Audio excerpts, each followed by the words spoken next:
The day Leon's world ended began like every other Wednesday morning at the restaurant, with the sharp smell of bleach cutting through the air as he mopped down his station in the pre-dawn darkness.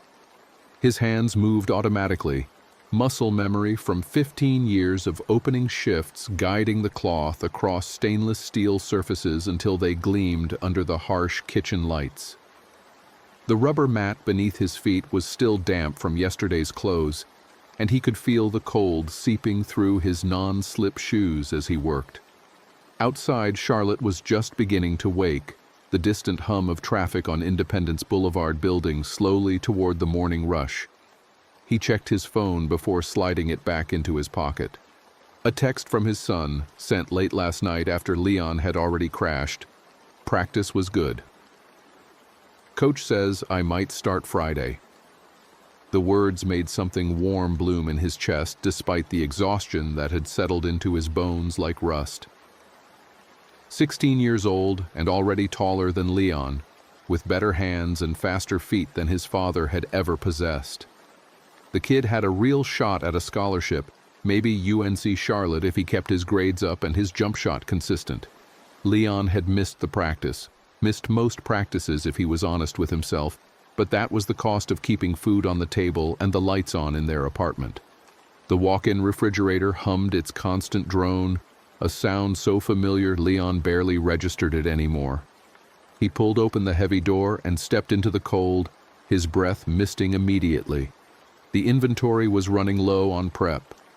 They needed to break down the beef delivery today, portion the chickens, get the stock started before lunch service. His fingers traced the familiar shapes in the dim light.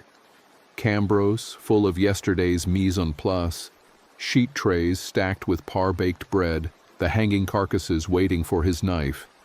Curtis arrived at 6:15, which was late for him. The sous chef usually beat everyone in except Leon, his dedication bordering on obsessive. But this morning he moved slowly, his chef's coat hanging loose on his frame like he'd lost weight overnight. His eyes were red-rimmed and glassy, and when Leon asked if he was all right, Curtis just shook his head and headed straight for the coffee machine. "Flu or something," Curtis muttered, his voice thick and rough like he'd been screaming. "Feels like I got hit by a truck." "Should call out," Leon said, watching Curtis pour coffee with a trembling hand. "Chef will understand." "Can't." Already short-staffed with Miguel out. Miguel had called in sick yesterday, which was unusual. The kid never missed a shift, worked through hangovers and heartbreak with the same grim determination that made him a solid line cook. Leon had figured it was just a stomach bug making the rounds. Restaurants were breeding grounds for that kind of thing. Everyone sharing the same cramped space, touching the same equipment, breathing the same recycled air. The morning prep crew filtered in over the next hour. There was Tommy on pantry, young and eager, always the first to volunteer for the shit work. Patricia ran garde-manger, her hands quick and precise as a surgeon's. The dishwasher was a quiet kid whose name Leon had never quite caught, maybe Joseph or Jordan, who kept his head down and worked through his shifts with earbuds in, shutting out the chaos of the kitchen with whatever music he streamed.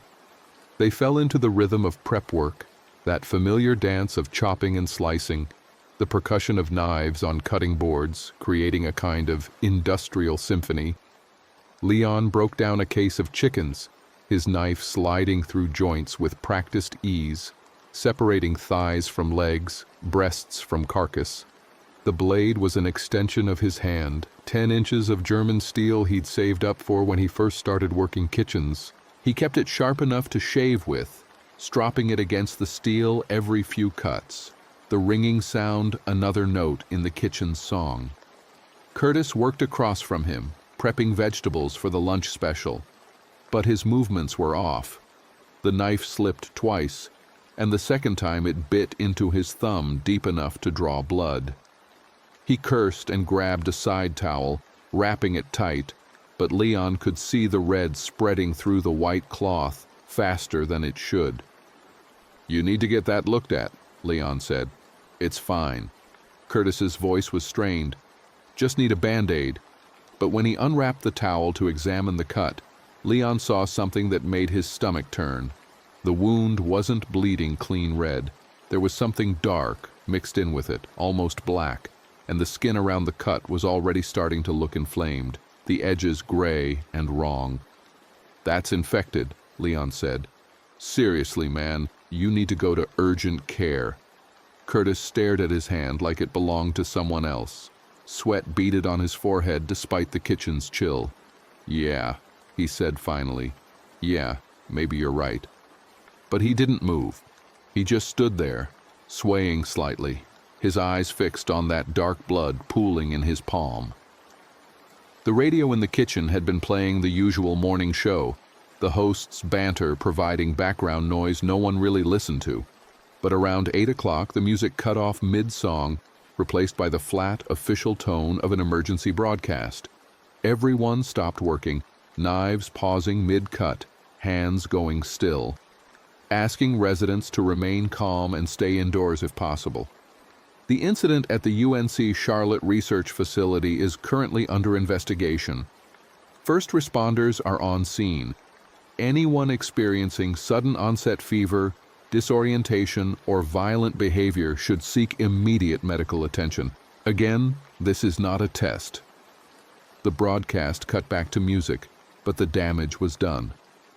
The kitchen fell into an uneasy silence, everyone exchanging glances. Tommy pulled out his phone and started scrolling, his face illuminated by the blue glow. "What kind of research facility?" Patricia asked, her knife still poised over a red bell pepper. "Says here it's biochem," Tommy said, reading from his screen. "Some kind of containment breach? Twitter's going crazy." Leon felt a prickle of unease run down his spine. UNC Charlotte was maybe 10 miles from here, practically next door in a city like Charlotte. He thought about his son, who went to high school in Concord, far enough away to be safe from whatever this was. Probably just an overreaction, he told himself. A chemical spill or something. The kind of thing that would be cleaned up by lunch service. But Curtis was getting worse. By 9 o'clock he could barely stand, leaning heavily against the prep table, his skin gone the color of old newspaper. The cut on his thumb had stopped bleeding, but the flesh around it looked necrotic, black veins spiderwebbing up his arm. When Leon suggested again that he leave, Curtis snapped at him with sudden, startling violence, his voice dropping to a growl that didn't sound human. "I said I'm fine." The dishwasher, Jordan, Leon was pretty sure now, backed away from Curtis, his eyes wide with fear. The kid had good instincts. Leon felt it too. That primal warning system buried deep in the human brain that screamed danger when faced with something fundamentally wrong. Curtis's posture had changed, his spine curved forward, his hands curled into claws. His breath came in short, sharp gasps, each one sounding wet and labored. "Curtis," Leon said carefully, like he was talking to a spooked animal. "You need help, man. Let me call someone." Curtis's head snapped toward him with inhuman speed. His eyes were yellow now, the whites gone red with burst blood vessels. Foam gathered at the corners of his mouth. He opened his mouth to speak, but what came out wasn't words. It was a sound like nothing Leon had ever heard before, a rasping snarl that raised every hair on his body. Then Curtis lunged. He moved faster than should have been possible for someone who'd been barely able to stand seconds ago. His body crashed into the prep table, scattering vegetables across the floor as he scrambled toward Jordan. The dishwasher stumbled backward, tripped over a lowboy, and went down hard. Curtis was on him before anyone could react, his teeth sinking into Jordan's shoulder with a wet crunch that Leon felt in his own bones. Jordan screamed, a high, terrible sound that cut through the kitchen like a knife. Blood sprayed across the white tile floor, bright arterial red that looked surreal under the fluorescent lights.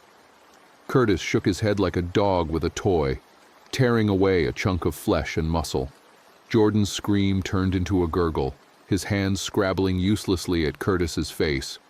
Leon moved on instinct, grabbing the cast iron pan nearest to him. a 12-inch skillet that weighed maybe 5 pounds. He swung it like a baseball bat, all those years of watching his son practice translating into a solid, level strike that connected with Curtis's skull with a sound like a melon hitting pavement. Curtis went down, taking Jordan with him, both bodies collapsing into the spreading pool of blood. The kitchen erupted into chaos. Patricia screamed. Tommy stumbled backward, his phone clattering to the floor. Leon stood there with the pan still raised, his heart hammering so hard he thought it might break through his ribs. Curtis wasn't moving, but neither was Jordan, and the amount of blood on the floor was obscene, impossible. It kept spreading, creeping across the white tile like spilled wine. "Call 911, Leon heard himself saying, his voice sounding far away. "Someone call 911 right now." Tommy fumbled for his phone, but his hands were shaking too badly to unlock it. Patricia just stood frozen, her eyes locked on the bodies, her mouth opening and closing without sound. Outside the kitchen, Leon could hear the front-of-house staff starting to arrive for the lunch shift, their voices bright and normal and completely disconnected from the nightmare happening 50 feet away. Curtis twitched. Leon felt his stomach drop.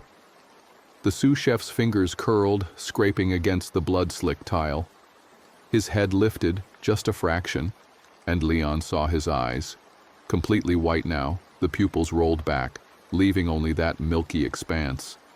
The wound on his skull where the pan had connected was caved in, the bone visibly fractured, but he was moving. He was getting up. "No," Leon whispered. "No, you're dead. You're fucking dead." But Curtis kept rising, his movements jerky and wrong, like a puppet on tangled strings. Blood and worse things dripped from the crater in his skull. His jaw hung slack, that chunk of Jordan's flesh still caught between his teeth. He turned toward Leon with that terrible, empty stare and took a lurching step forward. Leon swung the pan again, harder this time, putting his full weight behind it. The impact drove Curtis back down, but he immediately started getting up again. Leon hit him again, and again, and again, until his arms ached and his breath came in ragged gasps, and Curtis finally stopped moving, his head reduced to something unrecognizable as human. The silence that followed was deafening. Leon stood there, the pan hanging from his hand, blood dripping from his knuckles. He couldn't tell if it was his blood or Curtis's or Jordan's. The smell of it filled his nose, copper and meat and something else, something sick and rotten that made him want to vomit. Jordan wasn't moving either. His chest was still, his eyes staring at the ceiling with that flat, empty look Leon had seen in fish at the market. Dead. They were both dead. Curtis had killed Jordan, and then Leon had killed Curtis, except Curtis was already dead before Leon hit him.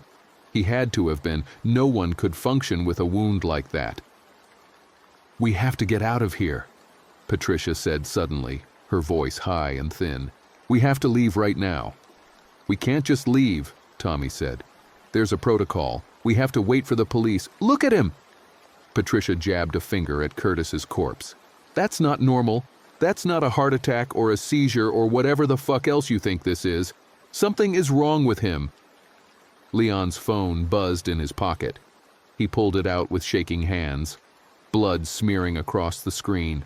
A text from his son. "You watching the news?" Something crazy happening near campus. His heart stopped. Campus, UNC Charlotte, the research facility. His son was texting him about... Another text came through. "Mom's freaking out. Says I should come home, but coach says practice is still on." Leon's fingers moved automatically, typing out a response. "Stay at school. Don't go anywhere. I'll call you soon." But before he could hit send, the power went out. The kitchen plunged into darkness, the hum of refrigerators and freezers cutting off abruptly, leaving only silence and the smell of blood. Emergency lights kicked on after a moment, bathing everything in a pale red glow that made the scene look even more hellish. Through the kitchen's small window, Leon could see the traffic lights on Independence Boulevard were dark too. "Power's out everywhere," Tommy said, his face lit by his phone screen. "Twitter says the whole grid is down. People are saying—" He stopped, his expression going slack with horror. "Oh my God." "What?" Leon demanded. "It's happening all over the city. People attacking each other. The hospitals are overrun.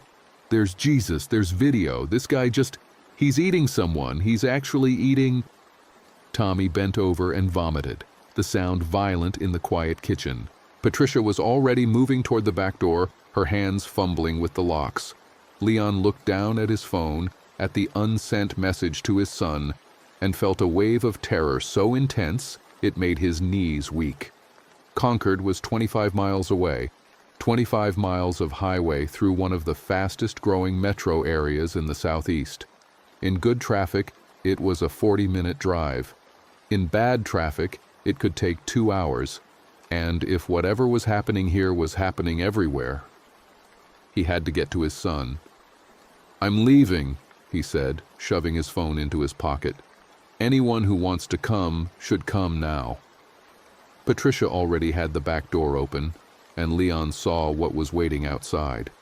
The loading dock faced an alley that ran behind the whole strip mall, and that alley was full of people. No, not people. Things that looked like people, that wore human skin and human clothes, but moved wrong, their gaits lurching and unsteady. They were scattered throughout the narrow space between buildings, some standing motionless, others stumbling aimlessly, and all of them were covered in blood. One of them turned toward the open door, its head swiveling with mechanical precision.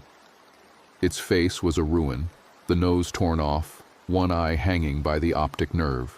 But its mouth opened and that snarling, rasping sound came out, and suddenly every creature in the alley was turning, was looking at the lit doorway, was moving toward it with increasing speed. Patricia slammed the door shut and threw the deadbolt. "Back entrance," she gasped. "We have to try the front." They ran through the kitchen, past Curtis's body and Jordan's body, and all the spilled blood that was already starting to dry in the cold air. The front of house was chaos, servers and managers crowding around the windows, their voices rising in panic as they watched the street outside. Leon pushed through them and looked out at Independence Boulevard. The road was a parking lot. Cars sat motionless in every lane, doors hanging open, windows smashed. Bodies lay scattered across the asphalt, some of them moving weakly, others perfectly still. And woven through it all were the infected, dozens of them, maybe hundreds, attacking anyone who tried to run, pulling people from their cars, dragging them down into the writhing mass. As Leon watched, a man broke free from a group of them and sprinted toward the restaurant.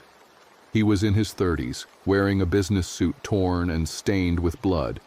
He reached the glass door and began pounding on it, his eyes wild with terror. "Let me in! Please, God, let me in!" The manager, a woman whose name Leon thought was Donna, reached for the lock. Leon grabbed her wrist. "Don't," he said. "We can't just leave him out there." Behind the man, 3 of the infected were closing in, their movements gaining coordination as they fixed on their target. The man saw them coming and redoubled his efforts, beating on the glass so hard it began to crack. One of the infected reached him and sank its teeth into his neck, tearing away a strip of flesh. The man's screams were muffled by the glass, but Leon could see his mouth opening, could see the blood pouring down his chest. The other infected descended on him, and he disappeared beneath their bodies. Someone in the restaurant was crying. Someone else was praying. Leon pulled out his phone again and tried calling his son, but the call wouldn't connect. He tried texting, but the message hung in sending limbo, the bars on his phone dropping to nothing. The cell towers were either down or overwhelmed, probably both. He thought about the route to Concord. Highway 49 north, straight shot up from Charlotte, through the suburbs and strip malls and housing developments that had exploded across this part of North Carolina over the past 20 years. It should have been simple, It should have been easy. But looking at the gridlock outside, at the bodies and the blood and the infected, he knew nothing was going to be simple anymore. "The kitchen has supplies," he said, turning to face the room. "Food, water, knives. We take what we can carry and we try to find a vehicle that works. If we stay here, we die." "We should wait for help," the manager said. "The police, the National Guard." "Look outside," Leon said flatly. "There is no help coming." He didn't wait for them to agree. He went back into the kitchen, his mind already cataloging what he needed. His knife roll was in his locker downstairs in the break room, but the house knives would work if he had to leave it. There were 2 cases of bottled water in the dry storage, and enough canned goods to last weeks if he rationed. He grabbed a canvas bag from under the prep station and started filling it, his hands moving on autopilot while his mind raced. Jordan's body twitched. Leon froze, the can of tomatoes in his hand suddenly feeling like it weighed 1,000 pounds. Jordan's fingers were curling, scraping against the tile just like Curtis's had. His head rolled to the side, and even though his eyes were still and empty, his lips pulled back from his teeth in a snarl. "Jesus," Tommy whispered from the doorway. "Jordan?" The dishwasher sat up. The wound on his shoulder should have been fatal. Leon could see the bone, could see the torn muscles hanging like wet rope, but he was moving anyway. He turned his head toward them with that same mechanical precision Curtis had shown, and his mouth opened to release that terrible, inhuman sound. Leon didn't hesitate this time. He grabbed the nearest knife, a 12-inch chef's blade, and drove it through Jordan's skull as he tried to stand. The resistance was horrible, the feeling of steel punching through bone and into the soft tissue beyond making his stomach heave. But he kept pushing until the tip scraped against the tile on the other side. Jordan collapsed like someone had cut his strings. "Headshots," Leon said, his voice steady despite the adrenaline screaming through his veins. "You have to destroy the brain or they keep getting up." He pulled the knife free and wiped it on his apron, which was already soaked with blood anyway. Behind him, he could hear retching as someone lost their stomach, but he didn't turn around. He finished packing the bag, added a box of matches and a lighter, a first aid kit from the office. He went to his locker and grabbed his knife roll, the familiar weight of it comforting in his hands. When he came back upstairs, Curtis was gone. The space where his body had been was empty except for a smear of blood and brain matter leading toward the back door. The deadbolt was broken, torn out of the frame by something strong enough to bend metal. The door hung open, and through the gap Leon could see the alley, could see the infected that had been scattered before now clustered together, their bodies pressed close as they crowded around something on the ground. Someone screamed in the dining room. The sound was cut off abruptly, replaced by snarling and the wet sounds of tearing flesh. Leon ran toward the front, Tommy close behind him, and found the manager on the floor, 3 infected crouched over her body. They'd gotten in through the front door. Someone must have unlocked it, must have thought they could make a run for it.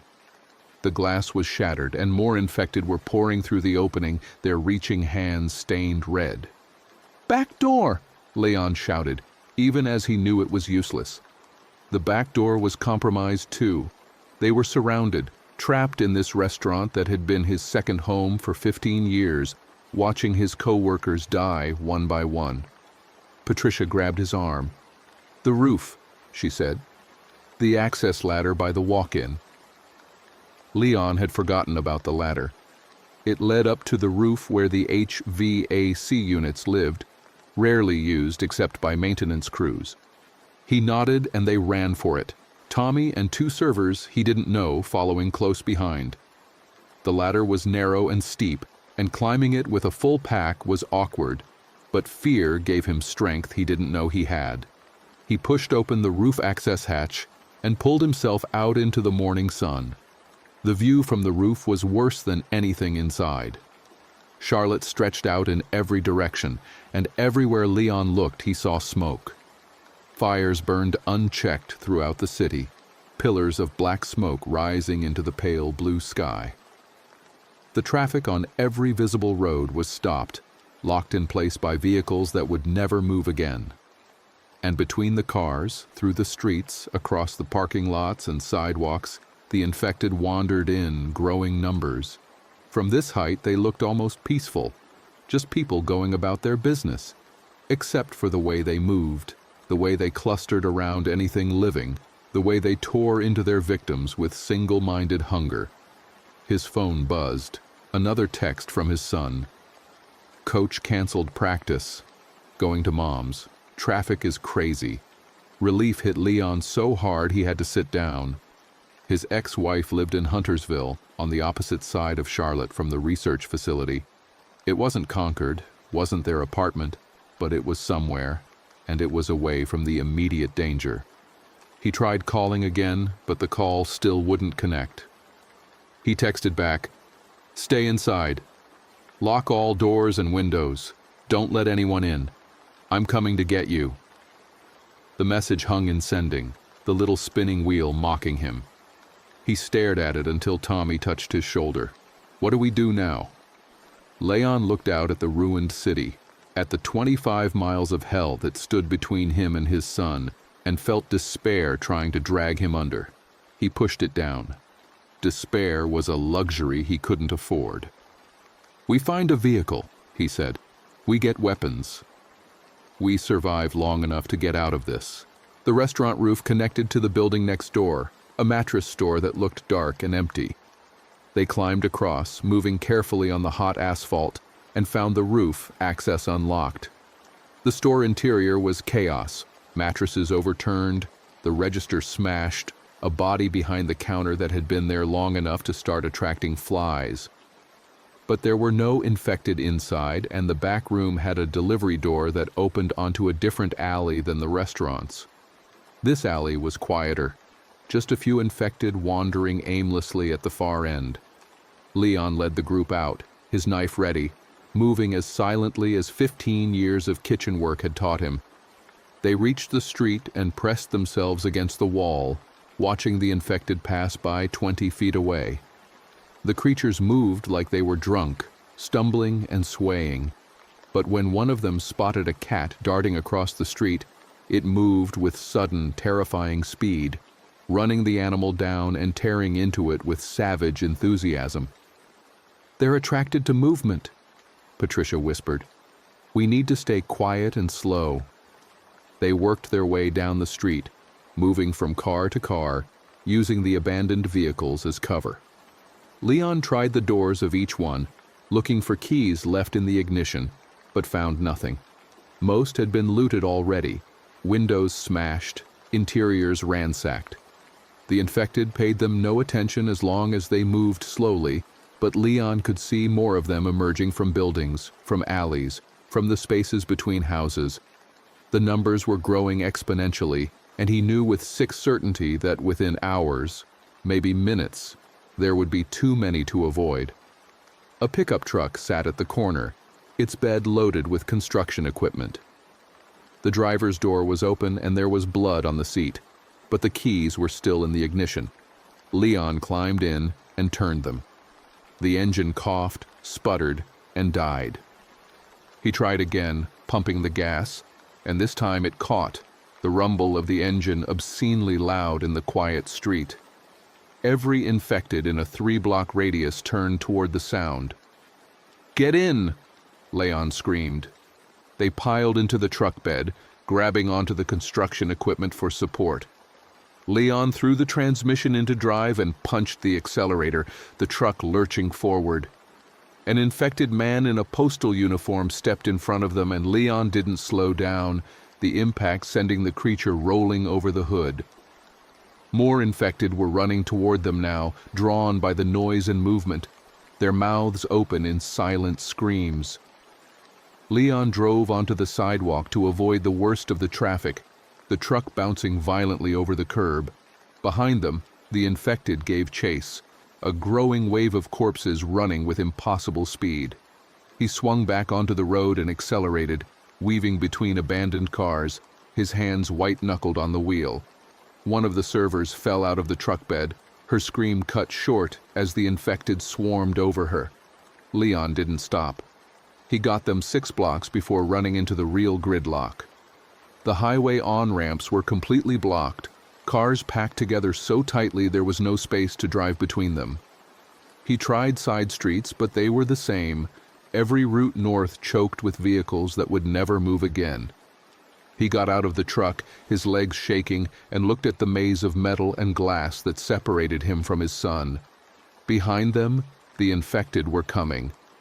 He could hear them, that collective snarling growing louder by the second. Tommy was crying. Patricia had her phone out, probably trying to reach her family like Leon had been trying to reach his son.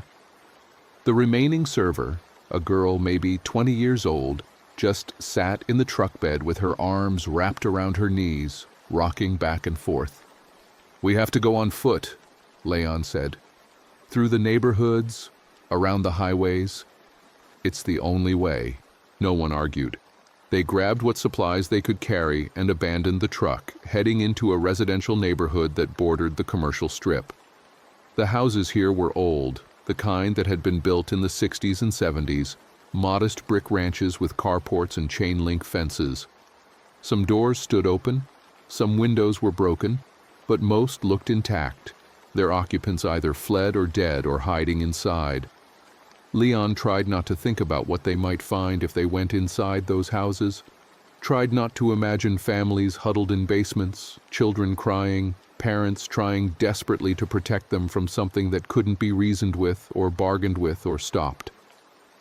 His son was out there somewhere, maybe in a house just like these, maybe scared and alone and... No, he couldn't think like that. His son was alive. His son was safe.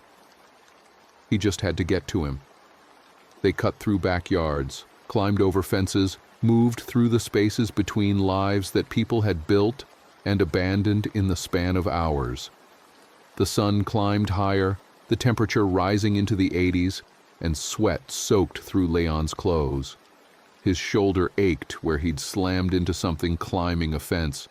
His hands were blistered from gripping his knife, but he kept moving, kept putting one foot in front of the other, because stopping meant thinking, and thinking meant breaking down, and he couldn't afford to break down.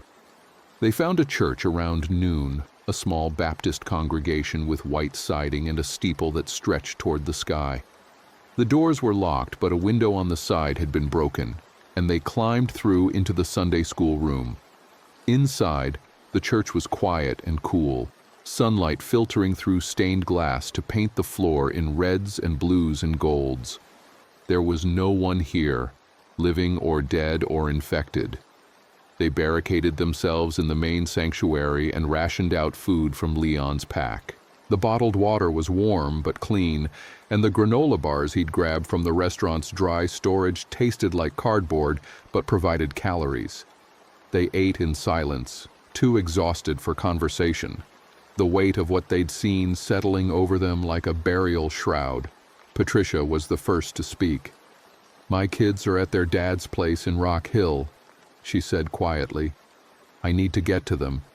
"Rock Hill is south," Tommy said. "We're going north." "I know. I need to get to them." Leon understood. The geography of disaster had divided them, sent them in different directions by the accidents of where their loved ones happened to be. In the old world, distance had been measured in time and convenience. Now it was measured in bodies and blood and the shrinking odds of survival. "We should stay together until we can't anymore," he said. "Safety in numbers." They rested in the church for 3 hours, taking turns watching the doors while the others tried to sleep. Leon couldn't sleep. Every time he closed his eyes, he saw Curtis tearing into Jordan, saw the infected swarming over the woman who'd fallen from the truck, saw his son's texts asking where he was and when he'd be home. The phone had finally died, the battery drained from constantly trying to connect to cell towers that no longer existed. Now he had no way of knowing if his son was safe, no way of telling him to hold on, that his father was coming. The young server started running a fever around 3 o'clock. She tried to hide it, but Leon saw the sweat beading on her forehead, saw the way she shivered despite the heat. When he checked her arms, he found the bite mark, small and crescent-shaped, hidden under the sleeve of her shirt. She must have gotten it during the chaos at the restaurant and not noticed until now. "How long?" she asked, her voice small and scared. Leon thought about Curtis, about how quickly he'd deteriorated. A few hours, maybe less. "I don't know," he lied. "Maybe you're immune. Maybe it's different for everyone." But he knew she wasn't immune. No one was immune. The infection had spread too far, too fast for there to be any immunity, any hope of resistance. She would die, and then she would come back, and when she did, they would have to destroy her brain to stop her from killing them. "I don't want to hurt anyone," she said, tears running down her face. When it happens, I don't want to hurt anyone." Patricia held her hand. Tommy looked away. Leon felt something crack in his chest, some last wall of emotional protection finally giving way under the weight of too much horror. This girl was maybe the same age as his son, someone's daughter, someone who'd woken up this morning thinking about school or work or whatever normal concerns had filled her normal life. Now she was dying in a church that smelled like old hymnals and wood polish, and there was nothing anyone could do about it. "What's your name?" Leon asked gently. "Emma." "Emma, do you have family you want us to try to reach? Someone we can tell that you were brave?" She gave him a phone number, made him repeat it back twice to make sure he had it right. Her parents lived in Georgia, which might as well have been the moon for all the chance Leon had of getting there. But he memorized the number anyway, filed it away with all the other promises he knew he probably couldn't keep. Emma died just after sunset, her fever spiking so high she started seizing. Patricia held her through it, whispering things Leon couldn't hear, and when the girl finally went still, they all stood there in the darkening sanctuary, the last light from the stained glass turning her still face purple and gold. "We should go," Tommy said quietly, "before she turns." "We can't just leave her," Patricia said. "Yes, we can," Leon said. "We have to." But he couldn't make himself move. This girl had worked at his restaurant, had served food he'd cooked, had been part of that small ecosystem of people who kept the business running. He owed her something more than just abandoning her body in a church pew. When Emma's eyes opened again, they were white and empty, and Leon drove his knife through her skull before she could make a sound. It was easier the second time. That was the worst part, how quickly violence was becoming routine, how fast the threshold for horror was rising. He was adapting to this new world, and the speed of that adaptation terrified him. They left through the broken window and moved deeper into the residential neighborhoods. The night was full of sounds, distant screams, the crash of breaking glass, the snarls of the infected echoing between houses. Fires burned throughout the city, the orange glow lighting up the sky like a false dawn. Leon navigated by those fires, using them as landmarks, trying to work his way north and east toward Huntersville. The infected were everywhere now. They stumbled through yards, broke through doors, clustered around any house that showed signs of life. Leon's group moved through the shadows, freezing whenever they heard that distinctive snarling, pressing themselves against walls and fences until the creatures passed. Twice they had to double back when they found their path blocked by masses of infected too large to avoid. Around midnight, they found a gas station that hadn't been completely looted. The inside was a wreck, shelves emptied, the register torn open, but the attached storage room still had cases of water and energy drinks, boxes of chips and candy, even some first aid supplies. They filled their packs, working quickly in the dark, and Leon was about to suggest they camp here for the night when he heard the voices. They were coming from the station's office, low and urgent. Leon motioned for the others to stay quiet and crept closer, his knife ready. Through the office door's window, he could see 3 people, 2 men and a woman, huddled around a battery-powered radio. They were in their 30s, dressed in office clothes gone filthy and torn, and they looked terrified. Leon knocked on the door. The people inside jumped, the woman letting out a small scream before clamping her hand over her mouth. One of the men approached the door cautiously, a tire iron held in white-knuckled hands. "Who are you?" he demanded. "Just survivors," Leon said. "We're looking for supplies and a safe place to rest. We found this place first. We're not trying to take it. We just want to share it for the night." The man looked back at his companions, some silent communication passing between them. Finally, he unlocked the door and let them in. The office was small and cramped, barely big enough for 6 people, but it had a door that locked and no windows, and that made it a palace by current standards. The 3 survivors introduced themselves. The men were brothers named Tim and Rob. The woman was Rob's girlfriend, Anne. They'd been at work when everything went to hell, trapped in a downtown office building for hours before managing to escape. They'd seen things that made the restaurant massacre look tame: entire floors of infected office workers, people jumping from windows to escape the slaughter. "The radio says the military is setting up safe zones," Tim said, his voice desperate with hope. "There's supposed to be one at the Charlotte Motor Speedway, if we can get there." "How far is that?" Leon asked. "Maybe 15 miles, north of the city, 15 miles through infected territory." It might as well have been 1,500, but the Speedway was in the right direction, toward Concord, toward Huntersville, toward his son. If there really was a safe zone there, if the military was maintaining some kind of order, maybe there would be a way to find his son, to get him somewhere actually safe. "We should go tomorrow," he said. "First light, before the infected are too active."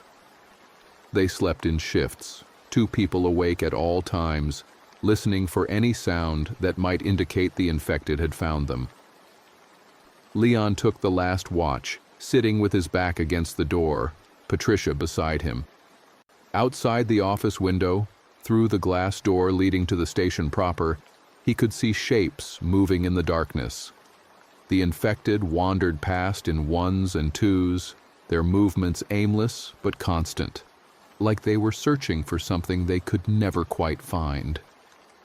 "Do you think your kids are alive?" Leon asked quietly. Patricia was silent for a long time. "I have to believe they are," she finally said, "because if they're not, if I've been fighting through all this for nothing, I can't think like that." Leon understood. Hope was the only thing keeping any of them moving, the fragile belief that somewhere, somehow, the people they loved were still breathing. Without that hope, there was just the horror, the endless parade of death and transformation, the world unwinding into chaos so complete it defied comprehension. "My son plays basketball," Leon said, the words coming before he could stop them. "He's good, really good. Has a shot at a scholarship. I missed most of his games last season because of work. Kept telling myself I'd make it to the next one. There'd always be a next one." He laughed bitterly. "Turns out there won't be a next one. Won't be a season or a scholarship or any of it. Just this." "You'll find him," Patricia said. "You'll get to him and he'll be alive, and this will all be, it'll be worth it." But her voice was hollow, and they both knew she didn't believe it. Neither did Leon. But they said the words anyway, because words were all they had. Dawn came gray and cold. They left the gas station as the sun broke over the horizon, 6 people moving through a dead city. The fires from the night before had burned down to smoldering rubble. Bodies lay everywhere now, more in a single block than Leon had seen in his entire life. Some had been dead long enough to bloat in the heat, their skin purple and split. Others were fresher, still recognizable as human, their expressions locked in final moments of terror or pain or resignation. The infected had changed overnight. They moved slower now, their initial frenzy giving way to something more mechanical. But there were so many more of them. They filled the streets in loose clusters, drawn together by some instinct Leon couldn't understand. When one moved, others would follow, creating slow-moving rivers of corpses that flowed through the city with tidal inevitability. The group moved carefully, stopping frequently to let masses of infected pass, hiding behind cars or in buildings or anywhere that offered concealment. Progress was measured in blocks, each one taking 20 or 30 minutes to navigate, and Leon could feel time slipping away from him like water through his fingers. They were maybe 5 miles from the restaurant now, 5 miles of hell traversed in 18 hours. At this rate, it would take days to reach the speedway, and Leon didn't think they had days. Food was already running low. Water would last maybe another day if they rationed carefully, and the infected weren't the only threat anymore. Around noon on the second day, they were cutting through a shopping center parking lot when they heard the gunshots. 3 sharp cracks that echoed between buildings, followed by screaming. Leon signaled everyone to get down, and they pressed themselves behind a row of cars, watching as a group of maybe 10 people emerged from a grocery store. They were armed, handguns, hunting rifles, one man with what looked like an assault rifle slung across his back. They moved with purpose, clearing the store of supplies, loading boxes and bags into the backs of trucks. And they shot anything that moved, infected or not. Leon watched them gun down a woman trying to reach the store, her hands raised in surrender, her voice calling out that she wasn't infected. They shot her anyway, put 2 rounds in her chest, and left her body where it fell. "Raiders," Rob whispered. "I heard about them on the radio." People taking advantage of the chaos. They waited until the raiders left before moving on, but the encounter changed something in the group's dynamic. Before, they'd been afraid of the infected, of the virus that turned people into monsters. Now they had to fear the living too, the ones who decided that civilization's rules no longer applied, that might made right in this new world. Tommy died that afternoon. They were crossing through what used to be a park, the playground equipment standing empty and rust-red in the failing light, when a group of infected emerged from the public restrooms. There were too many to fight and not enough time to run. Tommy tripped on a tree root and went down hard, his ankle twisting with an audible crack. The infected were on him before anyone could pull him up, 4 of them tearing into his body with savage efficiency. Leon dragged Patricia and the brothers away, Tommy's screams following them across the park. They didn't stop until they'd put 3 blocks between them and that place, and even then Leon could still hear the echoes, could still see Tommy's face in that final moment, the terror and understanding and awful resignation. 3 days. It had been 3 days since the world ended, and already Leon's group had been cut in half. Emma, the woman from the truck, now Tommy. How many more before they reached the speedway? How many more before Leon stood alone? They found shelter that night in an elementary school, the tiny desks and cheerful posters on the walls creating a surreal contrast to the nightmare outside. Rob's ankle was swelling badly. He'd twisted it running from the raiders, and Anne was developing a cough that sounded wet and wrong. Patricia was holding together through sheer will, but Leon could see the cracks forming, the way her hands shook when she thought no one was looking, the hollowness in her eyes. Leon sat in a first-grade classroom and looked at the drawings pinned to the wall. Stick figures holding hands, crude houses with triangular roofs, suns with rays like fingers reaching across crayon skies. Some child had drawn these, maybe a week ago, maybe less. That child was dead now, or infected, or hiding somewhere praying for parents who would never come. His phone was dead. He had no way of knowing if his son was alive, if his ex-wife had managed to keep him safe, if the messages he'd sent had ever been received. All he had was hope, that fragile, poisonous thing that kept him moving forward even as everything around him fell apart. The 4th day was worse than the 3rd. They were less than 2 miles from the speedway when they found the roadblock. The military had set up barricades across the highway, sandbags and concrete barriers topped with razor wire. But the soldiers who'd manned those barriers were gone, and the safe zone they'd been protecting had been overrun. The gates stood open, and through them, Leon could see hundreds of infected wandering through what should have been salvation. "No," Anne said, her voice breaking. "No, this was supposed to be... we were supposed to be safe." "We need to move," Leon said, "before they notice us." But Rob couldn't walk anymore. His ankle had swollen to twice its normal size, the skin mottled purple and black. Every step sent waves of pain across his face, and he'd been slowing them down for hours. Tim tried to carry him but couldn't manage more than a few dozen yards before having to stop. "Leave me," Rob said finally. "I'm just slowing you down." "We're not leaving you," Anne said fiercely. "You have to. I can't walk and you can't carry me, and if you stay here we all die." He looked at his brother. "Tim, man, you have to go, please. Don't let me slow you down."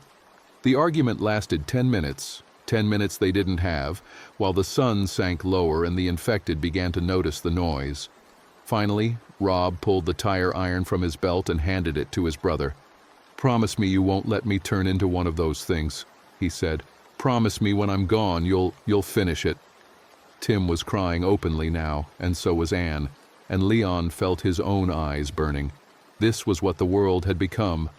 Brothers saying goodbye in the shadow of a failed safe zone, knowing one of them would die and the other would have to watch. They left Rob with enough water for a day and most of their remaining food. Anne kissed him one last time, her hands tangled in his hair, and then she let Tim pull her away. They walked for maybe 20 minutes before they heard the single gunshot echoing behind them. Rob had ended it himself. The group was down to 4 now: Leon, Patricia, Tim, and Anne. They moved like ghosts through the growing darkness, navigating by instinct more than sight, drawn north by nothing more than stubborn hope. The speedway had been their goal, their destination, the light at the end of the tunnel. With it gone, they had no plan, no objective beyond survival. But Leon still had Huntersville, still had his son. He clung to that like a drowning man to a piece of driftwood, and when Patricia suggested they find a place to shelter for the night, he shook his head. "We keep moving," he said. "We have to keep moving." They walked through the night, and somewhere around 3 a.m., they crossed from Charlotte proper into the northern suburbs. The character of the ruins changed. More space between houses, more trees, wider streets. The infected were still everywhere, but they were more dispersed, easier to avoid in the darkness. Dawn found them exhausted and stumbling, but alive. Huntersville was close now. Maybe 5 miles, maybe less. Leon's legs felt like they were made of concrete, and his vision was starting to blur from exhaustion. But he kept putting one foot in front of the other. His son was close. He could feel it, could imagine the reunion, could see his son's face when Leon finally... The scream cut through his thoughts like a knife. It was coming from a house to their left, a 2-story colonial with a neatly maintained lawn and a minivan in the driveway. The front door hung open and the scream came again, high and terrified and achingly young. "Kids," Patricia said, already moving toward the house. "Wait," Leon started, but she was already through the door, Tim and Anne following, and Leon had no choice but to go after them. The house was dark inside, the windows covered with sheets and blankets. Someone had made a real effort to fortify it. Furniture pushed against doors, the stairs barricaded with a mattress. But the back door had been broken through, and infected were pouring into the kitchen, drawn by the screaming from upstairs. Leon didn't think. He just moved, his knife flashing in the dim light as he drove it through infected skulls. Patricia was beside him, swinging a baseball bat she'd found by the door. Tim had his tire iron. They fought their way to the stairs, stepping over bodies both living and dead, and Leon barely registered that some of those bodies were children. Upstairs, in a bedroom with glow-in-the-dark stars on the ceiling, they found two kids hiding in a closet. A boy, maybe 12, and a girl around 8, both covered in blood that Leon hoped belonged to someone else. They were crying, clutching each other, and when they saw the adults, they scrambled back further into the closet like cornered animals. "It's okay," Patricia said, her voice gentle despite the blood dripping from her bat. "We're here to help. Where are your parents?" The boy just pointed downstairs, and Leon knew without looking what they would find. The parents had tried to defend their children, had fought and died to buy them even a few more minutes. It had been enough, barely. They got the kids out through an upstairs window onto the roof, then lowered them to the ground using sheets tied together. The infected were still trying to get up the barricaded stairs when they left, their snarls filling the house like poisonous gas. The kids, Sarah and her brother Max, couldn't tell them much. They didn't know how long their parents had been dead, couldn't say where other family might be. They just knew their mother had told them to hide in the closet and not come out no matter what they heard, and they'd obeyed even when the screaming started, even when silence fell, even when the infected began to break through the barriers their father had died defending. 6 people now, 2 kids who couldn't fight, 4 adults at the end of their rope, all stumbling through a dead world looking for something that might not exist. Leon felt the weight of responsibility settling over him like a chain. These kids needed adults who could protect them, who had the strength and resources to see them through this. They didn't need a burnt-out line cook who couldn't even reach his own son. But what choice did they have? Leave the kids in that house to die? Abandon them to the infected or the raiders or the 1,000 other ways the world had invented to kill people? Leon had spent the last 4 days learning exactly how hollow humanity's moral pretensions were, but he wasn't gone enough yet to do that. They pushed on, moving slower now with the kids, stopping frequently so Sarah could rest. Her legs were too short to keep up for long. Every delay felt like torture to Leon. Every minute spent not moving north toward his son, a minute wasted, a minute his kid might not have. Around noon on the 5th day, they found water, a creek that ran through a wooded area between subdivisions. It looked clean, but Leon knew better than to trust that. He rigged up a basic filter using charcoal from a cold campfire and sand from the creek bed, letting the water seep through slowly while they rested in the shade. It tasted like dirt, but it was wet and cold and probably wouldn't kill them. Anne's cough was getting worse. She tried to hide it, but Leon could hear the rattle in her lungs, could see the fever flush on her cheeks. She'd been bitten back at the house with the kids, a shallow scratch on her forearm that she'd insisted was nothing. But Leon had seen enough infections by now to know what nothing looked like, and this wasn't it. She lasted until nightfall before collapsing. They were hiding in a church basement, the stone walls thick enough to muffle sound when she started seizing. Tim held her, whispering things in her ear that Leon couldn't hear, and when she finally died, he sat there with her body in his arms, rocking slowly. "Tim," Leon said gently, "we have to." "I know." Tim's voice was flat. "Just give me a minute." But they didn't have a minute. Anne's eyes opened, white and empty, and her teeth snapped at Tim's face. He jerked back, his expression transforming from grief to horror, and Leon drove his knife through her skull before she could do more than twitch. Tim didn't speak after that. He just stood up, his clothes soaked with Anne's blood and brain matter, and walked up the stairs and out of the church. They found him the next morning hanging from a beam in the sanctuary, his belt around his neck, his body swaying gently in the draft from a broken window. 5 left, Leon and Patricia and 2 traumatized kids. The 6th day of the apocalypse, and the world just kept taking and taking and taking. They left Tim in the church. There were too many dead now to properly bury them all. Too many bodies scattered across Charlotte like seeds in barren soil. Leon wondered if anyone would ever count them, if anyone would ever try to catalog the loss, or if they'd just become statistics in some future history book. 7 billion people to 6 billion to 5 billion to... What? How many would be left when this was over? If it was ever over. Huntersville's borders were marked by a fallen welcome sign and clusters of abandoned cars. The infected here moved in loose packs of 10 or 20, coordinating in ways that suggested some residual intelligence. They hunted together, cornering prey, cutting off escape routes. Leon's group had to take to the rooftops, leaping from building to building like urban explorers, staying above the tide of corpses below. His ex-wife's house was in a subdivision called Waterford, 3 miles into Huntersville proper. Leon knew the way. He'd driven it 100 times, dropping his son off after weekends or picking him up for school. The route was burned into his brain, and even exhausted and starving, he could navigate it. They reached the subdivision on the morning of the 7th day. The entrance gate had been smashed through, the guard booth empty except for dark stains on the walls. The houses inside were like every other suburban development Leon had seen over the past week.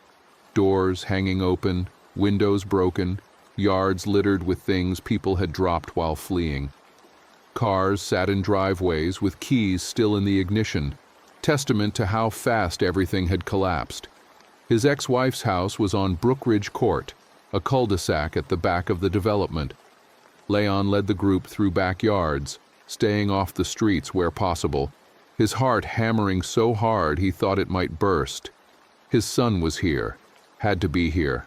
After a week of hell, after watching people die and killing things that used to be human and wading through more blood than should exist in the world, his son was right here at the end of the street.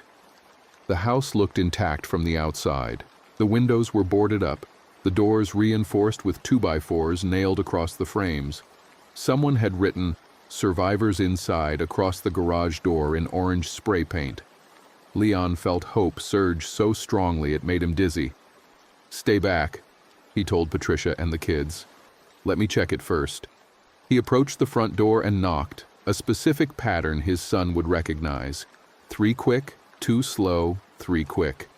SOS in Morse code, a game they'd played when his son was little. He waited, listening. Nothing. He knocked again, harder this time, and called out, "It's me! It's Dad! If you're in there, please."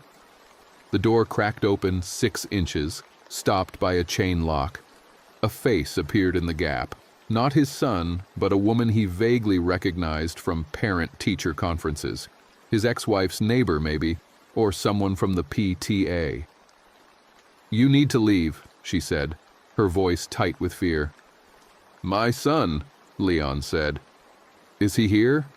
Is my ex-wife here?" "There's no one here. We're full. You need to go." "Bullshit." Leon pushed against the door, and the woman scrambled to close it. "Let me in. I'm looking for my son." "I said there's no one here." But Leon had heard something behind her, a voice he would know anywhere, calling out his name. His son's voice, deeper than it had been a year ago, but unmistakable. "Dad?" The woman tried to shut the door, but Leon wedged his foot in the gap. "Let me see him." "Just let me see him." There was commotion behind the woman, other voices arguing, and then the door swung open. His son was there, pushing past the adults. His son had been bitten. The wound was on his neck, a crescent of torn flesh that had already started to turn gray at the edges. His skin was flushed with fever, his eyes too bright, and Leon knew with absolute certainty that his son was dying.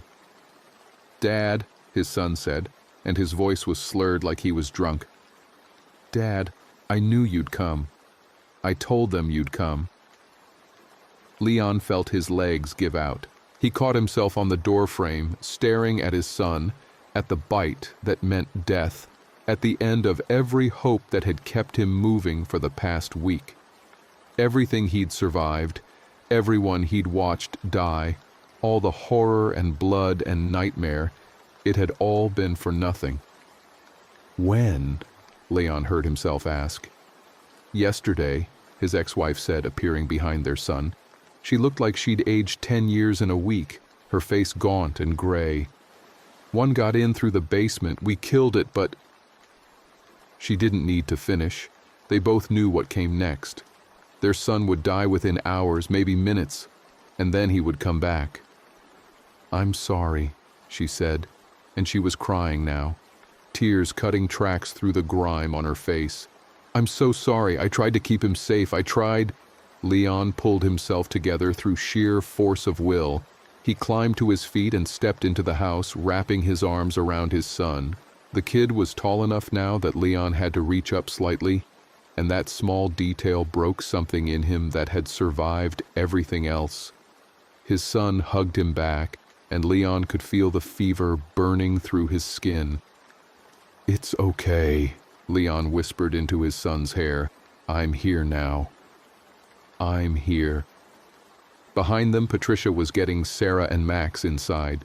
The woman who'd answered the door, her name was Jennifer, Leon remembered now, was explaining that there were 15 people in the house, that they'd been surviving on canned food and rainwater, that they'd lost 6 people already. But Leon wasn't listening. He was looking at his son, memorizing every detail of his face, trying to hold on to this moment before the infection took it away. His son smiled, that same goofy smile he'd had since he was 5, and said, "I knew you'd make it, Dad." "I never doubted." Leon wanted to tell him about the journey, about Curtis and Jordan and Tommy and Rob and all the others who'd died so he could be here. Wanted to explain that he'd walked through hell itself, that nothing in this ruined world could have stopped him from reaching this moment. But his throat was closed, his chest was tight, and all he could do was hold his son while the minutes ticked away. The fever spiked around noon. His son started shaking, his teeth chattering despite the heat. His ex-wife brought water and cold compresses, but they both knew it was futile. The virus didn't care about first aid or parental desperation. It took who it wanted and left the rest to pick up the pieces. "Dad," his son said, his voice barely a whisper, "I'm scared." "I know, buddy. I know. Will it hurt?" Leon thought about Curtis, about how quickly the transformation happened, about the sounds that came from throats that had forgotten how to be human. He thought about all the lies parents told their children to keep them safe from terrible truths. "No," he said. "It won't hurt." His son died at 2:47 p.m. on the 7th day after the world ended. Leon was holding him when it happened, felt the final breath leave his lungs, felt his body go slack and still. His ex-wife was on the other side of the bed, her hand covering their son's hand, and they stayed like that for long minutes in the awful silence. "We should," she started, then stopped. Neither of them could say it. Leon pulled out his knife. The blade was dull now, stained with the blood of things that used to be people. His hands were steady. They'd been steady when he killed Curtis, steady when he killed Jordan and Emma, and a dozen infected since. They'd stay steady for this too. "I'll do it," he said. "You don't have to watch."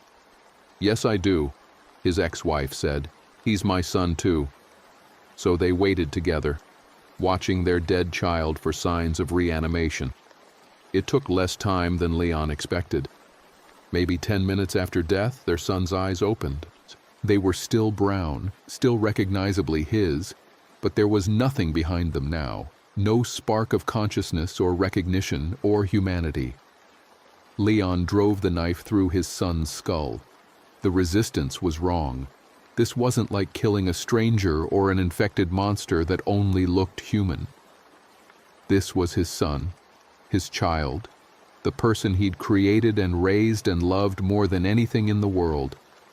The feeling of steel punching through his son's bone would live in Leon's nerves for however long he survived, a phantom sensation he could never wash away.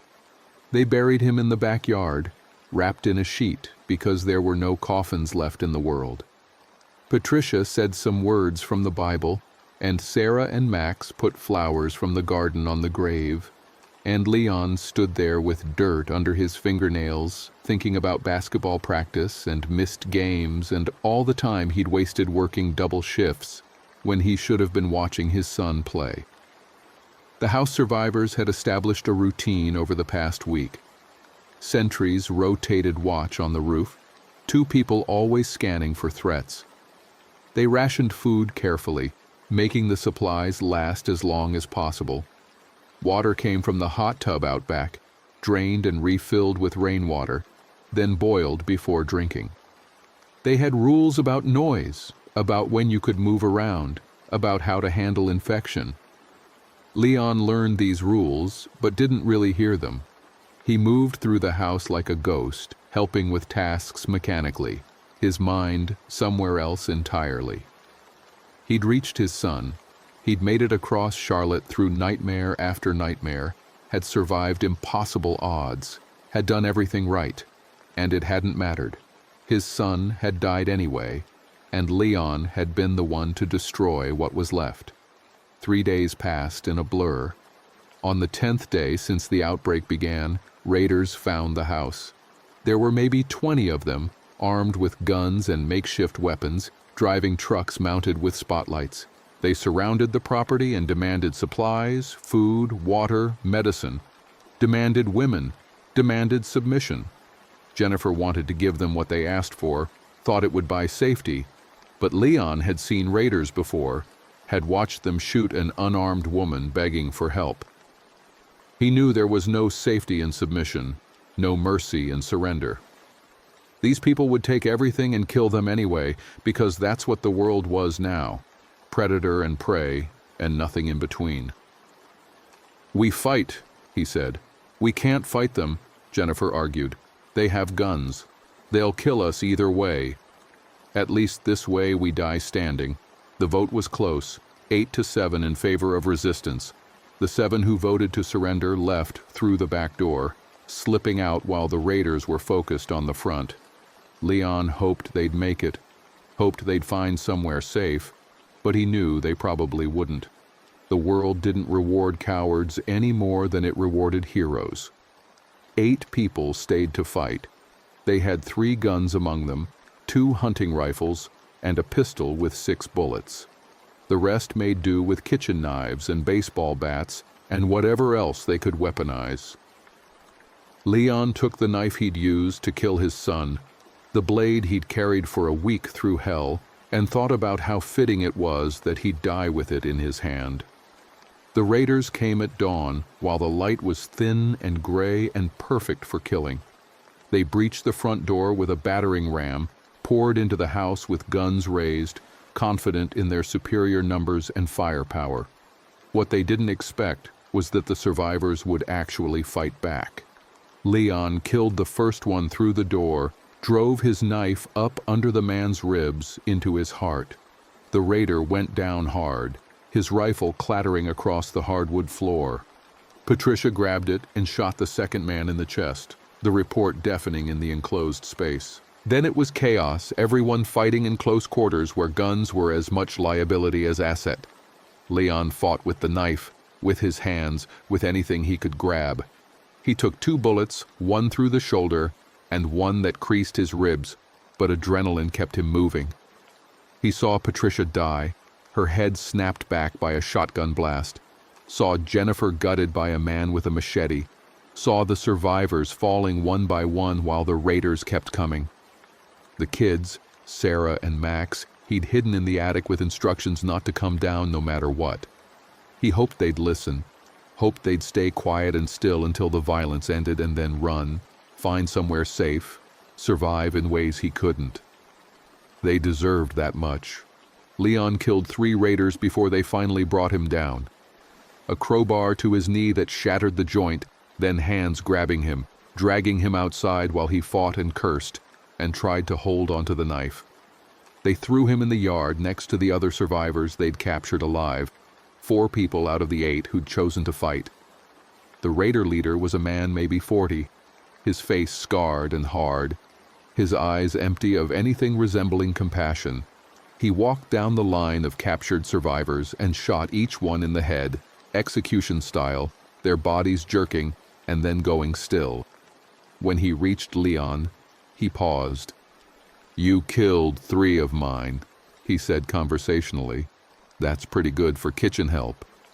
Leon spat blood at his feet. Go fuck yourself. The raider smiled.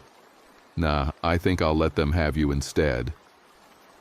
He pointed toward the street, where infected were starting to gather, drawn by the gunfire and screaming. There were dozens of them, maybe more, shuffling forward with single-minded hunger. The raiders got in their trucks and drove away, leaving Leon and the other survivors in the yard with bullets in their legs so they couldn't run. The infected came slowly, savoring their approach. Leon dragged himself backward, his shattered knees screaming, but there was nowhere to go. The fence was too high to climb.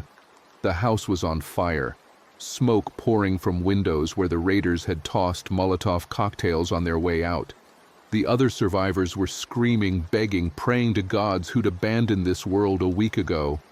Leon's phone was in his pocket. He'd kept it despite the dead battery, despite knowing he'd never use it again. Kept it because it held his son's last messages. Now, as the infected closed in, he pulled it out and looked at the blank screen, at his reflection in the dark glass. His son had sent 37 texts over the past week. Leon had only seen the first few before the battery died. Brief mentions of basketball practice and traffic and normal teenage concerns. He would never know what the others said, would never read his son's last words, would never know if the kid had been scared at the end or angry or resigned. The infected reached the first survivor, a man Leon didn't know the name of. His screams were horrible, wet and raw, and Leon couldn't look away, couldn't shut his eyes to this final act of violence. He'd seen so much horror over the past 10 days, had waded through so much blood and death and transformation, that this last edition barely registered. An infected woman lurched toward him, her jaw hanging by strips of flesh, her fingers curled into claws. Leon tried to crawl away, but his leg wouldn't work, wouldn't support his weight. She fell on him and he felt her teeth sink into his shoulder, the pain bright and sharp and somehow distant, like it was happening to someone else. More infected joined her. They tore at him with hands and teeth, pulling away strips of flesh, cracking bones, eating him alive. Leon screamed until his throat gave out, until he could only make harsh wheezing sounds that the infected didn't care about at all. His blood spread across the grass, soaking into the same soil where he'd buried his son 3 days ago. His phone was still in his hand. The screen stayed dark, reflecting nothing, and Leon's last thought before the pain dragged him under was that his son had never stopped texting, never stopped trying to reach him, and somewhere in that dead device were messages Leon would never read, words he would never hear, a life they would never share. The infected fed until there was nothing left to feed on. The house burned to the ground, the smoke visible for miles in every direction. In the attic, Sarah and Max waited until the screaming stopped, until the infected wandered away, until the only sound was crackling fire and the wind through broken windows. Then they climbed down, stepped over bodies both living and dead, and walked out into what remained of the world. They would survive. They had to. Because someone had to remember the line cook who'd walked across a dying city to reach his son, who'd fought through hell with nothing but a knife and stubborn hope, who'd killed his own child and then died in the yard where he'd buried him. Someone had to remember that in the end, love hadn't been enough, that trying hadn't mattered, that all the courage and determination and sacrifice in the world couldn't stop the virus from taking everyone and everything. The infected numbers kept growing. Charlotte became a city of corpses. Huntersville fell silent, and across North Carolina and beyond, the same scenes played out in endless variation. The world that had existed before the UNC Charlotte Research Facility incident was gone, replaced by something that wore its skin but had none of its humanity. And in a bank parking lot somewhere in Charlotte, in a car that had been abandoned in the first hours of the outbreak, a phone finally connected to a working cell tower and received 37 text messages from a number that would never send another. The messages talked about basketball practice and traffic and a father who was supposed to come but never made it. They talked about being scared and being brave and wondering when things would go back to normal. The last one, sent 14 minutes before the sender died, read simply, "Dad, where are you?" No one would ever read those messages. The phone's battery died 3 minutes after receiving them, taking the last words with it into permanent darkness. One more piece of a world that had ended with a whisper instead of a scream, slowly and then all at once, leaving nothing behind but blood and silence and the endless shuffling of feet that would never stop walking. Now let's move on to the next story. The pneumatic wrench hissed as Harold tightened the last bolt on the chassis assembly, the familiar vibration traveling up his arms through the worn gloves he'd been wearing for 3 years. 58 years old, and his hands still knew the rhythm. Reach, position, squeeze, release, a dance he'd performed 16,000 times over the past decade at the Sterling plant on the east side of Detroit. The assembly line moved with its mechanical patience, carrying the skeletal frame of what would become a pickup truck toward the next station where Tommy would install the transmission mounts. The fluorescent lights overhead cast everything in that particular industrial pallor, making the metal gleam cold and the concrete floor look perpetually wet even when it was dry. Harold straightened, feeling the protest in his lower back, and glanced at the clock mounted on the far wall. 7:43 in the morning, 2 hours and 17 minutes until first break.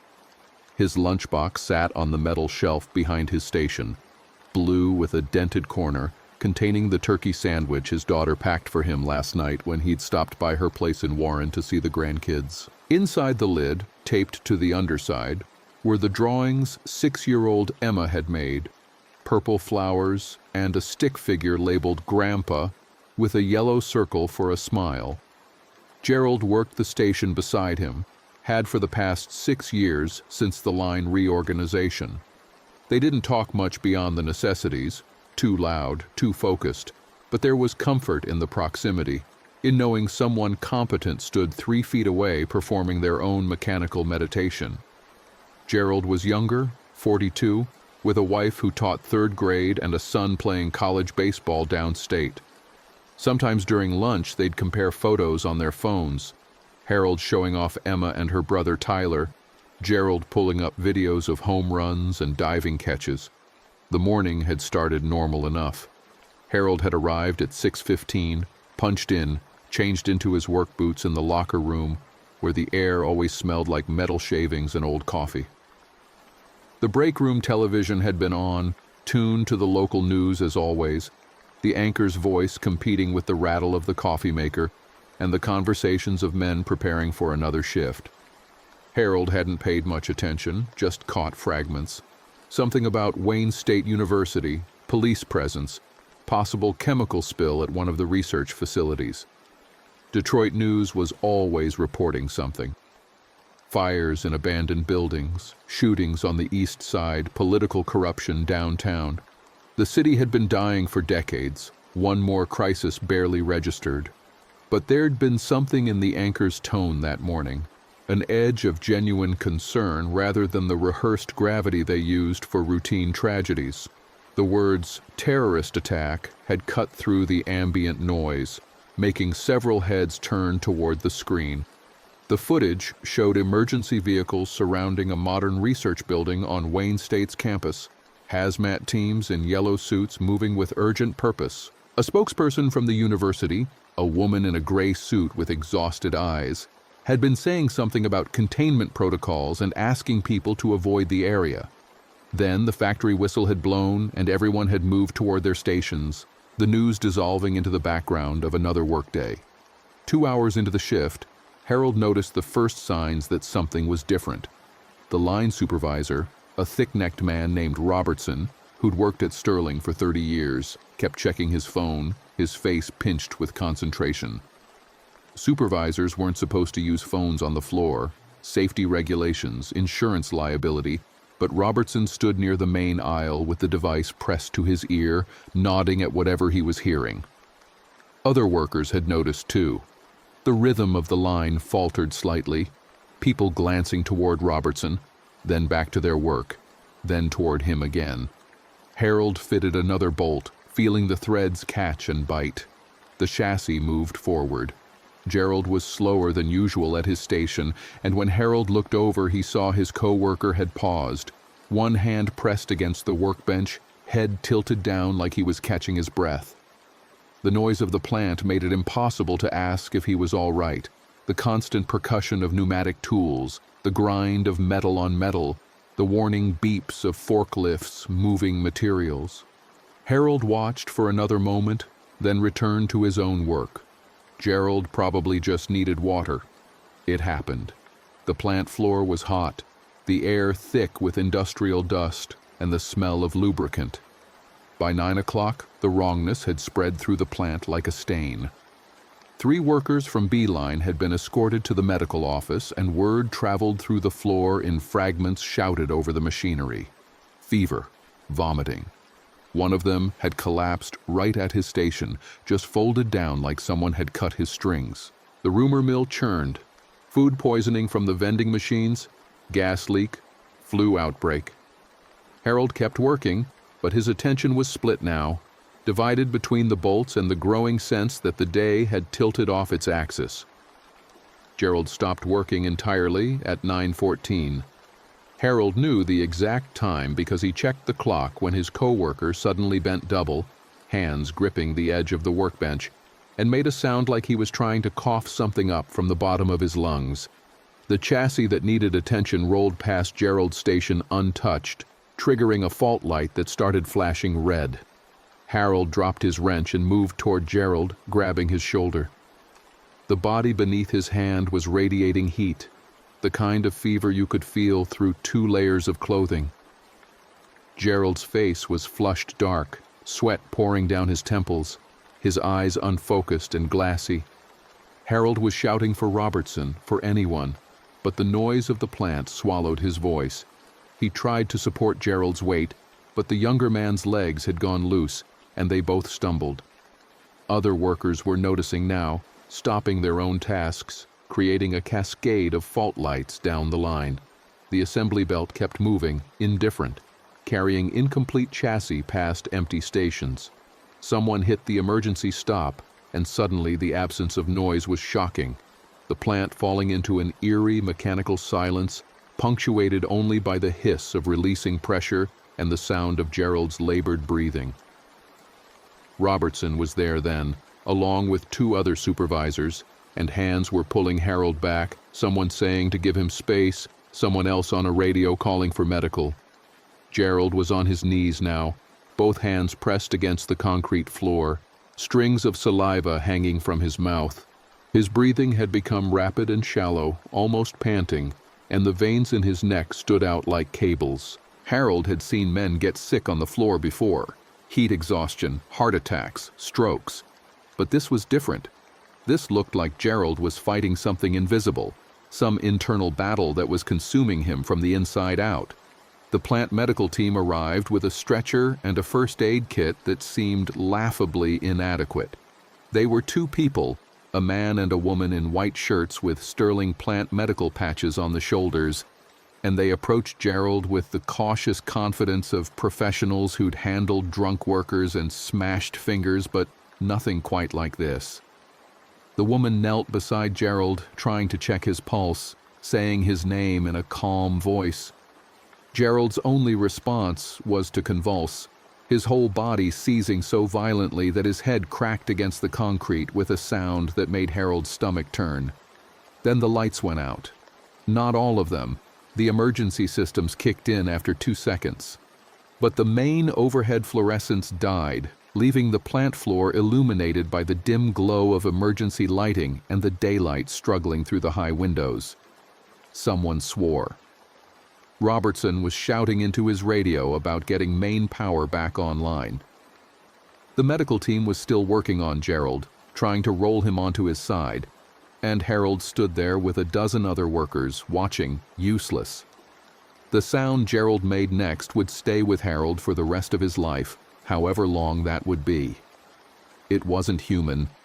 It started as a groan, low and wet, then climbed into a shriek that echoed through the plant's steel rafters, a sound of pure agony that made everyone step back involuntarily.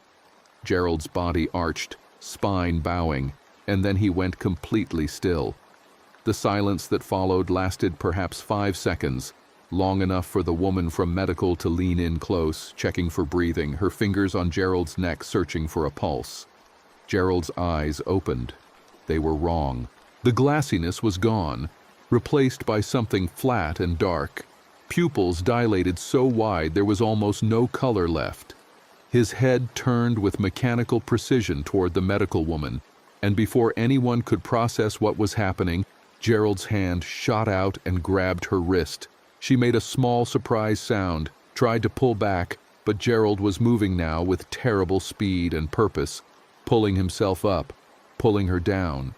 His mouth opened impossibly wide and clamped onto her forearm, teeth sinking deep into flesh. The woman screamed. The sound cut through the shocked paralysis, and suddenly everyone was moving, shouting. The male medic grabbed Gerald's shoulders, trying to pull him off, but it was like trying to move a piece of machinery. Gerald's jaw was locked, working with brutal efficiency, tearing. Blood sprayed across the concrete, across Gerald's face, across Harold's work boots 3 feet away. The woman's screaming turned ragged, desperate, and more workers were converging now, some trying to help, some backing away. Robertson yelling into his radio for security, for police, for someone to do something. Harold didn't think. His body moved with the muscle memory of 40 years of manual labor, reaching for the nearest tool. His hand found the pneumatic impact wrench hanging from its coil at his station, 20 pounds of hardened steel designed to deliver 800 foot-pounds of torque. He covered the distance to Gerald in 3 steps and swung the wrench like a hammer, bringing it down on the back of Gerald's skull with every ounce of strength his tired arms could generate. The impact made a sound like a melon cracking. Gerald's grip released, his body going slack, and he toppled sideways off the woman, who immediately curled around her mangled arm, keening. The male medic dropped to his knees beside her, hands shaking as he tried to assess the damage, tried to apply pressure to wounds that were too extensive, too deep. Harold stood there holding the wrench, its weight suddenly tremendous, staring down at Gerald's body. Blood was pooling beneath the skull, spreading across the concrete in a dark lake. Gerald's legs twitched once, twice, then went still. For a moment, Harold's mind supplied the usual concerns: lawsuit, assault charges, termination. He'd just killed a co-worker. The thought was absurd given the circumstances, but 40 years of conditioning ran deep. Then he looked at Gerald's face, at the blood smeared around the mouth, at the eyes that even in death looked empty and predatory, and he knew with absolute certainty that whatever had just happened transcended the normal rules. The emergency radios were chaos now, multiple voices talking over each other. More lights were failing throughout the plant. Through the high windows, Harold could see smoke rising from somewhere to the northwest, thick, black, industrial smoke that suggested something major was burning. Robertson had his phone out again, and his face had gone the color of old paper. He was backing away from Gerald's body, from the injured medical worker, from everyone, the phone trembling against his ear. "They're saying," Robertson's voice cracked, "they're saying it's everywhere. Wayne State, Detroit receiving, Henry Ford. People are, Jesus Christ, people are attacking each other. It's spreading. Whatever it is, it's spreading." The injured woman had gone quiet, which was somehow worse than the screaming. Her partner was still trying to wrap her arm, but his hands had stopped moving purposefully. He was staring at the wound, at the deep teeth marks, at the shredded flesh, and his face held the expression of someone watching a future rollout that he didn't want to acknowledge. Harold knew that look. He'd seen it on the faces of workers who just lost fingers to the machinery, the moment when they understood their life had permanently changed. A sound from the other side of the plant floor made everyone freeze. It was similar to the noise Gerald had made, that inhuman shriek, but there were multiple voices this time, overlapping, echoing. People started running, not in any organized way, just pure panic, workers abandoning stations and heading for the exits. Harold's instinct was the same, to move, to get out, but his eyes went to his station, to the blue lunchbox with Emma's drawings inside. He'd taken maybe 3 steps toward it when the first of them came around the corner from B-line. The worker, Harold didn't know his name, someone from the paint department, moved with Gerald's same terrible speed, that mechanical purpose. His face was smeared with blood, his work shirt torn, and he was running at the cluster of people near the medical emergency with single-minded intensity. Someone tried to block him, a big guy from the welding crew, and the infected worker hit him like a linebacker, knocked him sprawling, was on him instantly. More screaming, more blood. The plant floor descended into chaos. The exit doors at the south end were jammed with bodies, workers crushing against each other trying to escape. Harold saw someone go down in the press and not get back up. More infected were appearing, and Harold's mind struggled to apply that word even as it was clearly the right one. They'd been workers, men and women he'd passed in the halls and nodded to in the parking lot, and now they were something else, something that used to be human, but had been hollowed out and filled with nothing but hunger. Harold ran for his lunchbox. It was stupid. He knew it was stupid. But Emma's drawings were in there, and the thought of leaving them felt like abandoning his granddaughter herself. His boots pounded against the concrete, and he grabbed the blue container, fumbled it, caught it, then looked up to see one of them between him and the nearest exit. A woman from quality control, Angela something. Half her throat was torn open, blood soaking her yellow safety vest, and she was looking right at him with those flat, dead eyes. Harold's hand tightened on the lunchbox handle, and his other hand grabbed the first thing within reach. A torque wrench, 2 feet of steel with enough weight to break bones. Angela charged, and Harold swung, catching her across the temple. She went down but was already trying to get back up, her movements uncoordinated but relentless. Harold hit her again and again, each impact sending jolts of shock up his arms until she finally stopped moving. His breath was coming in gasps, his heart hammering so hard he could feel it in his skull. The south exit was impassable. Harold could see that from where he stood, could see the mass of bodies and the infected pushing into the crowd, pulling people down. The screaming had reached a pitch that seemed to physically vibrate the air. He turned the other direction, toward the loading docks on the east side. It meant running deeper into the plant, past more stations, more potential infected, but it was the only option that didn't involve trying to fight through that killing ground. He ran. The lunchbox banged against his leg, and the torque wrench felt slick in his sweating palm. Around him, the plant had become a nightmare landscape of violence and panic.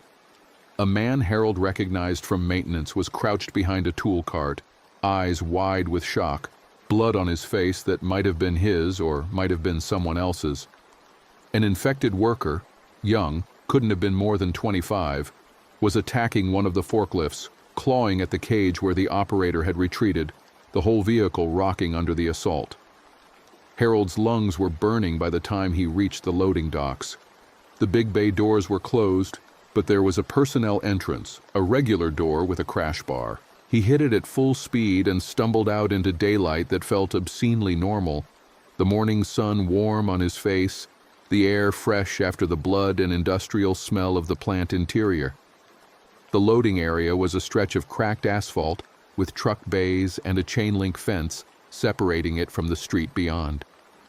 His truck was in the employee lot on the other side of the building, but going back around meant exposing himself to whatever was happening at the main exits. The street beyond the fence showed him what was happening wasn't contained to the plant. A car had crashed into a telephone pole, driver's door hanging open, the windshield spiderwebbed with blood.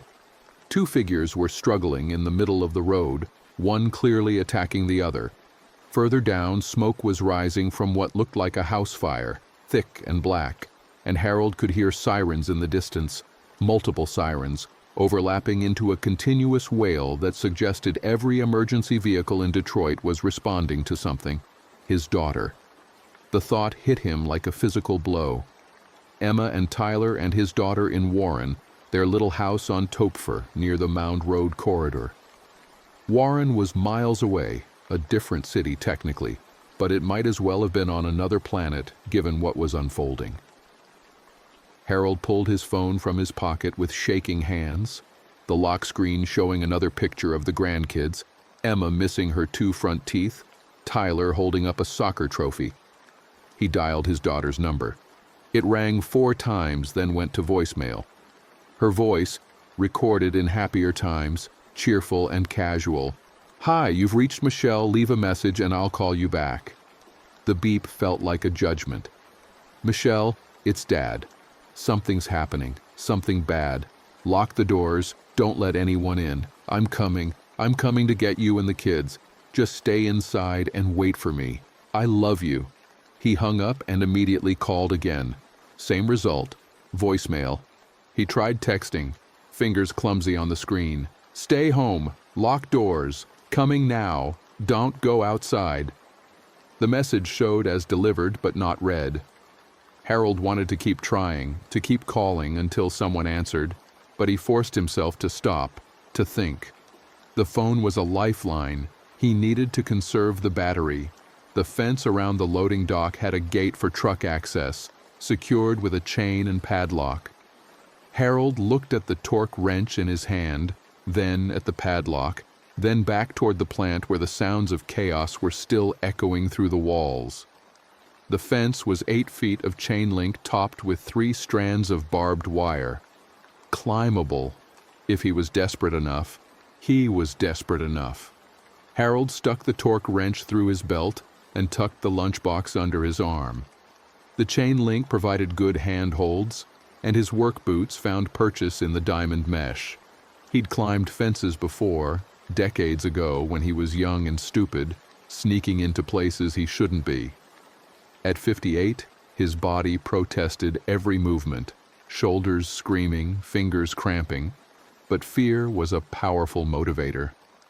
He reached the top and carefully navigated the barbed wire, feeling one strand catch his work shirt and tear a line across his back. Then he was over, dropping the 8 feet to the sidewalk on the other side, landing hard enough to make his knees buckle. He stood on a side street in Detroit at 10:15 in the morning, and the world was ending. He could see it in every direction. A woman was running down the middle of the road, barefoot, her blouse torn, screaming words Harold couldn't make out. A group of people were clustered around a fallen body on the corner, but as Harold watched, one of them suddenly turned on another, and the group scattered like startled birds. A police cruiser raced past with lights and sirens, traveling the wrong way down the one-way street, so fast it was just a blur of white and blue. His truck was in the employee lot. Harold oriented himself, getting his bearings, and started moving. The plant's main parking lot was on the north side, accessible through the front entrance or from Michigan Avenue. Walking there meant exposure, meant crossing open ground, but his keys were in his pocket, and the truck had half a tank of gas and represented his only real chance of reaching Warren before what? Before whatever was happening finished happening. Before his daughter and grandkids became statistics in whatever nightmare was unfolding. The parking lot was visible from a block away, and what Harold saw made his heart sink. The main gate was blocked by vehicles, a pileup of cars where people had tried to leave all at once. Panic causing more panic, causing collision. Figures moved through the maze of vehicles, infected, had to be, given the jerky, aggressive movements, and Harold could hear screaming from somewhere in that direction, raw and desperate. His truck was in there somewhere, a dark blue Ford F-150 he'd bought used 3 years ago. He'd parked in his usual spot that morning, third row from the gate, near the light pole. Getting to it meant entering that chaos. Harold stood on the corner across from the lot, partially hidden behind a mailbox, trying to assess the situation. There had to be 50 vehicles in there, and he could see at least a dozen people, some running, some lurking between the cars, some on the ground not moving. Getting to his truck was suicide. Getting to his truck might be his only option. He was still trying to decide when the choice was made for him. One of the infected, a man in a security guard uniform, emerged from between two cars and looked directly at Harold. The distance was maybe 40 yards. For a moment they just stared at each other, predator and prey, and Harold saw the exact moment when recognition sparked in those dead eyes. The infected guard's mouth opened and that terrible shriek came out, and then he was running. Harold ran too, not toward the parking lot, not anymore. Away. His boots slapped against the sidewalk and his breath came in ragged gasps and the lunchbox banged against his ribs, but he didn't drop it, couldn't drop it. Behind him, the shrieking continued, and he knew without looking that the guard was pursuing, that other infected might join the chase. The torque wrench in his belt dug into his hip with every stride, and his back muscles were screaming from the fence climb, but stopping meant dying. He turned a corner onto a residential street, rows of small houses in various states of decay, some maintained, some abandoned, some caught in the middle. Detroit had been dying for so long that neighborhoods existed in 3 simultaneous states: life, death, and the uncertain space between. Harold's eyes scanned for somewhere to go, somewhere to hide, and fixed on a house halfway down the block with a porch and an open door. Open door meant bad news, probably, but also meant access. Harold veered toward it, taking the porch steps 2 at a time, and barreled through the door into a small living room that smelled like old carpet and cigarette smoke. He spun and slammed the door shut, hands fumbling for a lock. There was a deadbolt and a chain. He engaged both, then stepped back, watching the door, listening. His heart was trying to hammer out of his chest. Sweat ran into his eyes. The shrieking had stopped. Either the guard had lost him or was still out there, hunting. Harold moved away from the door, deeper into the house, the torque wrench ready in his hand. The living room was furnished with mismatched pieces, a couch with a blanket thrown over it, a television on a stand, family photos on the wall showing smiling people in clothes from a decade ago. The house felt empty, but he'd learned in the past hour that feelings were unreliable. He moved through to the kitchen, checking each room, the torque wrench leading the way. Kitchen empty, dishes in the sink. Bathroom empty, towel on the floor. Bedroom with an unmade bed, empty. The second bedroom converted to an office, empty. He was alone. Harold let himself breathe, let the adrenaline start to fade, and immediately his legs went weak. He caught himself against the kitchen counter, head swimming, and for a moment he thought he might pass out. The kitchen window looked out onto a small backyard with a chain-link fence separating it from an alley. Beyond that, more houses, more fences, the urban landscape of Detroit's east side. Smoke was rising from multiple locations now, columns of black reaching into a blue sky that seemed offensively peaceful. In the distance, toward downtown, he could see more smoke, and the sound of sirens was constant. A background drone that suggested every emergency service was overwhelmed. Harold set the lunchbox on the counter and opened it with shaking hands. The turkey sandwich, apple, and bag of chips his daughter had packed seemed to belong to a different world. A world where tomorrow was guaranteed, and the biggest concern was whether he'd remembered to take his blood pressure medication.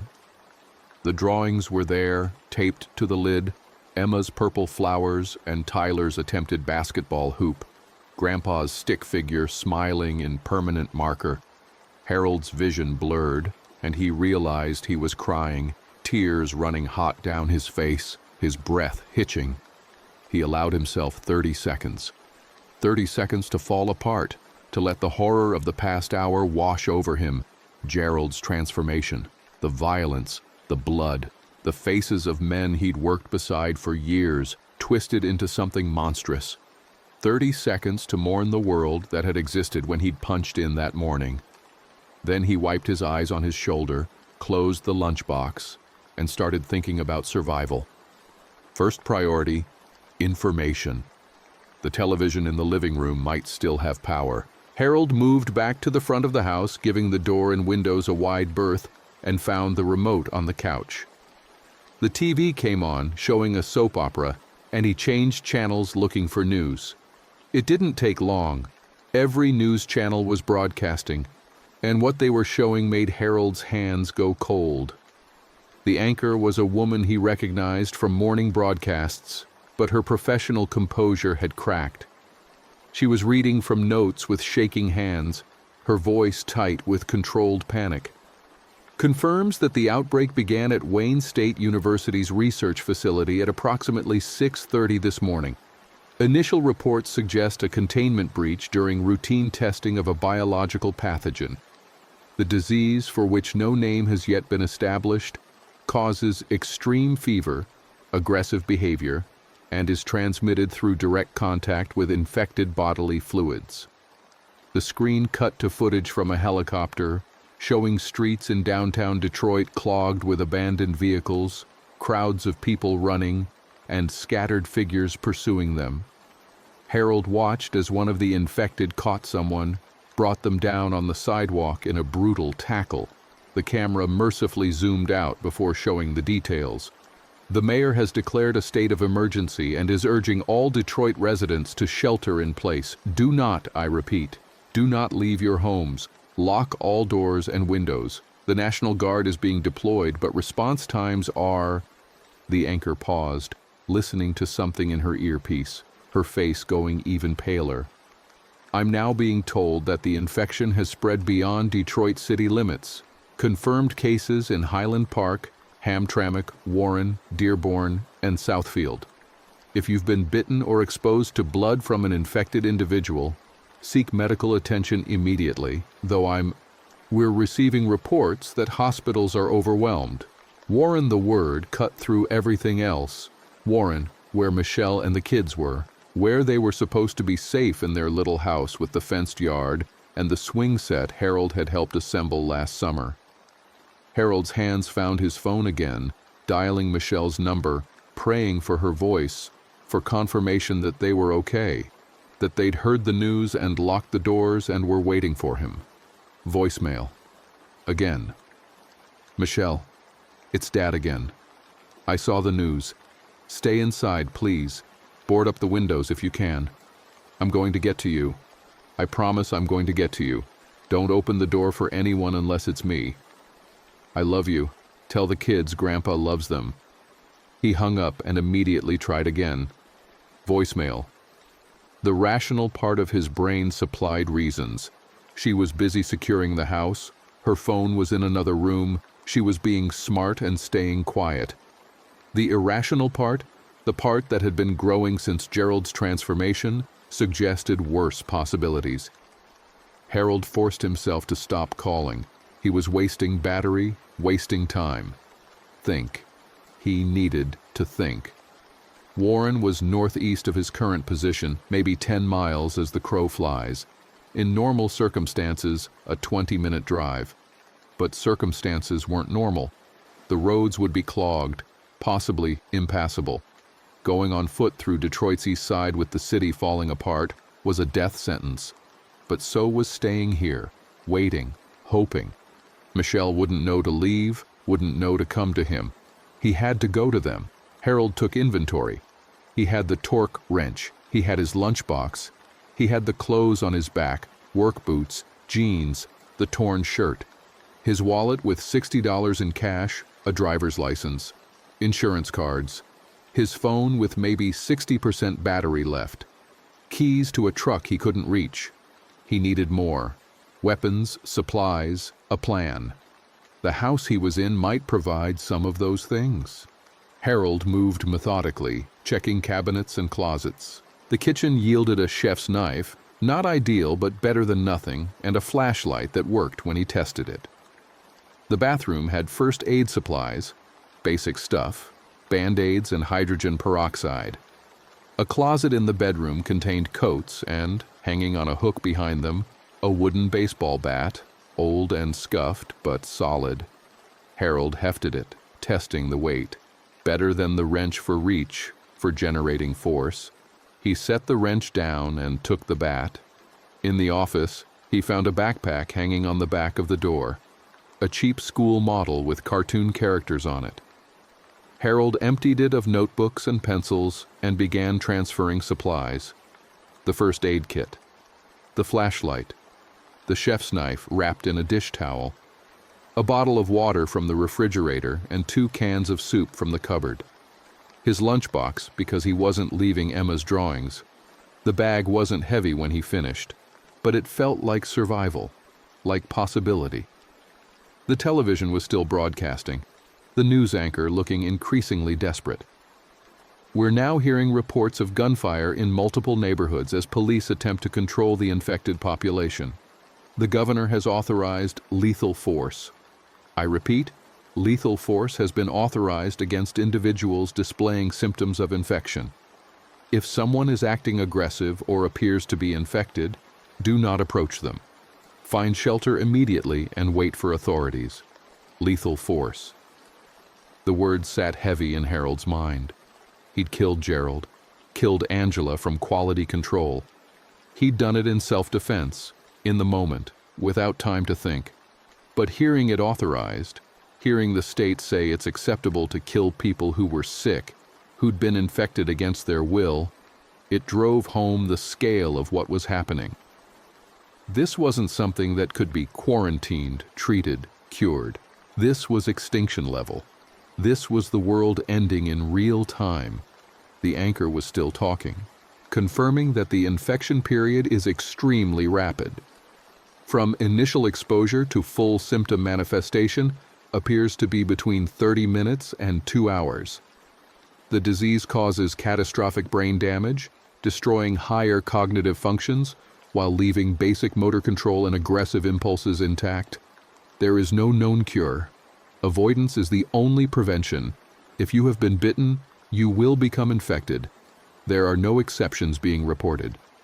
Harold watched as she paused again, listening, and he saw her professional mask finally shatter completely. Tears ran down her face as she said, "I'm being told to evacuate the station. This will be our last broadcast until we can establish a secure location. To everyone watching, please stay safe. Find somewhere defensible. Stay with people you trust. This is, God help us. This is the end of the world as we know it." The feed cut to static, then to a blue screen, then nothing. Harold stood in the silent living room, staring at the blank television, the bat hanging loose in his hand. The end of the world. He'd lived through recessions, through the auto industry collapse, through his wife's death from cancer 5 years ago. He'd thought he understood loss, understood crisis. But this was different. This was watching civilization's skin peel back to reveal the chaos underneath, the fragile nature of everything that had seemed permanent. His phone buzzed. For a moment, Harold's heart leaped, Michelle calling back, but when he checked, it was just an emergency alert, text from some federal system he'd never paid attention to before. The message was brief and chilling. National emergency. Stay indoors. Avoid contact with infected. Military response underway. No further information available. No further information. That was it. The government's official response to the apocalypse: stay inside and good luck. Harold pocketed the phone and moved to the front window, carefully pulling back the curtain to look out at the street. Nothing moved out there now. The residential block was quiet, almost peaceful. The kind of scene that belonged in summer afternoon memories, trees with their leaves rustling in a breeze, small yards with toys abandoned mid-play, cars parked at curbs. but the illusion shattered when he looked closer and saw the blood trail on the sidewalk across the street, leading to a door that hung open, dark inside. Movement in his peripheral vision made Harold drop the curtain and step back.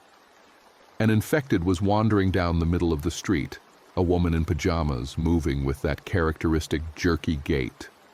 She stopped in front of a house 2 doors down, head tilting, and Harold realized she was listening.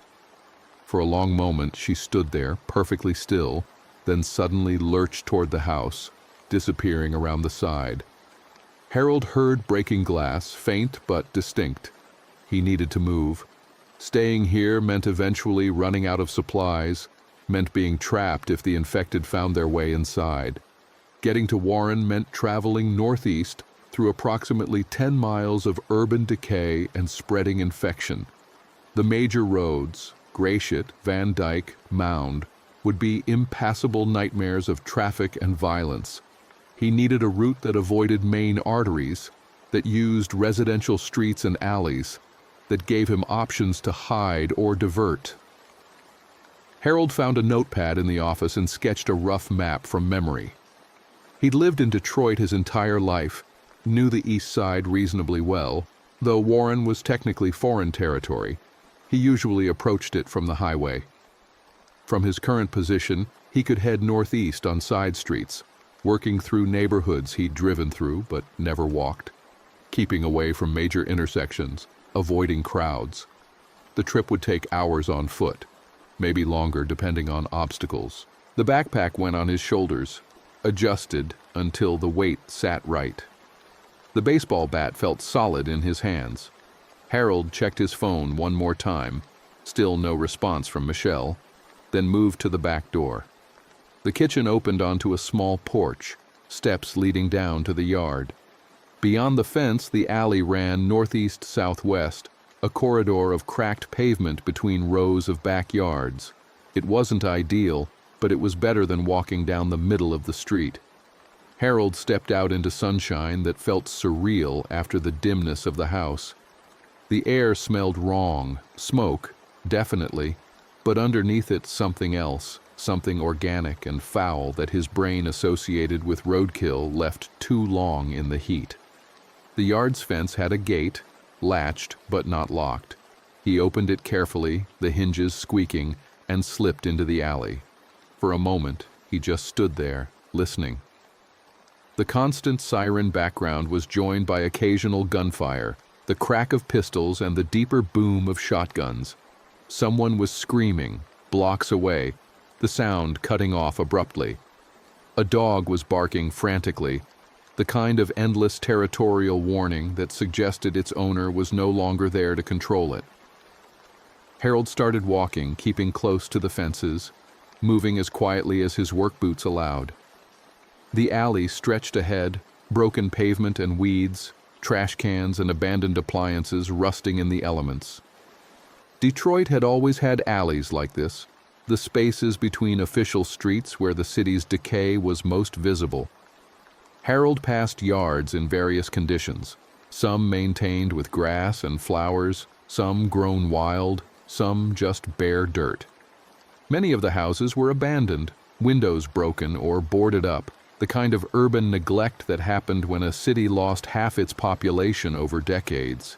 He'd gone maybe 3 blocks when he encountered his first obstacle. A chain-link fence crossed the alley at an intersection where a larger street cut through. The fence was new, industrial grade, clearly installed to prevent through traffic. Harold could see the reasoning: keep drug traffic down, reduce theft. But right now it was a barrier between him and his grandkids. He could go around, take the street, but that meant exposure. The fence was 10 feet high, no barbed wire on top. Harold approached it, checking for stability, and found it well anchored in concrete posts. Climbable, but the backpack would make it difficult. He slipped it off his shoulders, preparing to throw it over when he heard the sound, that shrieking cry, close, too close. Harold spun, bat ready, and saw 2 infected emerging from a yard he'd just passed. A man and woman, both covered in blood, both moving with purpose directly toward him. Harold ran. The fence blocked his path forward, so he veered right, through a broken gate into someone's yard. The property was overgrown, a single-story house with boarded windows and a collapsed porch. Harold stumbled through tall grass, aiming for the far side of the yard, but his boot caught on something, a hose, a root, and he went down hard, the bat flying from his hands, the air driving out of his lungs. He rolled onto his back just as the first infected reached him. The man dropped on him with the weight of dead meat, hands clawing, mouth snapping. Harold got his arms up, shoving against the man's chest, trying to keep those teeth away from his face. The infected was strong, impossibly strong for someone who should have been weakened by injury and blood loss. Harold's muscles screamed, his arms shaking with effort, and the snapping mouth got closer, close enough that he could smell the breath. Rot and copper. His hand found something in the grass, a piece of wood, a stake from a garden. Harold gripped it and drove it upward, catching the infected under the chin, the point penetrating up through soft tissue. The body went rigid, then limp, weight collapsing. Harold shoved it off and scrambled backward, searching frantically for the bat. The woman was there now, stepping over her companion's body, reaching for Harold with blood-slicked hands. The bat was 3 feet away. Harold lunged for it, fingers closing around the handle, and swung from his knees in a wild arc that caught the woman across the shin. She toppled but didn't stop, crawling now, still coming. Harold got to his feet and brought the bat down on her head, once, twice, 3 times, each impact making a sound that would haunt him. When she finally stopped moving, he stood there gasping, shaking, looking down at what he'd done. They'd been people, recent people, hours ago people. The man was wearing house slippers and sweatpants. The woman had a wedding ring. They'd woken up that morning with plans, with routines, with no idea that by noon they'd be dead in someone's overgrown yard, killed by a stranger with a baseball bat. Harold wanted to feel guilty, wanted to let the horror of it paralyze him, but there wasn't time. The neighborhood had heard the fight, heard the shrieking. More would come. He retrieved his backpack, checked that nothing had fallen out, and continued through the yard toward the next alley. His hands were still shaking, adrenaline making his whole body feel electric and disconnected. The bat was sticky with blood. He tried not to look at it, tried not to think about what he was becoming, what the world was forcing him to become. Michelle and the kids. That was all that mattered. Getting to them, keeping them safe. The next hour became a blur of movement and hiding, a pattern that repeated with slight variations. Move through alleys or yards, avoiding streets where possible. When forced into the open, move quickly, eyes scanning constantly for threats. Hide behind fences or in sheds when infected appeared, waiting with held breath for them to pass. The city was consuming itself block by block, the infection spreading like fire through dry grass. Harold witnessed atrocities he couldn't process. A man dragging a screaming woman into a house, the sounds that followed. A group of survivors beating someone to death with pipes, convinced they were infected, probably right. A child, maybe 10 years old, alone and crying in a doorway until something pulled them back inside. Each scene lasted seconds, glimpses of hell, and Harold kept moving because stopping meant drowning in it. The smoke was thicker now, multiple fires burning unchecked across the city. A breeze from the southwest pushed ash and the smell of burning plastic over the neighborhood. Harold's throat was raw from breathing it, his eyes watering. He'd been traveling for maybe 90 minutes and had covered less than 2 miles. At this rate, Warren was hours away. Full dark would come around 8 o'clock. Being outside after dark, navigating unfamiliar territory with infected hunting by sound, that was suicide. He needed shelter, somewhere to wait out the worst of the day, somewhere to catch his breath and think. Harold found it in a small church, a brick building with a white steeple and a parking lot empty except for 2 cars. The front door was locked, but a side entrance near the basement yielded to his shoulder. Inside, the air was cool and smelled like old carpet and lemon furniture polish. The quiet was shocking after the chaos outside. The basement was a typical church fellowship hall: long tables, folding chairs, a small kitchen area, bulletin boards with announcements for events that would never happen. Harold checked the entire space, making sure he was alone, then wedged a chair under the door handle as a rudimentary lock. The windows were high and small, ground level, but they let in enough light to see by. He set his backpack on one of the tables and took inventory again. The water bottle was still half full. The canned soup looked better than it had an hour ago. His phone showed 40% battery. He'd kept it in airplane mode except when trying to call Michelle. Harold took it off airplane mode now and tried her number again. Voicemail. He tried texting. Delivered, not read. He tried Tyler's school emergency contact number, Michelle's work, their neighbor. Everything went to voicemail or rang unanswered. The rational explanations were running out. Michelle was meticulous about her phone. She kept it charged and with her. If she wasn't answering, something was wrong. Either the cell networks were overwhelmed or she couldn't answer, or Harold refused to finish that thought. They were fine. They had to be fine. He'd get there and they'd be locked in the house, scared but safe, and he'd get them out of the city, away from the infection. To where? The question had been lurking at the edges of his mind since the plant. Even if he got to them, then what? Detroit was dying. The infection was spreading to surrounding communities. The news had mentioned cases in multiple suburbs, and that was hours ago. By now, southeast Michigan could be entirely compromised. Where did you run when the whole region was infected? North. The thought came with the force of conviction. North, toward the rural areas, toward the small towns and farmland between Detroit and the Thumb.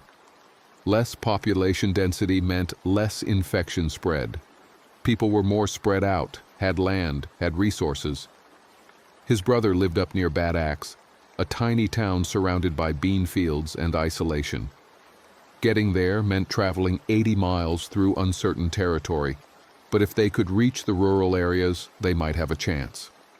Harold ate one of the cans of soup cold, the tomato taste metallic and artificial but providing calories and liquid. He saved the other can in the sandwich for later, or... The church was quiet except for the occasional sound from outside. Sirens, gunshots, once a massive explosion that shook dust from the ceiling and made him think of a gas station or propane depot going up. Through the high windows, he could see smoke rising thick enough to dim the afternoon sun.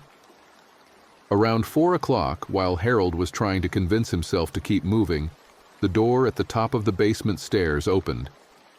Harold's hand found the bat instantly, body going tense. But the voices that echoed down were human, genuinely human, not the guttural sounds of the infected. 2 men arguing in harsh whispers. "Told you, man, we need supplies. This place might have food." "Churches don't have food, they have crackers and wine." "Communion, yeah, but they also have kitchens for like church dinners and shit." The footsteps started down the stairs. Harold remained perfectly still, hidden in the shadows behind the door, bat raised. The 2 men emerged into the basement, both young, early 20s, one white and one black, both wearing clothes that suggested they'd left home in a hurry. Basketball shorts, t-shirts, expensive sneakers. They weren't infected, but they also weren't relief workers or authorities. One of them had a gun tucked into his waistband, a pistol that looked almost cartoonishly large. They saw the backpack on the table at the same moment Harold stepped out from behind the door. All 3 froze, a triangle of tension, everyone assessing threats and options. The one with the gun moved his hand toward it, not drawing but making the gesture clear. Harold tightened his grip on the bat. "Easy," the one without the gun said, hands coming up in a placating gesture. "We're not looking for trouble. Just supplies." Harold's voice came out rougher than he expected, dry from smoke and fear. "This is my shelter. I got here first. The gunman, Kid, really. Couldn't be more than 23, shook his head. Nobody owns nothing anymore, old man. In case you haven't noticed, the world's ending. I noticed? Harold's eyes flicked between them, calculating. In a fair fight with just the bat, he'd lose badly. They were younger, faster, and one had a firearm, but nothing was fair anymore, and the bat could crush a skull before a trigger could be pulled if he moved fast enough. The question was whether it would come to that. There's nothing here. No food. I already checked. Your backpack looks full. Personal supplies. Not enough to share. The two men looked at each other, some silent communication passing between them. The gunman's hand stayed near his weapon, fingers twitching. Harold could see the calculation happening. Was it worth fighting an old man with a bat for whatever was in that backpack? The answer depended on how desperate they were, how much they'd seen, what they'd already done to survive. The one without the gun spoke again, his tone attempting reasonable. Look, man, we're not trying to rob you, but we haven't eaten since this morning. We're just looking for anything. Canned food, water, whatever. You share a little, we'll leave peaceful. I can't. Harold's grip on the bat didn't loosen. I have a daughter and 2 grandkids in Warren. Everything I've got is for getting to them. Something flickered in the gunman's expression. Recognition, maybe empathy. Warren's fucked, man. We came from there. That's why we're here. The infected are everywhere. The police tried to set up a barricade on Van Dyke, but it got overrun around noon. Half the city's on fire. The words hit Harold like a physical blow. Warren compromised. The barricades broken. He'd known, intellectually, that the infection was spreading, but hearing confirmation that it had reached his daughter's neighborhood made his vision swim. When were you there? What time? We left around 2. Shit was already bad.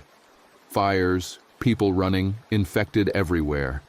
The cops were shooting anything that moved. We barely got out. 2 o'clock, 5 hours ago. Michelle hadn't answered her phone since before then. Harold's mind supplied images he couldn't stop. The house broken into, the kids hiding, his daughter fighting with a kitchen knife against something that didn't stop when cut. He pushed it away, forced himself to focus. I'm still going. They're waiting for me. The gunman pulled his weapon then, but he didn't point it at Harold, just held it down at his side, a statement of capability. You're crazy! You won't make it 2 blocks. The streets are packed with those things. Then I die trying. Harold's voice was flat, factual. But I'm not dying in a church basement. And I'm not giving you my supplies. For a long moment, nobody moved. The standoff felt like it could tip either way, violence or detente. Then the one without the gun touched his partner's arm, shaking his head. Let him go, man. It's not worth it. We'll find something else. The gunman looked like he wanted to argue, but after a moment, he nodded, tucking the pistol back into his waistband. Your funeral, old man. Hope you find them. Hope they're still alive to find. They backed toward the stairs, keeping Harold in view, and climbed up. Harold waited, listening, until he heard the door at the top close.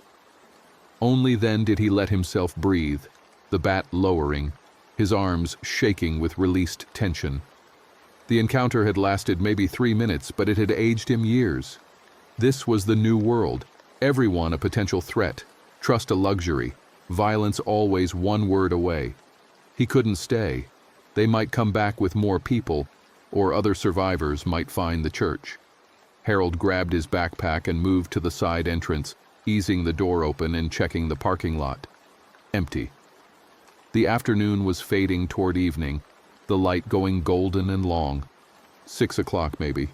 2 hours until dark. He needed to make progress, needed to get closer to Warren before night fell. Harold emerged from the church and oriented himself. Northeast. Always northeast. The residential streets stretched ahead, row after row of small houses, some maintained, many abandoned. He could see infected in the distance, individuals and small groups, wandering with that characteristic aimless quality until something drew their attention. He could hear them too, that shrieking call they made when prey was spotted, echoing across the neighborhood like a predator's cry. The next 2 hours were the longest of Harold's life. He moved through a landscape of horrors, past scenes that would never leave his memory. A woman hanging from a second-story window by her hands, screaming for help. Infected gathered below like eager dogs. An elderly couple dead in their car, the windows smashed, blood everywhere. A grocery store with its front windows broken. The interior a battlefield of abandoned carts and bodies and infected feeding. Harold fought when he had to. Twice more, both times infected that got too close, both times ending with the bat-crushing skulls and his hands slick with blood. He hid more often, pressing himself into doorways or behind cars while infected passed within feet. He saw other survivors, always at a distance, and they saw him, and everyone gave each other wide berth because trust was death, and the only reliable ally was yourself. The houses grew slightly nicer as he pushed northeast, the neighborhood improving from abandoned to merely poor to working class. He crossed major streets, Chalmers, Cadue, Harper, each crossing a sprint through open ground with his heart in his throat. Traffic was abandoned on the main roads, vehicles left at angles that suggested panic, doors open, sometimes bodies still inside. No police, no fire trucks, no sign of authority. The government response promised by the emergency alert was invisible, either overwhelmed or evacuated or simply never coming. By the time true darkness started falling, Harold was somewhere around Moross Road, maybe 6 miles from where he'd started. Warren's southern border was another 2 miles northeast. Close, so close, but darkness changed everything. The infected didn't sleep, didn't need rest. They hunted by sound and motion, and in the dark, human disadvantage became overwhelming. He found a house with a detached garage, the main building burned out, but the garage intact. The door was closed, but not locked. Inside, the space was cluttered with the typical accumulation of decades: tools, paint cans, a workbench, a riding mower that looked like it hadn't run in years. Harold closed the door behind him and wedged the workbench against it. There was a small window on the back wall, too high for easy access, providing minimal light. This was where he'd wait out the night. Harold cleared a space on the floor, using cardboard flattened from boxes as a cushion. The garage smelled like gasoline and oil and earth, familiar smells from a lifetime of working with his hands. He ate the remaining soup and half the sandwich, forcing himself to save the other half. The water bottle was nearly empty. Tomorrow he'd need to find more, along with additional food. But tonight he just needed to survive. Outside, the darkness was broken by fires burning throughout the city, orange glows reflecting off smoke. Gunfire continued sporadically, sometimes sustained bursts that suggested someone was making a stand. The shrieking calls of infected were constant, layered over each other, creating a chorus of hunger and rage. Harold sat with his back against the wall, the bat across his lap, and tried his phone one more time. No signal. He stared at the screen, at the no service indicator, and felt the last thread of hope fray.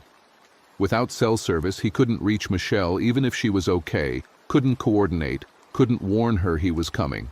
He was blind, moving toward a destination that might already be gone, driven by nothing more than stubborn refusal to accept the alternative.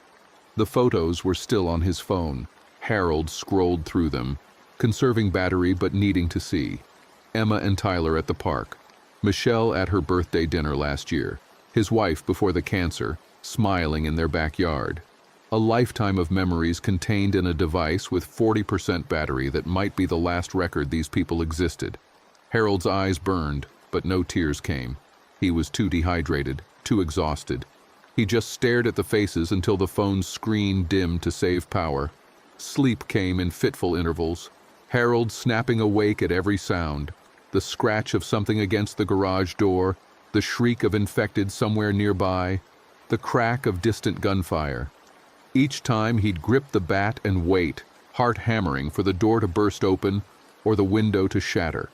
Each time the threat passed and he'd ease back down, knowing real rest was impossible. Dawn came slowly, gray light filtering through the window, revealing the garage in full detail. Harold's body ached from the concrete floor, his back stiff, muscles protesting as he stood. He was 58 years old, and yesterday he'd walked miles, climbed fences, fought for his life repeatedly. His body was breaking down, but his mind remained focused. 2 more miles. He could do 2 more miles. He finished the sandwich and drained the last of the water, then prepared to move. The backpack was lighter now, mostly empty except for the lunchbox and the first aid kit. He needed to resupply, but that meant entering structures, exposing himself to potential traps. The alternative was continuing without resources, which guaranteed failure. Harold chose a house 3 doors down, a 2-story with intact windows and a front door that looked recently painted. The mailbox had mail in it, bills, junk, magazines, suggesting the occupants had left suddenly or not at all. He approached from the backyard, checking for infected, finding none. The back door was locked. Harold used the bat to break a window, the sound making him wince, then reached through and unlocked the deadbolt from inside. The kitchen was clean, dishes drying in the rack, a calendar on the wall showing October 2025 with doctor appointments and school events marked. A family lived here, probably still lived here, maybe hiding upstairs or maybe gone. Harold moved quietly, clearing rooms, the bat ready. Living room empty, dining room empty, bathroom empty. The house felt frozen, suspended between occupied and abandoned. In the pantry, he found treasure. Canned goods, boxes of pasta, bottles of water. Harold filled his backpack, taking what he could carry. 4 water bottles, 6 cans of various vegetables and soups, a box of crackers. The refrigerator still had power, suggesting the grid hadn't completely collapsed, at least not here. He took a brick of cheese and an apple, fresh food that wouldn't last but would provide immediate calories. Upstairs, he heard movement. Harold froze, bat raised, listening. A door opened somewhere on the 2nd floor and footsteps moved across creaking boards. Then a voice, thin and frightened. "Who's there?" "I have a gun." Harold debated running, but the voice didn't sound infected, sounded human and scared. He called up the stairs, keeping his voice low. "Just passing through. Taking some food. I'm not infected." Silence. Then, "Prove it." "Can't prove it. You'll have to trust me. I'm leaving now. I won't hurt you." Harold backed toward the kitchen, toward the broken window. The footsteps upstairs moved to the top of the stairs. A figure appeared, silhouetted against the brighter light from above. A woman, middle-aged, holding what might have been a gun or might have been a flashlight. Impossible to tell in the shadows. "Where are you going?" Her voice cracked with emotion, with the strain of whatever she'd endured. "Warren, looking for my family." "Warren's gone. Everything's gone." "Maybe. But I have to try." Harold reached the kitchen, shouldering the backpack. "I'm sorry about the window. Thank you for the food." He climbed out before she could respond, dropping into the yard and moving quickly away from the house. Behind him, he heard crying, muffled and broken, the sound of someone alone and terrified and slowly losing hope. Harold wanted to go back, wanted to offer comfort or help, but he couldn't. He had 2 miles to go and a family that needed him. The morning was overcast, smoke from countless fires creating a haze that turned the sun into a dim orange disk. The smell was worse today, the sweet rot stench of bodies starting to decay in the October warmth. Harold's eyes watered constantly, his lungs burning with every breath. The streets were quieter than yesterday, fewer screams, fewer visible survivors. Either people had found shelter Or they'd become infected, or they'd died. The city felt emptied, a stage after the performance ended and the audience left. He crossed into Warren around 10 in the morning, marked by a sign someone had spray-painted with "Quarantine Zone, Turn Back." The warning was unnecessary. The street beyond showed evidence of the failed barricade the young men had mentioned. Vehicles had been positioned bumper to bumper across the intersection, but something, infected, panicked survivors, simple weight of numbers, had pushed through. Cars were overturned, broken glass everywhere, bullet casings littering the asphalt. Bodies in police uniforms lay among the wreckage, some intact enough to show wounds, others torn apart. Harold moved through the scene carefully, eyes scanning for movement. Several of the bodies were missing, presumably reanimated, and wandered off. The rest were just dead, truly dead, and would stay that way unless he made noise and drew infected from surrounding areas. He saw one officer who couldn't have been more than 25, half his face gone, radio still clipped to his belt. Harold paused, considering taking the radio, but it would only work if someone was still broadcasting, and the odds of that seemed minimal. Beyond the barricade, Warren looked similar to Detroit. Fires, abandoned vehicles, blood trails, and an eerie absence of life. But Harold knew these streets. His daughter lived on Topfer, a quiet residential road between Mound and Schoenherr. From here, maybe 15 minutes by car. On foot, through unknown hazards, maybe an hour. 60 minutes between him and knowing whether his family was alive. He chose the route carefully, avoiding main roads, sticking to neighborhoods. The houses here were smaller than Detroit's, built in the post-war boom, rows of modest ranches with attached garages and small yards. Many had signs of fortification, windows boarded, doors barricaded. Some had been breached, doors hanging open, evidence of violence. Harold passed one house where a body lay on the front lawn, too decomposed to identify, covered in flies. The infected were more numerous here. Harold saw them constantly now, individuals and small packs, wandering or standing idle until something triggered their hunting response. He hid frequently, pressing himself against walls or crouching behind cars, letting them pass. Twice he had to fight, once when an infected spotted him from a window and came crashing through the glass, once when he rounded a corner and walked directly into one. Both times ended with the bat connecting, with skull giving way, with Harold continuing onward covered in someone else's blood. He recognized a strip mall he'd stopped at countless times, a pharmacy, a dollar store, a pizza place where Tyler loved the breadsticks. All of them were burned out, structures collapsed, still smoldering. A grocery store across the street had been looted, its windows smashed, carts scattered across the parking lot.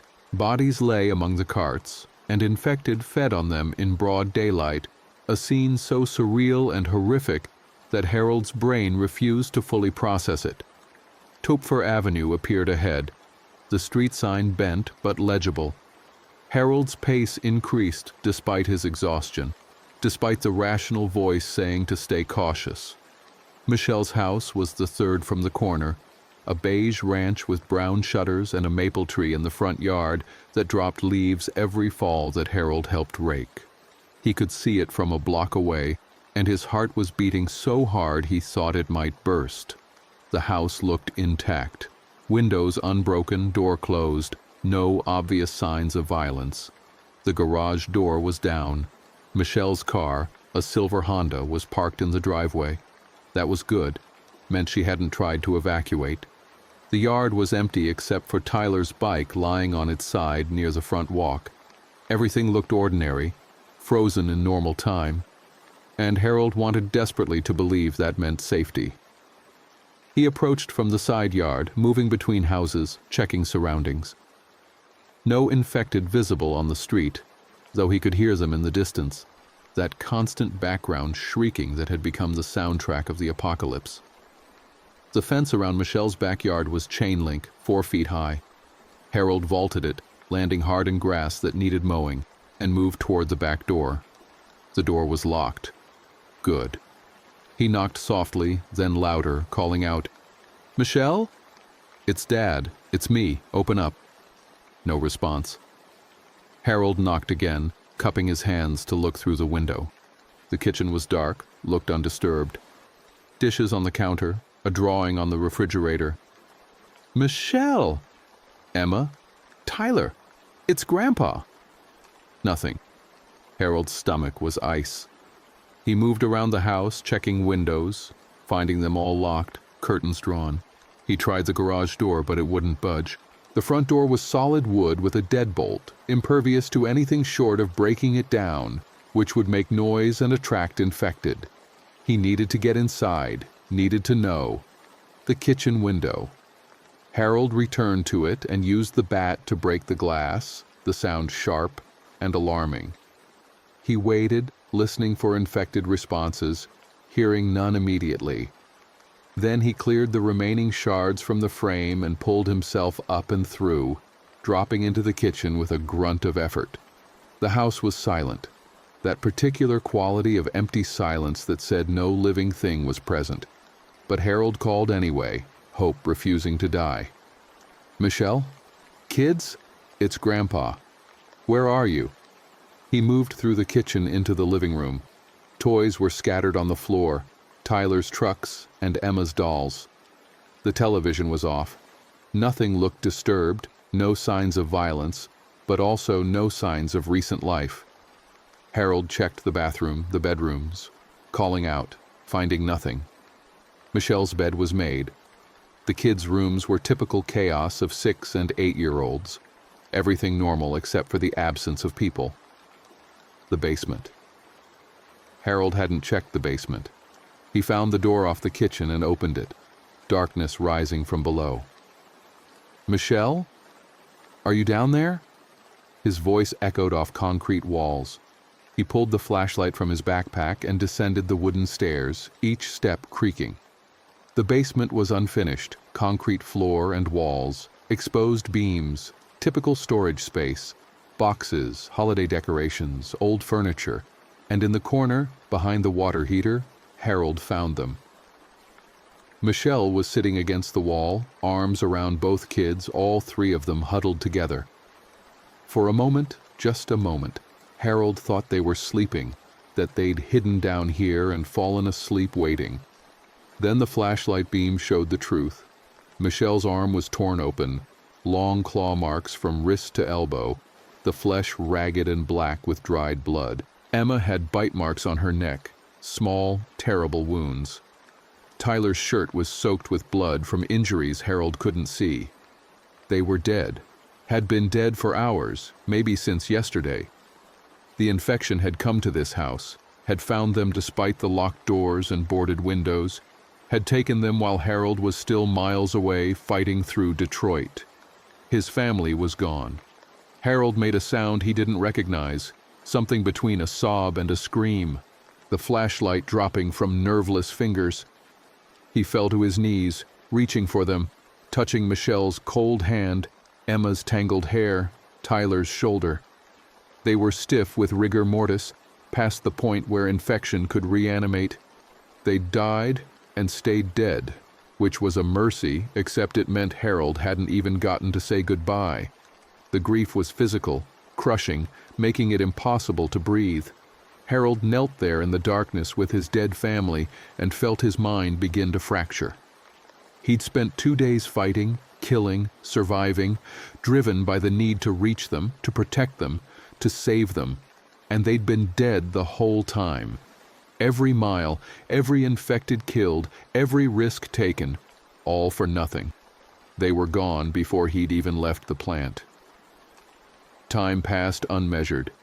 Eventually, Harold's hands found the lunchbox, still in his backpack. He pulled it out and opened it, seeing Emma's drawings in the fading flashlight beam, the purple flowers, the stick figure Grandpa. He'd carried these through hell, and for what? So he could look at them in a basement next to his granddaughter's corpse? The flashlight died, battery exhausted, plunging the basement into complete darkness. Harold sat there in the black, holding the lunchbox, surrounded by death. The house above was silent. Outside, the world was ending, and he was here, too late, always too late. Eventually, minutes or hours later, impossible to tell, Harold heard movement upstairs.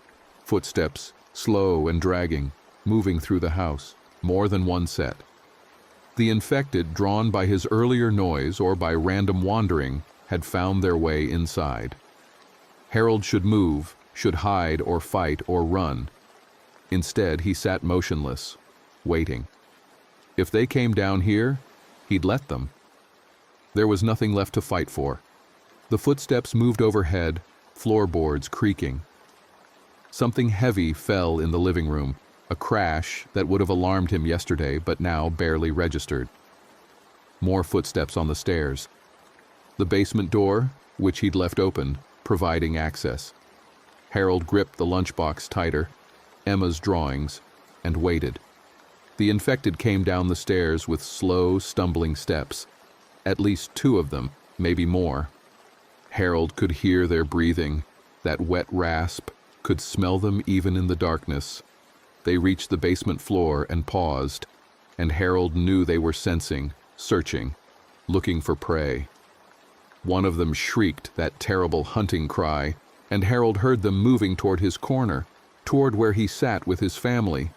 He should pick up the bat, should defend himself, but his hands wouldn't move. The infected were close now, close enough to touch. Harold closed his eyes in the darkness, thought of his wife who died 5 years ago, thought of Michelle as a little girl running through sprinklers, thought of Emma's laugh and Tyler's gap-toothed smile. Hands grabbed him, multiple hands, pulling with inhuman strength. Harold didn't resist. He let them pull him down, let them bear him to the concrete floor, and when the first bite came, tearing into his shoulder, he barely felt it. The pain was distant, unimportant. More bites followed, his arm, his leg, his throat. The sounds they made while feeding were wet and eager. Harold's consciousness began to fade, blood loss stealing thought and sensation. His last clear image was of Emma's purple flowers, drawn with childish precision, a grandfather who'd promised to protect her and failed. The lunchbox slipped from his grip, hitting the concrete with a metallic sound that echoed briefly before being drowned out by feeding sounds. The infection worked quickly, fever rising as blood stopped flowing, death occurring within minutes. Harold's body seized once, twice, then went still.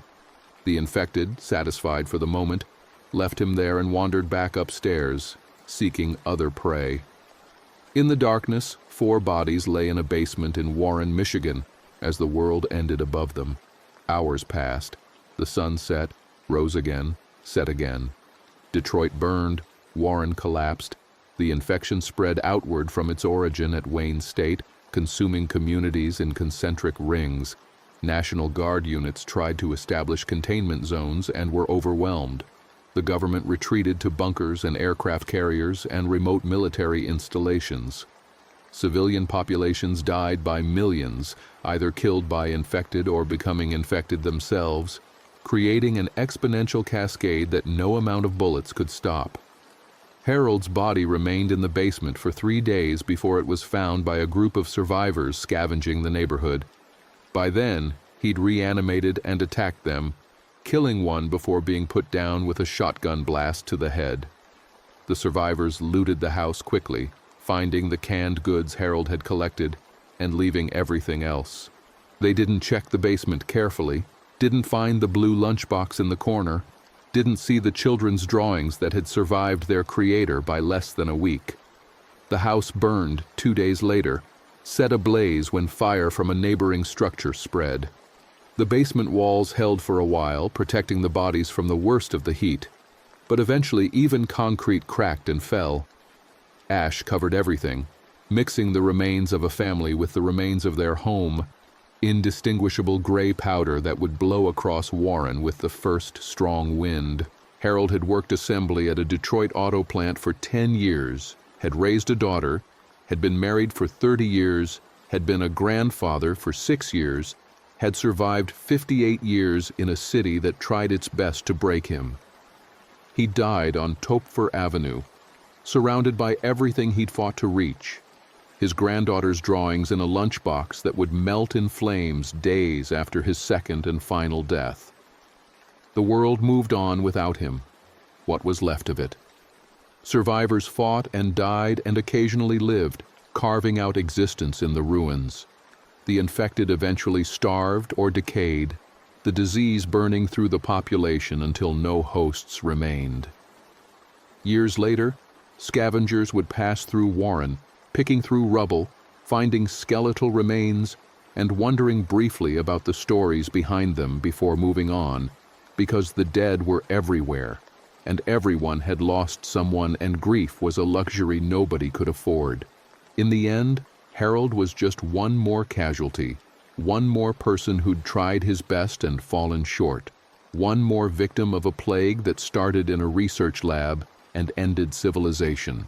His story was not unique, was not particularly tragic compared to millions of others. He died trying to save his family, and that counted for something, or it counted for nothing. The infected didn't care about intent or effort or love. They only cared about feeding. The blue lunchbox melted in temperatures exceeding 1,500 degrees, the metal warping and running like water. The drawings inside combusted instantly, Emma's purple flowers becoming carbon and ash. The stick figure labeled Grandpa with his yellow smile disappeared into the flames, joining the countless other memories and mementos and small pieces of humanity that burned away as the world collapsed. Harold's truck, still parked in the Sterling plant employee lot, eventually had its windows smashed and its interior looted. Someone slept in the bed for a few nights before being killed by infected. The plant itself was overrun completely within a week, becoming a nest for hundreds of infected who wandered the assembly lines where men once built vehicles with their hands and their labor and their knowledge of bolts and torque and precision. Detroit's skyline remained visible for months, a jagged silhouette against smoke-filled skies, before fires and time and weather began to pull it down.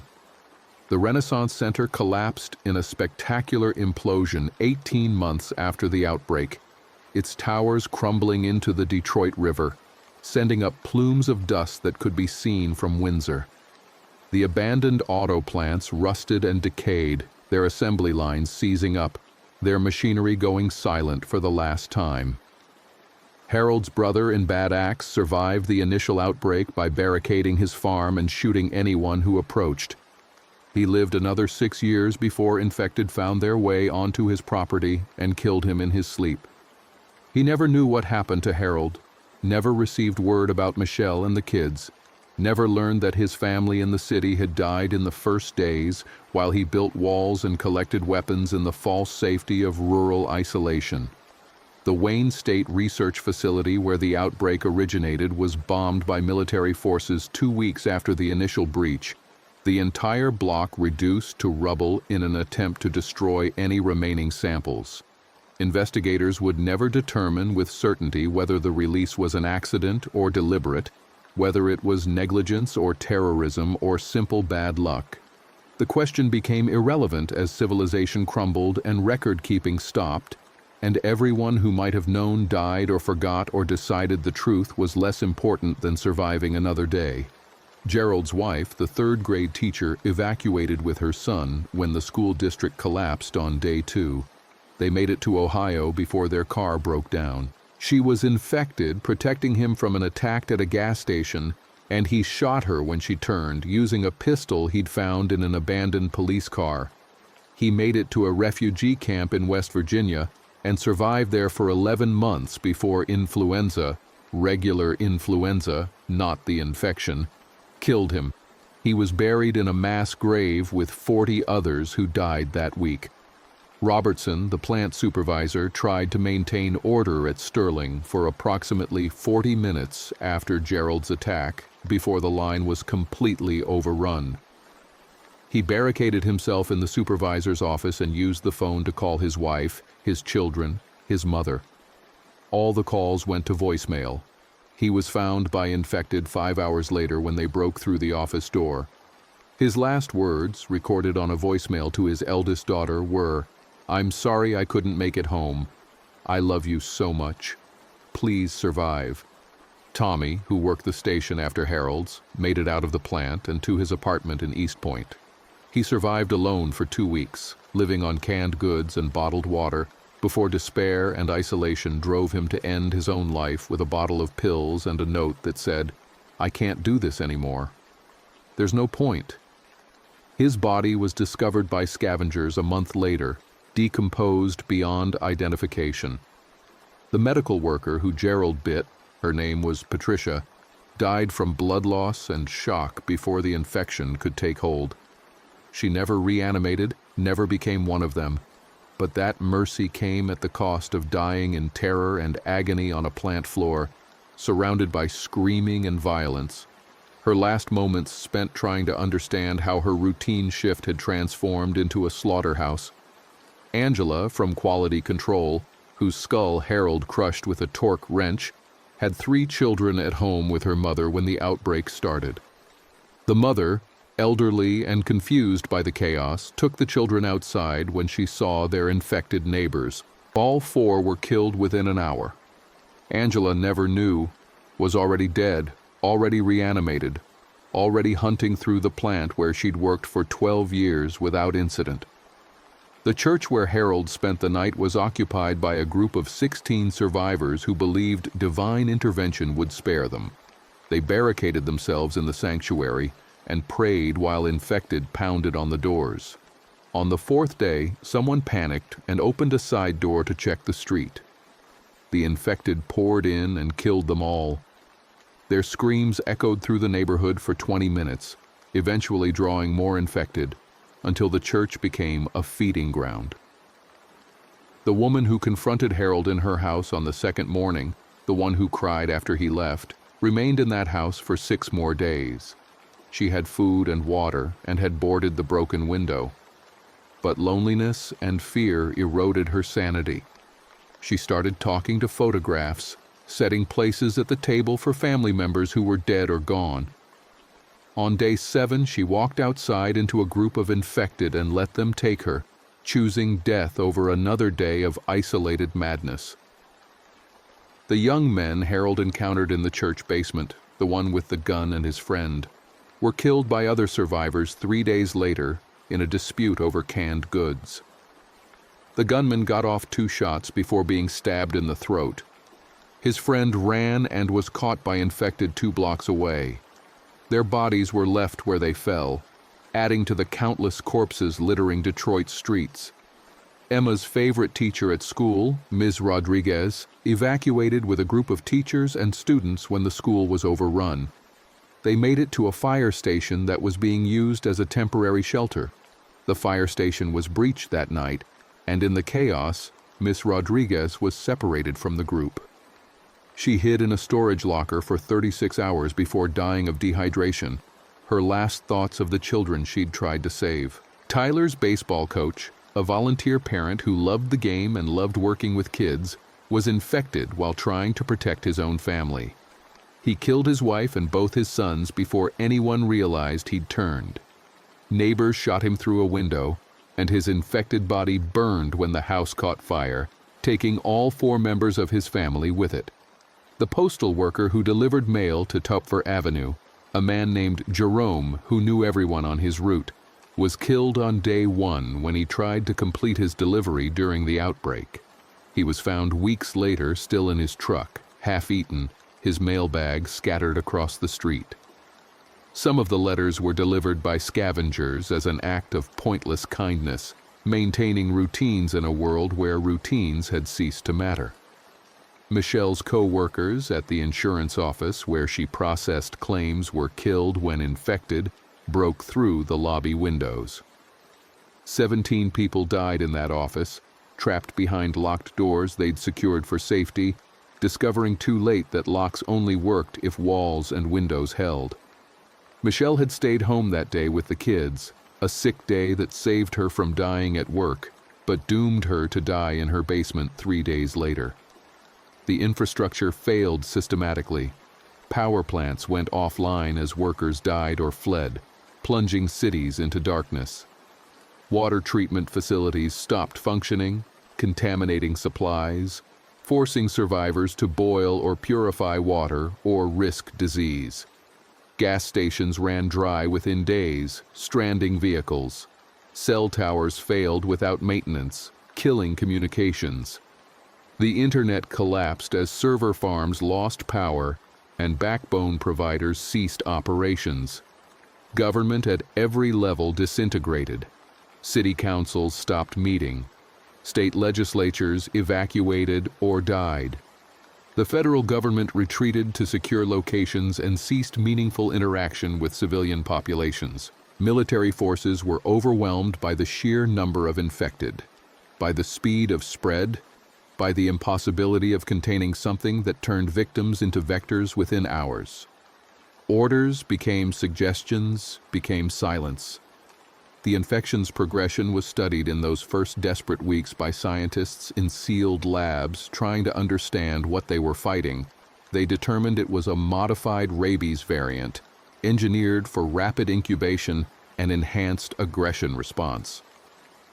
Whether this was intentional weaponization or research accident remained disputed until everyone stopped caring about causes and focused only on survival. The virus attacked the brain's prefrontal cortex, destroying higher reasoning while leaving brainstem functions intact.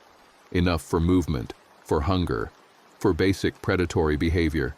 Infected could survive for weeks without food, their bodies cannibalizing muscle and tissue, becoming emaciated horrors before finally collapsing. They felt no pain, no fatigue, no fear.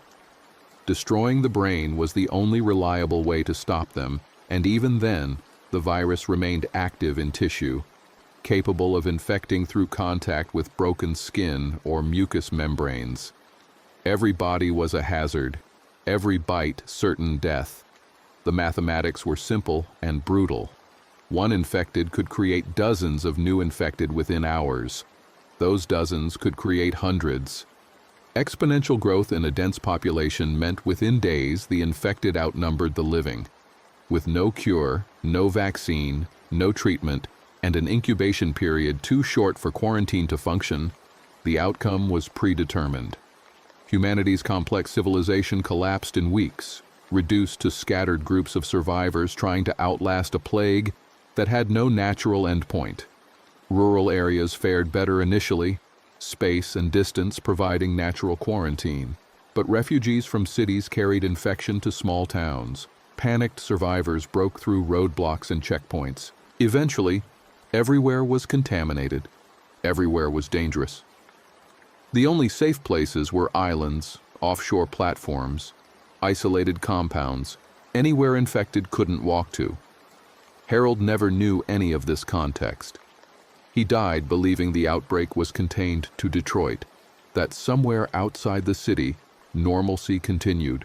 The truth that civilization was ending globally, that similar outbreaks had occurred in multiple countries, that world governments had fallen or fragmented, was hidden from him by failing communications and distance. He died with hope that somewhere, somehow, life continued untouched.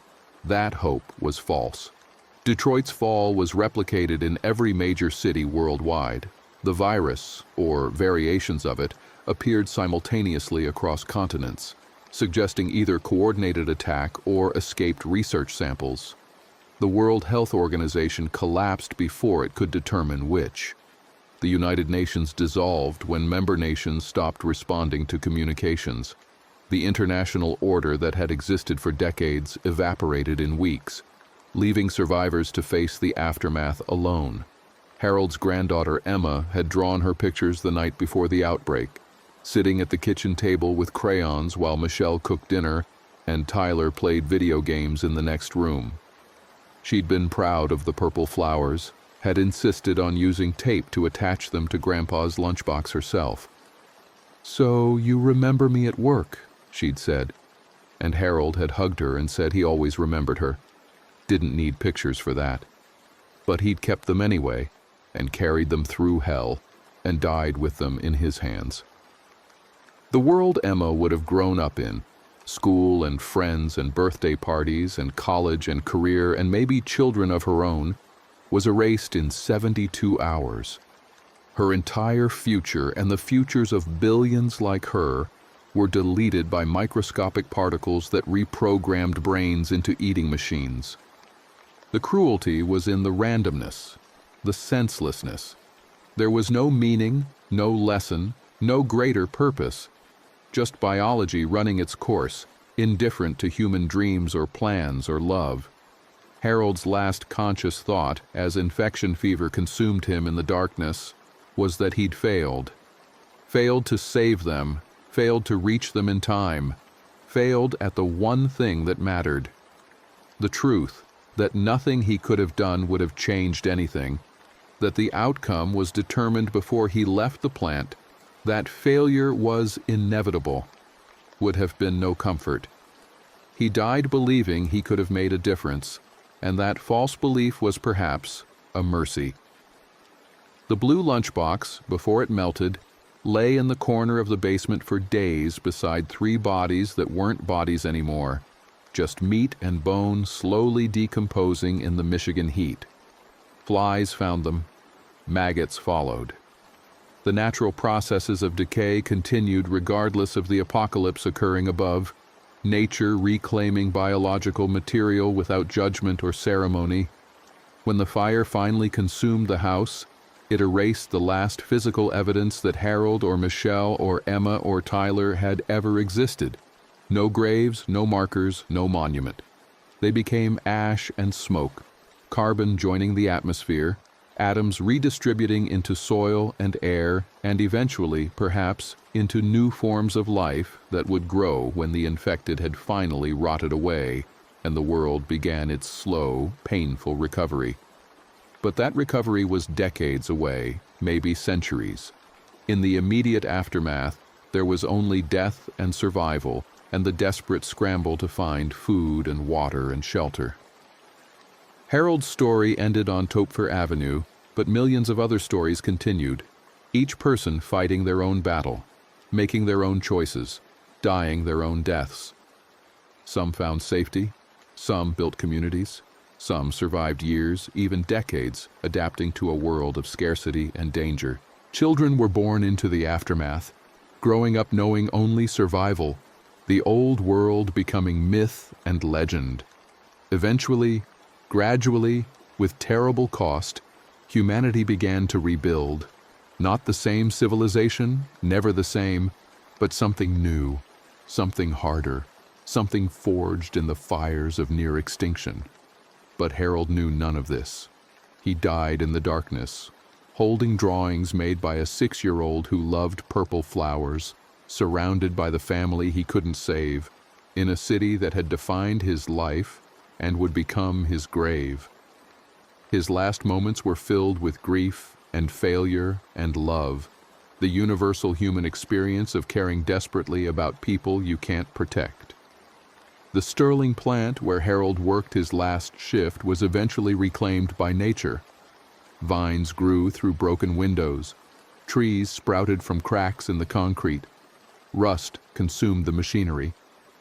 The assembly line where he'd tightened thousands of bolts fell silent and remained silent, a monument to industrial civilization that would gradually be swallowed by the returning wilderness. Michigan's winters were harsh, and they killed infected that lacked shelter. Freezing temperatures destroyed tissue, made movement impossible, eliminated the threat for months at a time. Survivors who weathered the first winter had marginally better odds, learning that cold was an ally, that waiting out the freeze could thin infected numbers dramatically. Harold would have been good at that kind of survival. His mechanical skills, his patience, his knowledge of tools and building and fixing, all of it would have been valuable in the world that emerged, but he died in the first days, killed by bad timing and worse luck, his practical knowledge buried with him in a basement that became his tomb.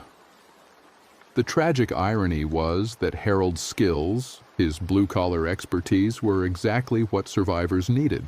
Mechanics, electricians, welders, builders, they became invaluable in the aftermath, their hands-on knowledge more precious than any amount of education or credentials. But the outbreak didn't discriminate by utility. It killed useful and useless alike, destroying society's infrastructure by eliminating the people who understood how to maintain it.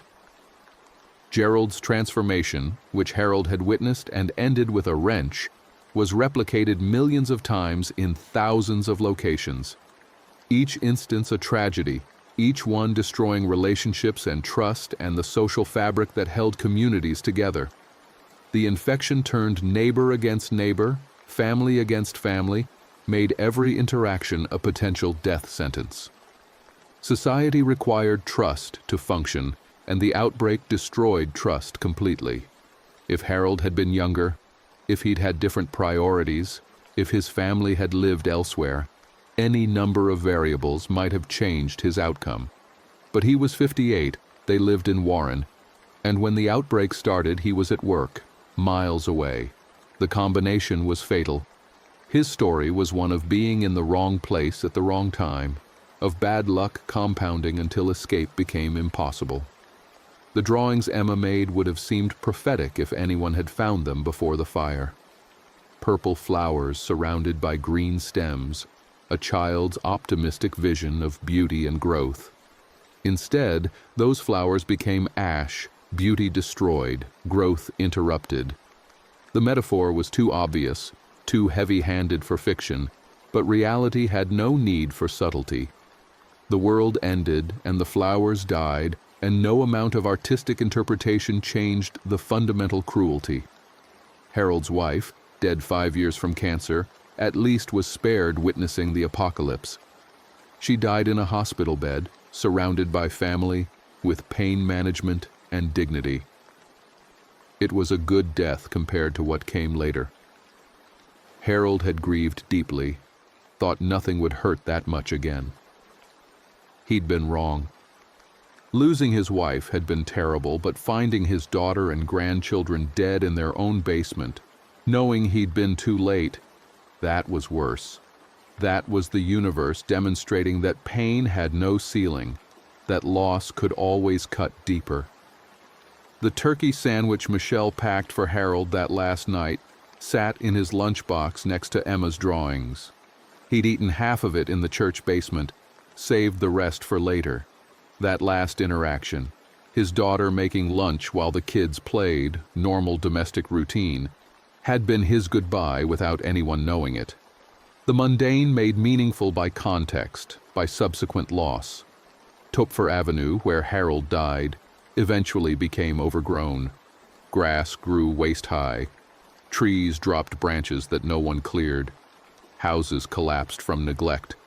The neighborhood became a ghost town. Empty homes full of abandoned lives. Every residence a story of loss.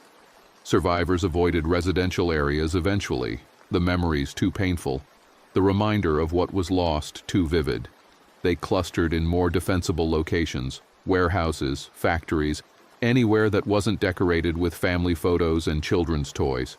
The infection didn't kill everyone. Perhaps 20% of humanity survived the initial outbreak, though that number would decline over years as resources dwindled and communities failed. But it killed enough to end civilization, killed enough that the survivors couldn't maintain the complex systems required for modern life.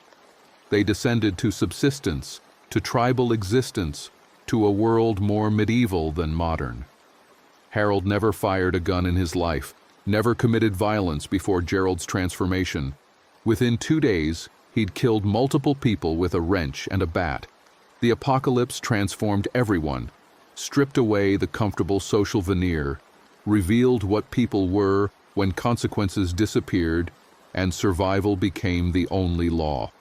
Some rose to the occasion, discovered unexpected strength or leadership. Others collapsed, unable to adapt. Harold had been somewhere in the middle, capable of violence when necessary but haunted by it, willing to kill to survive, but dying inside with each blow. The plant where Harold worked, Sterling Assembly, had employed over 3,000 people at its peak. On the day of the outbreak, maybe 1,500 were working. Of those, perhaps 50 escaped the initial chaos. Of those 50, maybe 5 survived the first week. Eventually, maybe 1 or 2 lived through the first year. The attrition was mathematical, brutal, final. Every day alive was borrowed time, every sunrise a reprieve that could end at any moment. If Harold had reached his family while they lived, the outcome wouldn't have changed substantially. They would have tried to escape together, a 58-year-old man, a single mother, and 2 young children. Their odds of surviving Detroit's collapse were essentially 0. The children would have slowed them down, made noise, needed resources. Michelle had no survival skills, no experience with violence. Harold would have fought and died protecting them, and they would have been infected or killed moments later. His failure to arrive in time was painful, but success wouldn't have saved anyone. The cruelest aspect was the hope. If Harold had known they were already dead, he could have made different choices, found a defensible location, conserved resources, focused on personal survival. Instead, he exhausted himself in a futile race, burned through supplies and energy reaching for people who were already beyond reach. Hope made him waste his last days in pointless struggle toward an impossible goal. But humans need hope to function, need to believe their actions matter. Harold couldn't have lived with himself if he'd stayed in Detroit, accepting his family's likely death, surviving while they died. He had to try, had to believe he could make a difference, even if that belief was objectively false. The trying was the point, not the outcome. He died having attempted the impossible, and perhaps there was dignity in that. Perhaps that counted for something in the final accounting. Or perhaps it counted for nothing. Perhaps dignity and meaning and noble sacrifice were concepts that only mattered in functioning civilizations, irrelevant in apocalypse. Perhaps Harold was just another dead man in a world full of corpses, his story no more significant than any other tragedy repeated millions of times across the globe. Perhaps the only truth was biological, organisms struggling to survive, some succeeding temporarily, all failing eventually. The sky above Warren on the day Harold died was blue and clear, autumn perfect, the kind of October day that made Michigan beautiful. The weather didn't care about the outbreak, about the violence, about the end of the world. The sun rose and set on schedule, indifferent to the screaming and dying below. Nature continued its cycles while civilization burned, already preparing to reclaim territory humans had held for centuries. In the months and years following, those reclamations accelerated. Deer wandered through Detroit's streets. Coyotes denned in abandoned buildings. Vegetation exploded without human suppression, transforming suburbs into forest, roads into green corridors. The infected eventually starved or decayed, leaving the landscape empty except for animals and the scattered human survivors. In time, it would become difficult to believe cities had ever existed, that humans had ever numbered in billions. But in Harold's final moments, that future was unknown and irrelevant. He knew only that he'd failed, that his family was dead, that the infection was consuming him. He knew the pain of teeth tearing flesh, the strange floating sensation as blood loss induced shock, the cold creeping from extremities toward his core. He knew he was dying and could do nothing to stop it. His last image, burned into failing neurons, was Emma's purple flowers. Not the real Emma, not the real flowers, just a child's crayon drawing made with love and innocence. That image accompanied him into darkness, into fever, into death and the infection's transformation. When he rose again, hours later, that Harold, the man who worked assembly, who raised a daughter, who loved his grandchildren, was gone. What remained was hunger wearing his face, a biological machine with no memory, no love, no purpose beyond feeding. That infected Harold wandered the basement for hours before finding the stairs and ascending to the main floor. It hunted through the house, seeking prey, finding none. Eventually it wandered outside, joining other infected roaming the ruined neighborhood, part of the tide of destruction that consumed Warren and spread outward toward communities beyond. The infected Harold was killed by survivors 3 days later, shot through the head while trying to enter a barricaded home. Its body fell in a front yard and was left to decay. No one who killed it knew his name, knew his story, knew he'd spent his final hours trying desperately to save the people he loved.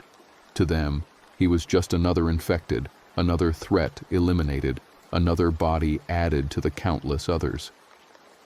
The blue lunchbox with Emma's drawings remained in the basement, waiting for the fire that would erase it. Before that happened, it sat in darkness, surrounded by the bodies of Michelle and the children, a small piece of color in that tomb. The purple flowers existed a few more days, testimony to a child who'd loved her grandfather, to a family that had been ordinary and happy and doomed. When the fire came, it came fast. The house's wooden frame was dry, the walls were insulation and drywall, and everything burned readily. The basement walls held longer, but eventually heat caused concrete to crack and fail. The lunchbox melted, metal losing shape, drawings combusting. Purple became black, became gray, became ash. The stick figure Grandpa smiled for the last time, then vanished into smoke. Detroit continued burning for weeks, fires spreading from structure to structure, fed by gas lines and ruptured fuel tanks, and the accumulated flammable materials of industrial civilization. The smoke column was visible from space, a black plume marking the death of a major American city. Satellite imagery showed similar plumes worldwide: Los Angeles, New York, London, Tokyo, Shanghai. Every major population center burning as social order collapsed and infrastructure failed. Harold never knew he was witnessing the end of the world, not just the end of Detroit. His perspective was limited to what he could see: the plant, the neighborhoods, Warren. He died believing most of America was still functioning, that help was coming, that survivors would be rescued and civilization restored. The truth, that there was no safe territory, no functioning government, no rescue coming, was hidden from him by distance and failing communications. Perhaps that ignorance was another mercy, sparing him the full weight of humanity's extinction. The auto plant's assembly line where Harold had worked would never move again. The last vehicle it produced sat incomplete, abandoned mid-process when workers fled or died. That vehicle would rust in place, becoming a monument to the industry that had defined Detroit, to the workers who'd built America's cars, to the civilization that had valued such manufacturing. Eventually, the plant's roof would collapse, burying that final vehicle and everything else inside. 58 years of life condensed into 2 days of apocalypse ended in a basement. Harold's existence, all the accumulated experience and knowledge and love and memory, was erased completely, dissolved into biological decay and fire. No grave marker, no eulogy, no recognition. He died, and the world moved on immediately, indifferent to his passing, as it was indifferent to millions of other passings. If there's a lesson in Harold's story, it's that love and effort aren't enough, that trying hard doesn't guarantee success, that good people die meaningless deaths while the universe continues uncaring. It's a bleak lesson, unsatisfying, offering no comfort or redemption. But it's true. Harold did everything right given his circumstances and knowledge. He fought, he persevered, he refused to give up. And he died anyway. And everyone he loved died anyway, and nothing he did mattered in the slightest. That's the reality of apocalypse. It strips away comforting narratives, exposes the harsh mathematics of survival, reveals that individual stories, no matter how compelling, are irrelevant to outcome. The virus didn't care that Harold was a good man, a loving grandfather, a skilled worker. It infected and killed with perfect equality, making no distinction between saints and sinners, heroes and cowards, useful and useless. The drawings Emma made that last evening were her best work. the culmination of 6 years of artistic development. She'd been proud of them, had worked carefully to make them special. In a different world, those drawings would have been refrigerator art, saved in a memory box, perhaps discovered decades later and shared with her own children. Instead, they became tinder, their brief existence serving only to give Harold comfort in his final moments, which maybe was enough. Maybe that was their purpose, not to endure, but to provide momentary comfort to someone suffering. Maybe Emma's art fulfilled its function by accompanying her grandfather through hell, by giving him something beautiful to hold while dying. The universe doesn't preserve meaning. Meaning is created by conscious beings in individual moments. Those drawings meant something to Harold, and that meaning existed regardless of the drawing's ultimate destruction. Or maybe that's desperate rationalization, humans trying to find significance in meaningless tragedy. Maybe the drawings were just paper and crayon, destroyed by fire like everything else, their loss neither significant nor insignificant, but simply neutral.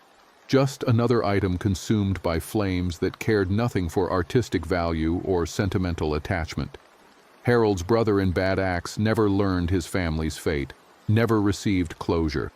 He spent years wondering, hoping they'd survived, imagining reunion scenarios that would never occur. Eventually, he stopped wondering, accepted they were gone, but that acceptance was just resignation, not knowledge. He died not knowing whether Harold had suffered or died quickly, whether the children were afraid at the end, whether Michelle thought about him in her final moments. That uncertainty was its own torture, maybe worse than knowing. At least knowledge provided closure, horrible as it might be. Uncertainty left room for imagination, for guilt, for endless what-ifs. If he'd offered to take them in earlier, if he'd been more insistent about them leaving the city, if he'd gone to them instead of waiting for them to come north, thousands of variations on decisions made, all leading to the same outcome but generating endless recrimination.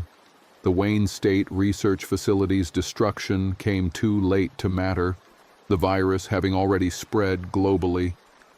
Bombing the site was symbolic, the government doing something to appear functional while civilization collapsed.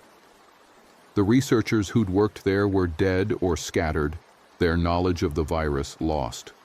Future survivors trying to understand the outbreak would have only fragments, incomplete data from destroyed databases, second-hand accounts from witnesses who understood little of what they'd seen. The truth about the outbreak's origin would become speculation, then legend, then forgotten entirely.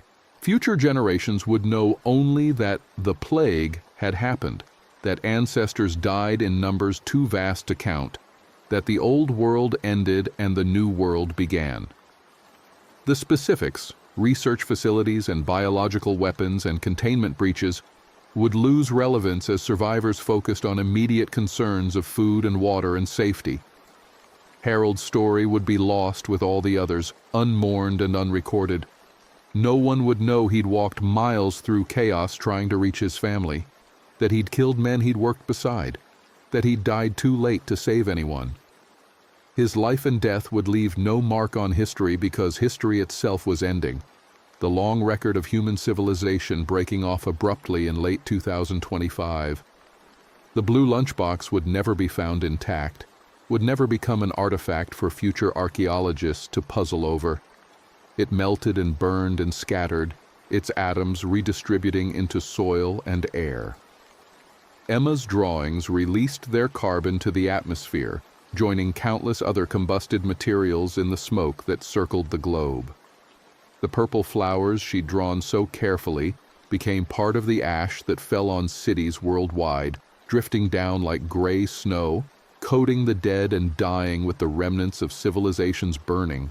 And in the end, that's all there was. Ash and smoke and silence and the scattered survivors trying to build something from the ruins. Harold's sacrifice counted for nothing measurable, achieved nothing practical, changed nothing about the outcome. But he made it anyway, driven by love, by obligation, by the fundamentally human refusal to abandon family, even when abandonment would be rational. Perhaps that's the only meaning available, not what we achieve but what we attempt, not success but effort, not outcome but intention. Harold died having tried, having loved, having fought with everything he had. The universe didn't reward that effort, didn't care about his love, paid no attention to his fighting. But he did it anyway, and maybe that's enough. Maybe just being human, caring desperately about other humans, trying despite knowing it's probably futile. Maybe that's what matters. Or maybe nothing matters, and Harold's death was as pointless as every other death. And meaning is illusion we create to tolerate the horror of consciousness. Either way, he's gone. They're all gone. The world ended and the survivors survived, and life continued in diminished form. Detroit's ruins stand empty, Warren's neighborhoods grow wild, and somewhere in the ashes is the carbon that used to be a blue lunchbox, a turkey sandwich, and a 6-year-old's purple flowers. The sun still rises, indifferent. The seasons still change, uncaring. And the story of Harold, auto assembly worker, grandfather, survivor of 2 days of apocalypse, ends here, in words that he'll never read, in a history that no one will remember, in a world that moved on immediately after his death without pause or acknowledgement. He lived, he loved, he died. That's all there is. That's all there ever is. Now, let's move on to the next story. The morning air tasted like coffee and diesel fuel, thick with the promise of another humid September day. Lloyd stood at the edge of the Brent Spence Bridge expansion project, safety vest bright against the gray concrete, feeling the familiar weight of his tool belt pulling at his hips. 43 years old, hands calloused from 2 decades of construction work, he squinted at the half-finished support beams stretching toward the Kentucky shore. The Ohio River churned brown and sluggish 200 feet below, carrying barges that looked like toys from this height. His crew had been working this bridge renovation for 8 months now, extending the aging structure to handle the endless flow of interstate traffic between Ohio and Kentucky. Lloyd knew every rivet, every stress point, every goddamn poorly poured concrete section that would need fixing before winter. Bridge construction was brutal work. Exposure to weather, constant noise, the ever-present risk of a fall that would turn your body into broken meat on the rocks below. But it paid well enough to keep the mortgage current on the little house in Bellevue, just across the river, where his wife kept the porch light on until he made it home each night. "Lloyd, we need tension readings on the southwest cable before the pour," his foreman called out, clipboard in hand, hard hat reflecting the early sun. The man's name was Gallagher, a red-faced veteran of union construction who'd worked bridges from Louisville to Cleveland. Lloyd nodded, grabbing his torque wrench and climbing harness.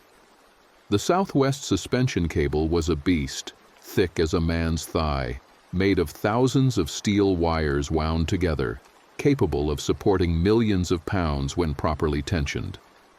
He'd spent yesterday threading inspection equipment through the cable housing, checking for corrosion or stress fractures.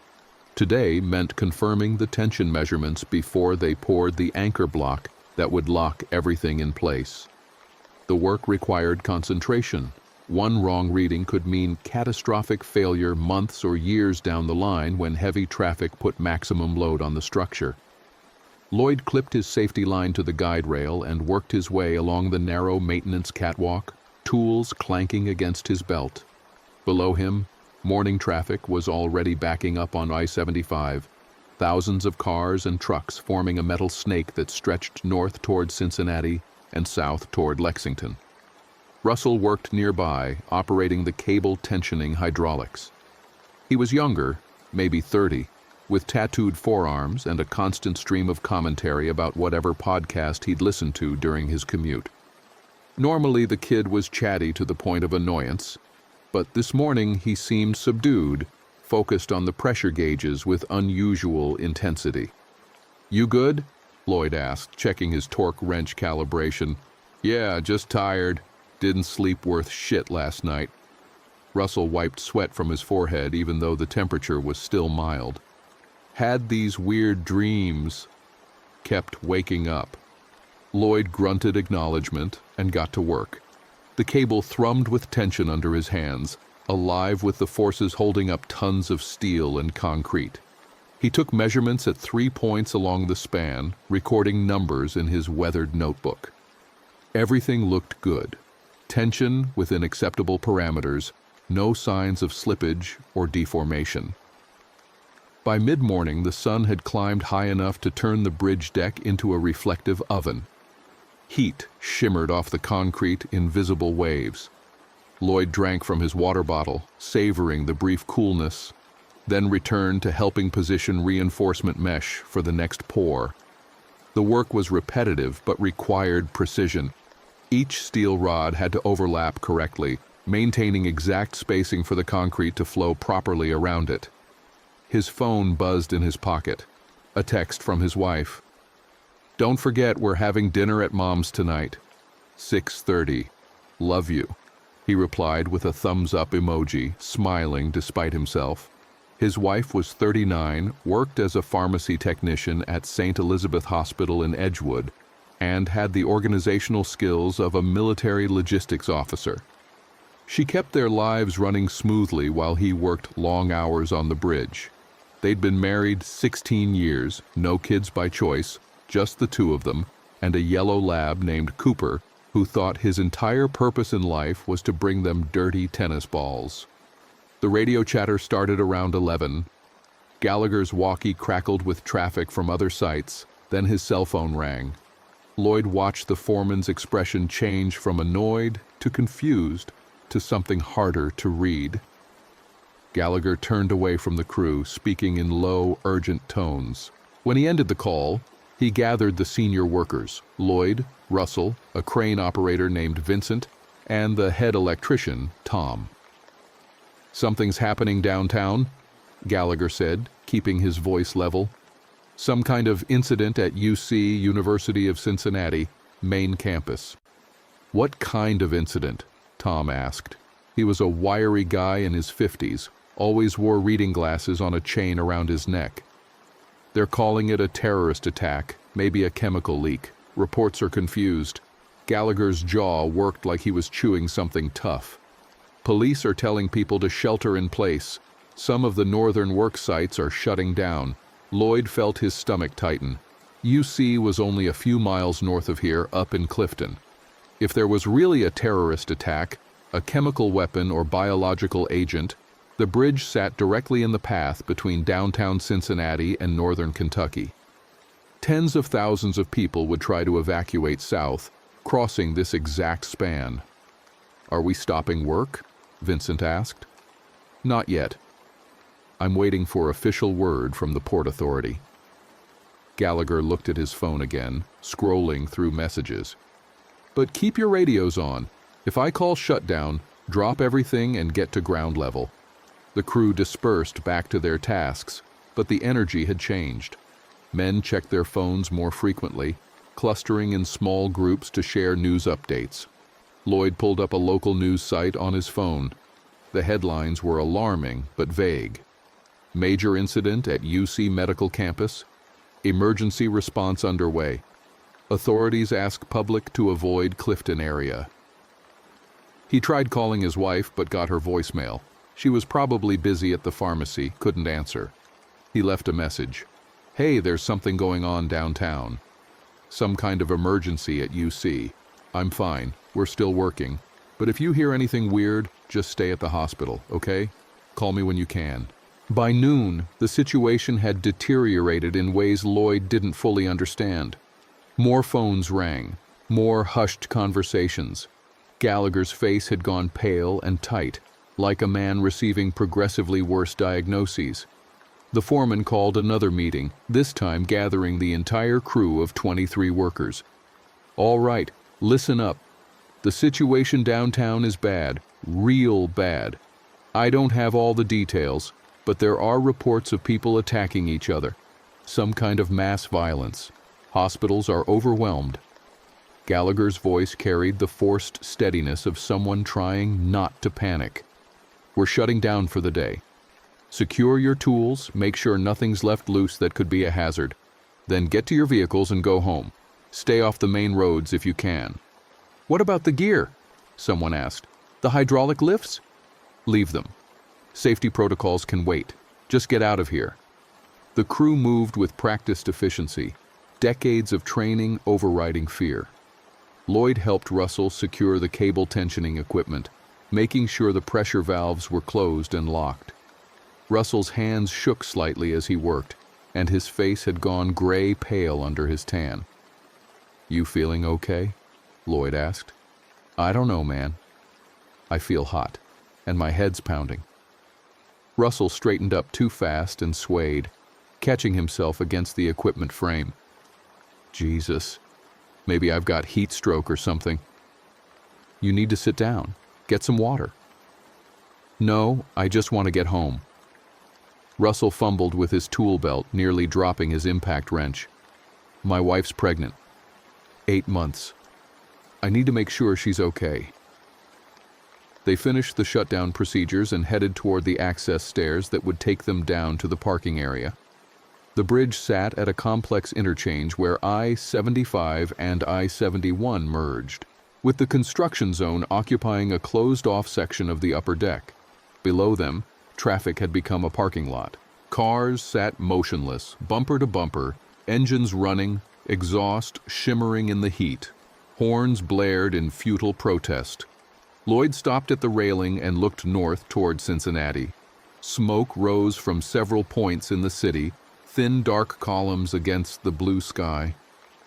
He could hear sirens, a constant wailing that echoed off the water. Something was very wrong, worse than Gallagher had said, worse than the news reports suggested. His phone rang. His wife, finally. "Oh, thank God," she said, her voice tight with stress. "Are you okay? Have you seen the news?" "I'm fine. We're shutting down. What's happening?" "Nobody knows.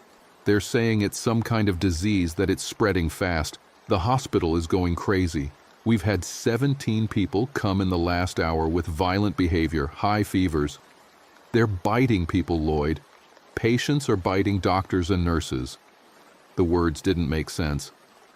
"Biting? What do you mean, biting?" "I mean they're attacking people with their teeth, like animals. And when they get bitten, they start getting sick too. Fevers, seizures, then they become violent."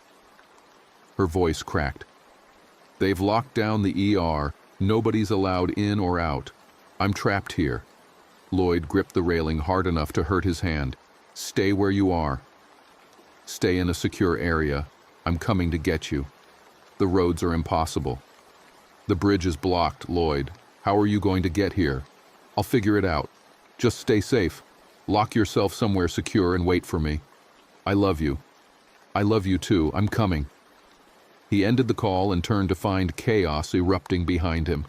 Russell had collapsed, convulsing on the concrete deck. 3 workers knelt beside him, trying to hold him still. The young man's body jerked and twisted, back arching, limbs flailing. Foam spilled from his mouth, pink with blood where he'd bitten his tongue.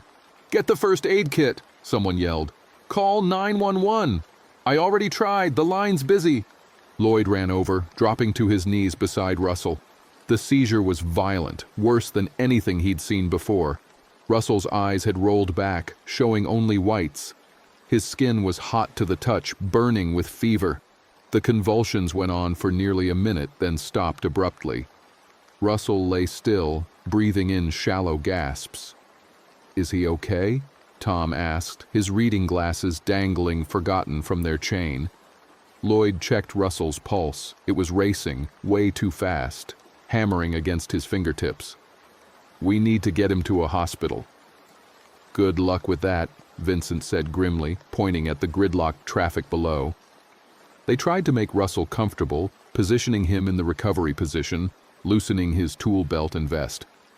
Gallagher was on his phone again, trying to reach emergency services, getting nothing but busy signals and error messages. The crew stood in a tight circle, watching their co-worker with growing unease. Russell's eyes opened, but they were wrong somehow. unfocused, the pupils dilated huge and dark. He made a sound, a wet, rattling groan that came from deep in his chest. Then he moved, faster than seemed possible for someone who'd just had a massive seizure. He lunged at Tom, who was closest, teeth snapping. Tom jerked backward, falling on his ass, glasses flying from his face. Russell scrambled after him on hands and knees, making that terrible groaning sound. His movements were wrong, jerky and uncoordinated, but filled with terrifying purpose. "Jesus Christ, Russell, stop!" Gallagher grabbed at the younger man's vest, trying to pull him back. Russell spun with inhuman speed and bit down on Gallagher's forearm. The foreman screamed, a high, sharp sound of pain and shock. Blood sprayed across the concrete. Russell's teeth had gone through the fabric of Gallagher's shirt and deep into the meat of his arm. He shook his head like a dog, tearing flesh. Lloyd reacted on instinct, grabbing his framing hammer from his belt and swinging it hard. The hammerhead connected with Russell's shoulder, a solid impact that would have dropped any normal person. Russell barely seemed to notice. He released Gallagher's arm and turned toward Lloyd, mouth full of blood, eyes empty of anything human. "Get back!" Lloyd shouted, raising the hammer again. Russell charged. Lloyd had a split second to plant his feet and swing. This time he aimed for the head. The hammer caught Russell just above the ear with a sound like a baseball bat hitting a melon. Russell crumpled, falling onto his side, but he was already trying to get up again, that awful groaning continuing. Vincent had grabbed a length of rebar, 3 feet of steel reinforcement rod. He brought it down on Russell's head like a spear, putting his weight into it. Something broke with a wet crunch. Russell stopped moving. For several seconds, nobody spoke. They stood frozen, staring at what they'd just done. Russell lay motionless in a spreading pool of blood, his skull caved in, fingers still twitching slightly. Gallagher clutched his ruined arm, blood pouring between his fingers. His face had gone white with shock. "What the fuck?" Tom whispered, retrieving his glasses with shaking hands. "What the fuck was that?" "We need to get him help," someone said, pointing at Gallagher. "He's losing a lot of blood." Lloyd moved to the foreman, pulling off his own shirt to wrap around the wound. The bite was deep, ragged, already showing signs of infection. The skin around it was turning red and swollen, spreading fast. Too fast. "This doesn't look right," Lloyd said. "Gallagher, how do you feel?" "Like my arm's on fire." Gallagher's voice was weak, breathy. "Can't feel my fingers." They got him to a sitting position, elevated his arm, tied the makeshift bandage tight. But Lloyd could see the infection spreading, could see the fever building in Gallagher's eyes. Whatever had happened to Russell was contagious, and it worked fast. The radio on Gallagher's belt crackled. A voice from another work site, panicked and breathless. "Under attack! They're everywhere! We're trying to—" Static. Screaming in the background. Then nothing. Lloyd looked around at his crew. 22 men standing on a bridge above a gridlocked interstate, with one of their own dead at their feet and another rapidly getting sick. Below them, traffic had stopped completely. People were abandoning their cars, running. Smoke from the city had grown thicker. His phone rang again. His wife. "Lloyd, you need to listen to me. Don't come to the hospital. It's overrun. People are dying and then they're coming back. I saw it happen. This man, he coded in the ER. We called it. We covered him with a sheet. And then he just stood up. He killed a nurse. There's no security anymore. No police. I'm hiding in a supply closet with 3 other people. We can hear them outside. I'm coming to get you." Lloyd was already moving, heading for the stairs. "Where exactly are you?" "3rd floor, west wing, supply closet near the radiology department. But Lloyd, you can't, the roads—" "I'll walk if I have to. Stay quiet. I'm coming." Behind him, Gallagher started seizing, the same violent convulsions that had taken Russell. The crew backed away, horrified understanding dawning on their faces. They'd all seen what happened when the seizures stopped. Vincent still held the bloodied rebar. We need to leave, right now. What about Gallagher? Tom asked. Look at him. He's going to turn into whatever Russell became. We need to go. Lloyd grabbed his tool belt, buckling it on.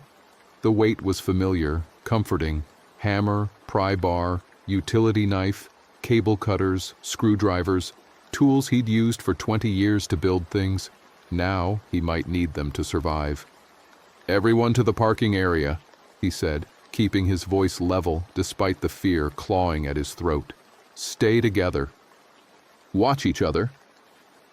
They moved as a group toward the stairs, leaving Gallagher convulsing on the concrete. It was the hardest thing Lloyd had ever done, abandoning a man he'd worked with for 3 years. But he knew, with cold certainty, that staying would mean death. The access stairs were enclosed, metal treads echoing under their boots. 22 men crowding into a narrow space, descending quickly but not quite running. Above them, Gallagher's seizure ended. They heard him move, heard the beginning of that awful groan. Faster, someone urged. They emerged into the parking area, a paved lot tucked under the bridge approach. Cars sat in neat rows, their windshields reflecting the afternoon sun. But the area wasn't empty. People from the gridlocked traffic had abandoned their vehicles and wandered here, maybe looking for help, maybe just fleeing blindly. Some of them walked with the same jerky gait Russell had shown. Some of them were covered in blood. A woman in a business suit staggered toward the construction crew, arms outstretched, mouth open. Her throat had been torn out, exposing the ruined windpipe, but she was still moving, still making that hungry groaning sound. Behind her came others, a teenager in a fast food uniform, an old man in jogging clothes, a young mother with half her face missing. "Oh God," Tom said. "Oh Jesus Christ." The dead were walking. That was the only way Lloyd's mind could process it. These people were dead, but still moving, driven by some terrible hunger. And there were dozens of them, maybe hundreds, spreading out from the gridlocked traffic like a tide of rot. "Back to the bridge," Lloyd ordered. "Get to high ground." They ran back up the stairs, tool belts clanking, boots pounding on metal. The enclosed stairwell amplified every sound. Behind them, the dead followed, drawn by the noise. Lloyd could hear them stumbling up the steps, relentless and mindless. The crew burst back onto the bridge deck just as Gallagher rose from where he'd fallen. The foreman's transformation was complete. He turned toward them with those empty predator eyes, blood still dripping from the bite on his arm.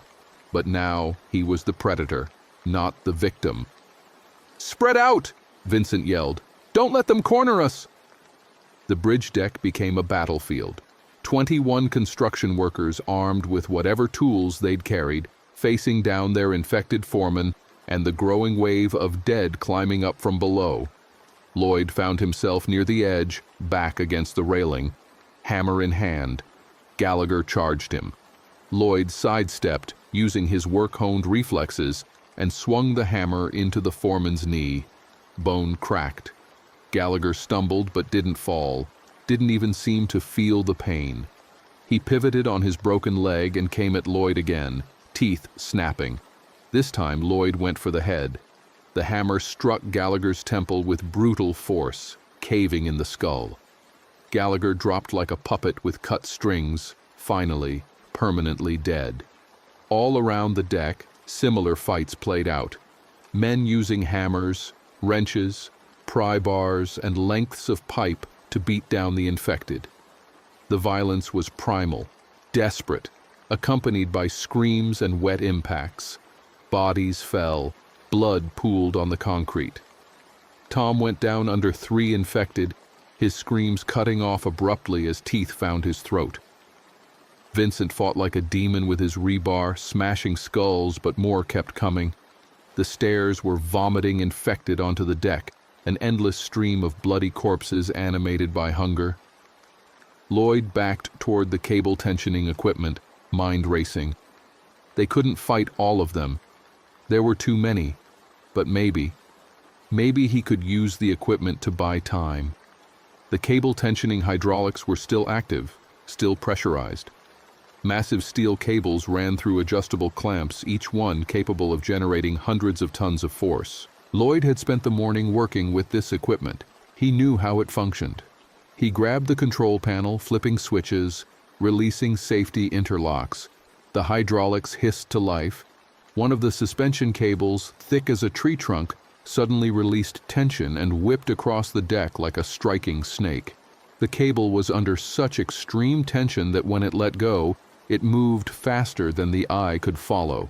It caught 4 infected mid-stride, cutting them in half with the force of the impact, scattering body parts across the concrete. The surviving crew members saw what Lloyd was doing and ran toward him, creating a defensive perimeter around the equipment. Vincent, covered in blood that might or might not be his own.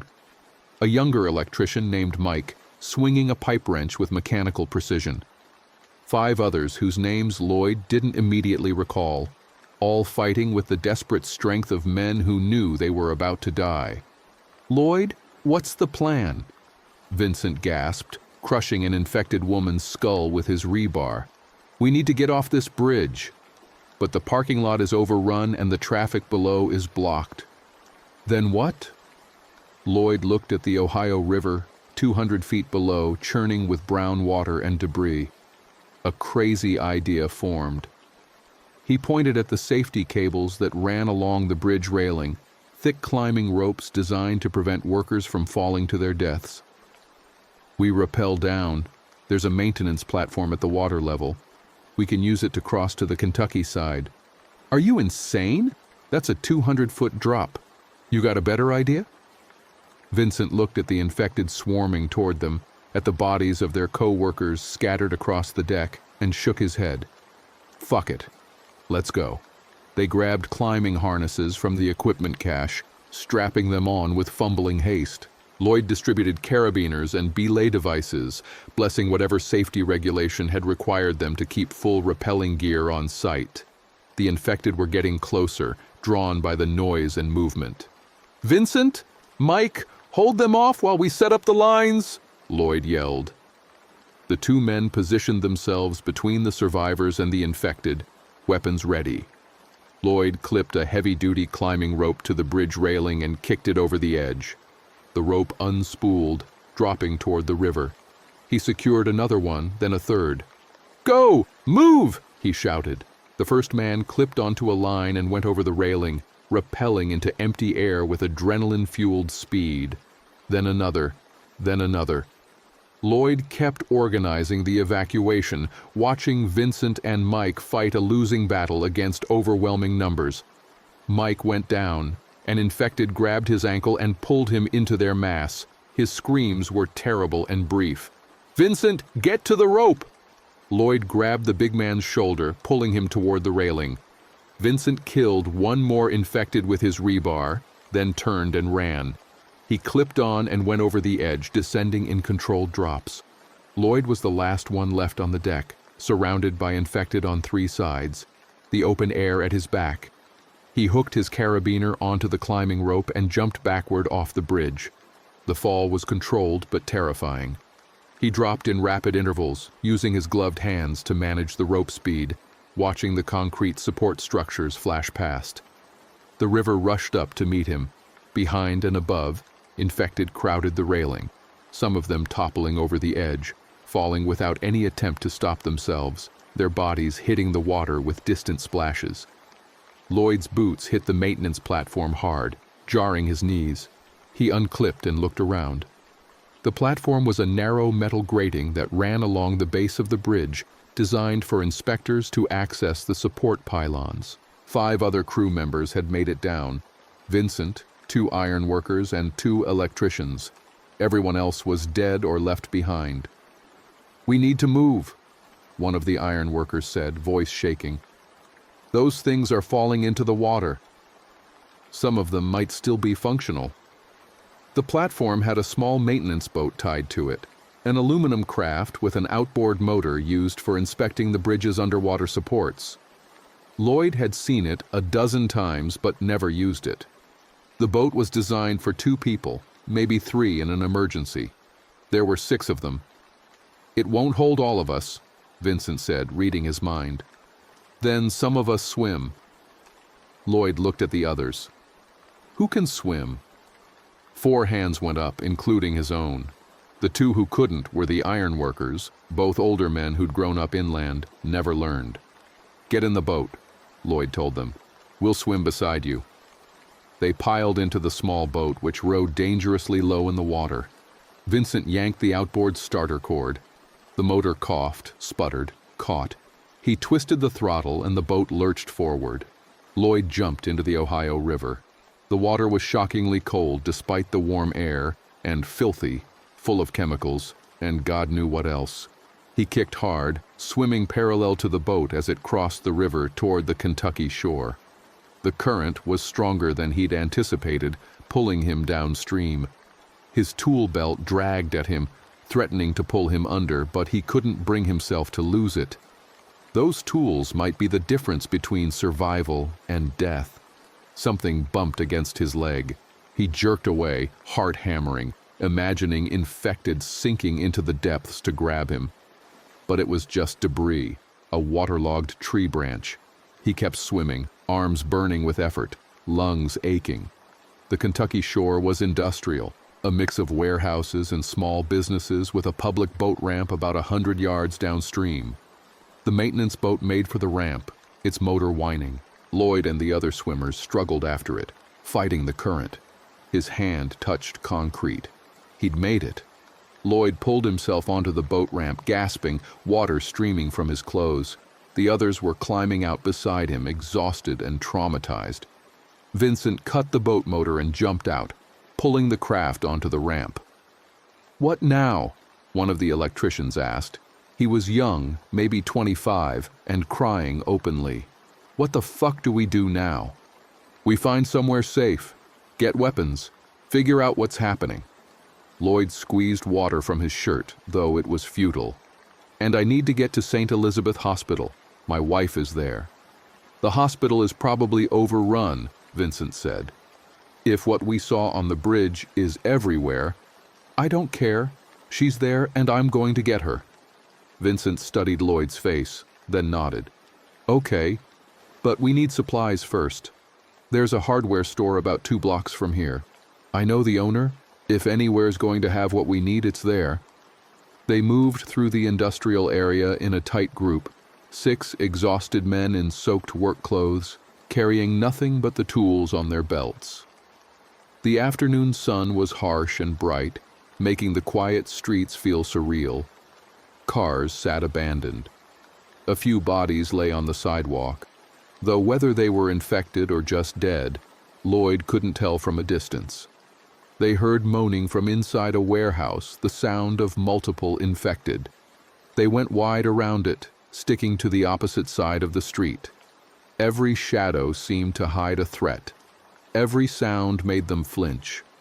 The hardware store was an old brick building with the name Patterson's painted on the front in faded letters.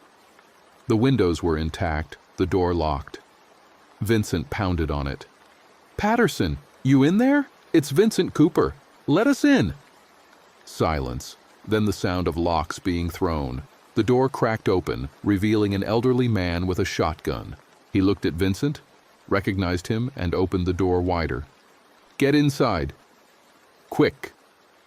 They piled into the store, and Patterson locked the door behind them, throwing a deadbolt and a chain. The store's interior was dim, lit only by the afternoon sun through dirty windows. Shelves stocked with tools, building materials, paint, plumbing supplies, everything you'd need for home improvement. Now everything you'd need to survive. "What's happening out there?" Patterson asked. He was 70 if he was a day, bald and liver-spotted, but his eyes were sharp. "I've been hearing sirens all day. People screaming. Something's wrong." "Everything's wrong," Vincent said. "There's some kind of infection. People are dying and then coming back. They attack anyone living. They're like..." He struggled for words. "Like zombies. From the movies." Patterson stared at him. "You're serious?" "Dead serious. We just fought our way off the Brent Spence.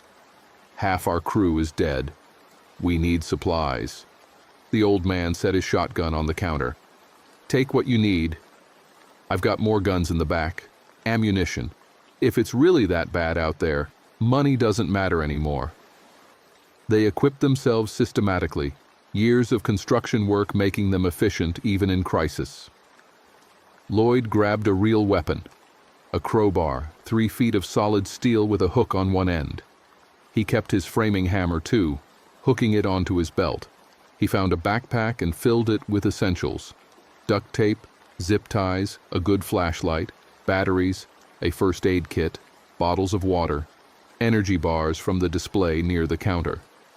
Vincent took a baseball bat from the sporting goods section and a hunting knife. The others armed themselves similarly, practical tools that could serve as weapons. Patterson opened his gun locker, revealing 3 hunting rifles and a box of shells. The young electrician who'd been crying took one of the rifles with shaking hands. "I'm coming with you," Patterson said. "You should stay here," Lloyd told him. "Lock yourself in. You've got supplies, you've got weapons, you'd be safer. I'm 73 years old. I've got lung cancer, stage 3. Got maybe 6 months left even before the world ended. I'd rather die doing something useful than hiding in my own store." Patterson loaded his shotgun with practiced ease. "Besides, you boys look like you could use someone who knows the neighborhood." Lloyd couldn't argue with that logic. He nodded. The group of 7 left Patterson's hardware as evening approached, the sun sliding toward the western horizon, painting the sky in shades of orange and red that seemed grotesquely beautiful, given the circumstances. They moved through residential streets, past modest houses with neat lawns, past playgrounds where swings moved in the breeze, empty and haunting. Infected wandered in small groups or alone, drawn by some instinct toward areas where the living still moved. Lloyd's group avoided them when possible, killed them when necessary. Each kill was brutal and exhausting. The infected didn't feel pain, didn't tire, didn't stop unless you destroyed their brains or severed their spines. A crowbar to the skull, a bat to the temple, a rifle shot that echoed like thunder between the houses. They found an infected woman trapped in a car, snarling and clawing at the windows, unable to figure out how to open the door. They left her. They found an infected child sitting in a sandbox, covered in blood, making that awful groaning sound. Vincent put her down with a single swing of his bat, then vomited in the bushes. By the time they reached St. Elizabeth Hospital, dusk was settling over Edgewood. The hospital was a sprawling complex of modern buildings, usually brightly lit and busy. Now it looked like a war zone. Cars crashed into each other in the parking lot, bodies everywhere. The main entrance doors were shattered, glass scattered across the pavement like crystallized blood. "We're going in there?" the young electrician asked, his voice cracking. "I am," Lloyd said. "The rest of you don't have to, but I'm getting my wife." "We'll cover the entrance," Vincent said. "If you're not back in 30 minutes, we're coming in after you." Lloyd appreciated the gesture, even knowing it was mostly empty. If he wasn't back in 30 minutes, he was probably dead. He gripped his crowbar and walked toward the shattered entrance, boots crunching on broken glass. The hospital lobby was carnage. Bodies torn apart, blood sprayed across walls and floors, overturned furniture, abandoned medical equipment. The smell hit him like a physical force, blood and shit and death, so thick he could taste it. Infected wandered through the lobby, maybe 20 of them, former patients in hospital gowns, doctors in blood-soaked scrubs, a security guard with half his face missing. Lloyd moved along the edge of the room, staying low, using overturned desks and chairs for cover. The infected were attracted to sound and movement. If he stayed quiet, maybe they wouldn't notice him. He reached the stairwell door, eased it open, slipped through. The stairs were dark, emergency lighting providing only minimal illumination. He climbed to the 3rd floor, every footstep echoing in the enclosed space. His heart hammered against his ribs. Sweat ran down his back despite the building's air conditioning still running, though for how long was anyone's guess. 3rd floor, west wing. He pushed through the door into a hallway lined with patient rooms. More bodies, more blood. An infected nurse dragging one useless leg, skull fractured, brain partially exposed. Lloyd waited until she faced away, then crept past her. Radiology department. He recognized the signs. The supply closet should be near here. He moved carefully, checking doorways, listening for that distinctive groaning sound. A hand grabbed his ankle. Lloyd spun, raising his crowbar, then stopped. It was a woman, still human, hiding under a crashed supply cart. Her face was streaked with tears and dried blood. "Please," she whispered, "help me." "Where's the supply closet?" "Near radiology." "Where is it?" She pointed down the hall with a shaking hand. "Room 314. But there are so many of them. So many." "Stay here." "Stay quiet. Help is coming." He wasn't sure if that was true, but he said it anyway. She nodded and pulled herself back under the cart. Room 314's door was locked. Lloyd knocked quietly. "It's Lloyd. I'm here for my wife." Silence. Then locks turning. The door opened a crack. His wife's face appeared, pale and terrified, and the most beautiful thing he'd ever seen. "Oh, God," she breathed. "You made it." He pushed into the supply closet. It was small, maybe 8 feet by 10, lined with metal shelving stocked with medical supplies. 3 other people huddled inside. Another pharmacy tech, a male nurse, and an older doctor with blood on her coat. They looked at Lloyd with desperate hope. "We need to move fast," Lloyd said. "I've got people waiting outside. We can get you out." "There are so many infected," his wife said. "In the halls, in the rooms? How did you get here?" "Carefully." He handed her the crowbar. "You remember how to swing this?" She took it with steady hands. They'd gone camping together for years. She knew how to handle tools. "Yes." "Good. Stay close to me. We go straight to the stairwell, down to ground level, out the main entrance. Don't stop for anything." The doctor shook her head. "I can't leave. I have patients. Your patients are dead or infected. There's nothing you can do for them. I took an oath, and you'll be a lot more useful to the living if you survive. Come with us." The doctor looked like she wanted to argue more, but something in Lloyd's voice, or maybe in the distant sounds of screaming, convinced her. She nodded. They left the supply closet in a tight group. Lloyd led, crowbar ready. His wife behind him, then the pharmacy tech, then the nurse, then the doctor. They moved quickly but carefully, checking corners, avoiding infected when possible. An infected doctor lurched out of a patient room. Lloyd swung his crowbar like a baseball bat, connecting with the side of the man's head. Bone crunched. The infected doctor fell. Lloyd hit him 2 more times to be sure, then kept moving. The stairwell door was 30 feet away, 20 feet, 10. An infected nurse saw them and started that awful groaning. Others heard and turned. Suddenly, they were running, all pretense of stealth abandoned. The infected came from rooms, from the nurse's station, from connecting hallways, a wave of dead flesh and hungry teeth. Lloyd reached the stairwell door and held it open. "Go! Go!" They piled through. He followed, slamming the door behind him. The infected hit it seconds later, pounding on the metal, groaning and snarling. The door held, for now. They ran down the stairs, taking them 2 at a time. 2nd floor, 1st floor, ground level. Lloyd could hear infected on every level, drawn by the noise. They burst through the ground floor exit and into the lobby. More infected than before, at least 30, maybe 40, between Lloyd's group and the shattered main entrance. Vincent and the others were visible through the broken glass, fighting infected of their own outside. "We fight through," Lloyd said. "Stay together." Aim for the heads, they charged.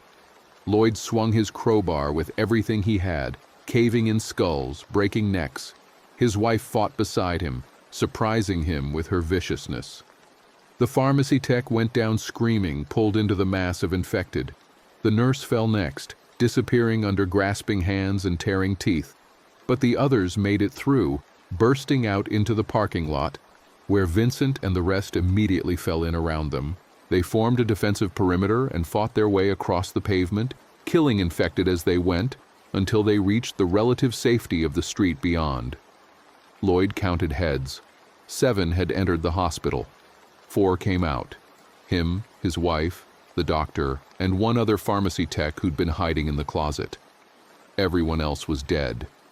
They didn't stop running until they'd put 3 blocks between themselves and the hospital. Finally, in a quiet residential street with no infected in sight, Lloyd allowed himself to stop, to breathe, to pull his wife into his arms and hold her while she shook with reaction. "I thought you were dead," she whispered into his chest. "I'm here. I'm okay. We're okay." But even as he said it, Lloyd knew it wasn't true. They weren't okay. The world had ended, civilization had collapsed, and they were just 6 living people in a city full of the dead. Vincent was checking his watch. It's been maybe 5 hours since this started. 5 hours, and Cincinnati is gone. How is this possible? "Whatever it is, it's fast," the doctor said.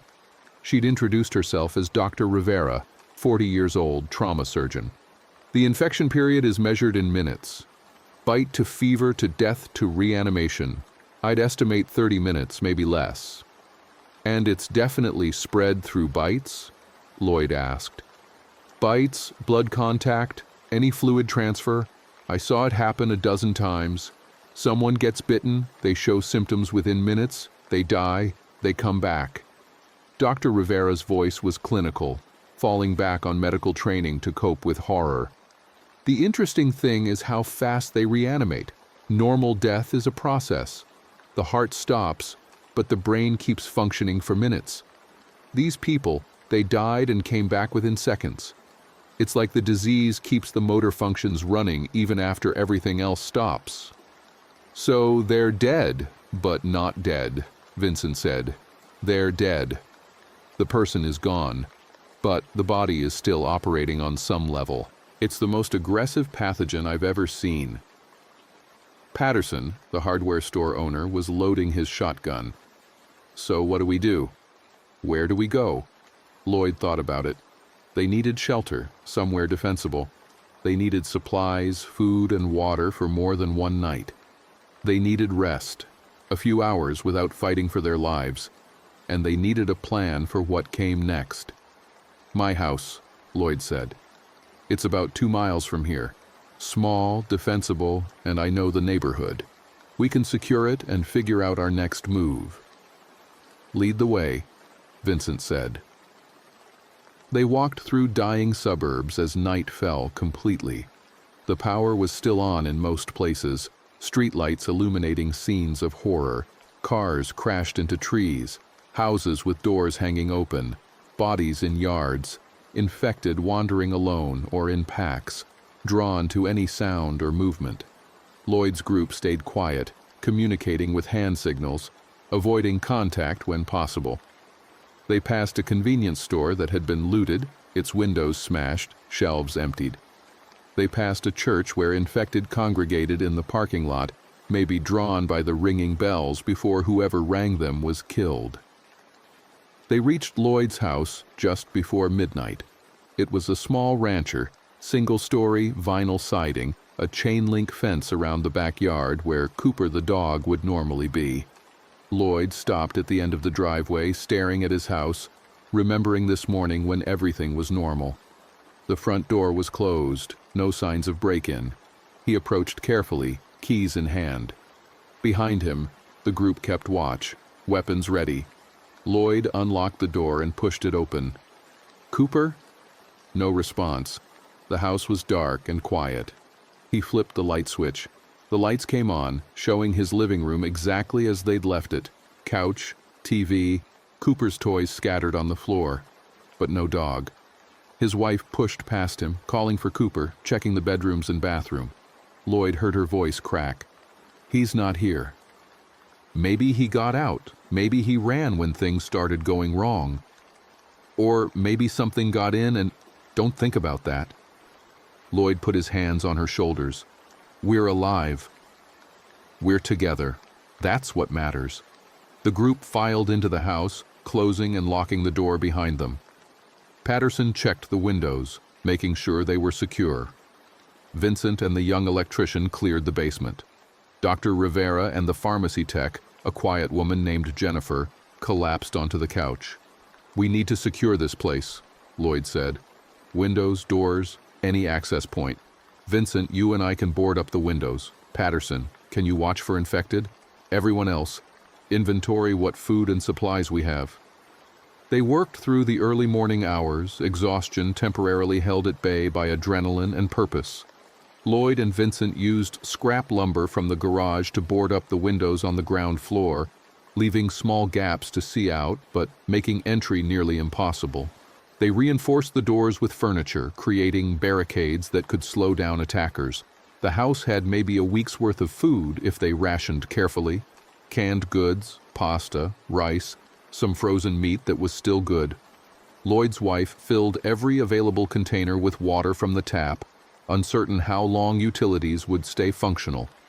They found a battery-powered radio and tried to find news stations, getting only static and occasional bursts of automated emergency broadcasts. By 3 in the morning, they'd done everything they could. The house was as secure as possible. They took turns on watch, 2-hour shifts while the others tried to sleep. Lloyd took the first watch with Patterson. They sat in the kitchen, weapons ready, listening to the sounds of the night. Distant gunfire, screaming, the groaning of infected. And underneath it all, an eerie silence where there should have been traffic noise, sirens, the ambient sound of a functioning city. How many people do you think are left? Patterson asked quietly. In Cincinnati? In northern Kentucky? Lloyd shook his head. I don't know. Thousands, hundreds, if this is happening everywhere across the country. End of the world. Maybe. Patterson lit a cigarette, hands steady despite everything. I've been through a lot. Korea, 2 tours, seen men die in worse ways than this, but nothing like this. Nothing where the dead don't stay dead. Any advice? Yeah, don't think too hard about it. Don't try to understand why or how. Just focus on surviving the next day, then the next. And if you're lucky, maybe there's a future on the other side of this. Lloyd nodded, though he wasn't sure he believed in futures anymore. His watch shift ended and Vincent took over. Lloyd lay down on the floor beside his wife, who was curled up under a blanket on the couch. She reached down and took his hand. What are we going to do? She whispered. Survive. That's all we can do. For how long? As long as we can. She squeezed his hand tighter. Lloyd closed his eyes and tried to sleep, but every time he started to drift off, he saw Russell's transformation, Gallagher's ruined arm, Tom being torn apart by infected. He saw the hospital lobby, the bodies, the blood. He saw his city dying. Eventually, exhaustion won, and he slept. He woke to daylight streaming through the gaps in the boarded windows. Someone had made coffee. The smell filled the house, normal and comforting. Lloyd sat up, body aching from sleeping on the floor, and accepted a cup from Jennifer. Any trouble during the night? He asked Vincent, who looked exhausted. We heard them passing by. Infected. They don't seem to pay attention to houses unless there's noise or light. We kept quiet and they kept moving. Lloyd sipped his coffee and thought about their situation. 7 people, him, his wife, Vincent Patterson, Dr. Rivera, Jennifer, and the young electrician, whose name he'd learned was Kyle. 7 people in a small house with a week of food, surrounded by the dead. They needed a better long-term plan. Dr. Rivera was thinking the same thing. We can't stay here indefinitely. The food will run out. The power will fail. When that happens, we'll have no water, no light, no heat, and winter's coming. "So what do you suggest?" Lloyd asked. "We need to find other survivors. Form a larger group. Pool resources. There must be other people out there trying to organize, to create safe zones." "The military," Kyle started. "If the military was going to save us, they would have by now," Vincent interrupted. "This thing spread too fast. Even if there are still organized military units somewhere, they're not coming here. Not in time to help us." Lloyd set down his coffee cup. "Okay, so we assume we're on our own. What do we need?" They spent the morning making lists, planning. Food was priority one. They needed to scavenge nearby houses, stores, anywhere that might have supplies. Water was priority two, though the tap still worked for now. Weapons were priority three. Medicine and first aid supplies, fuel for vehicles, information about other survivors. "We should also think about radio communication," Kyle suggested. He was young but smart, studying electrical engineering before the world ended. If other groups are out there, they might be broadcasting. We could set up a CB radio or even a ham radio if we can find the equipment. "Good idea. Make that priority 4. They organized into teams.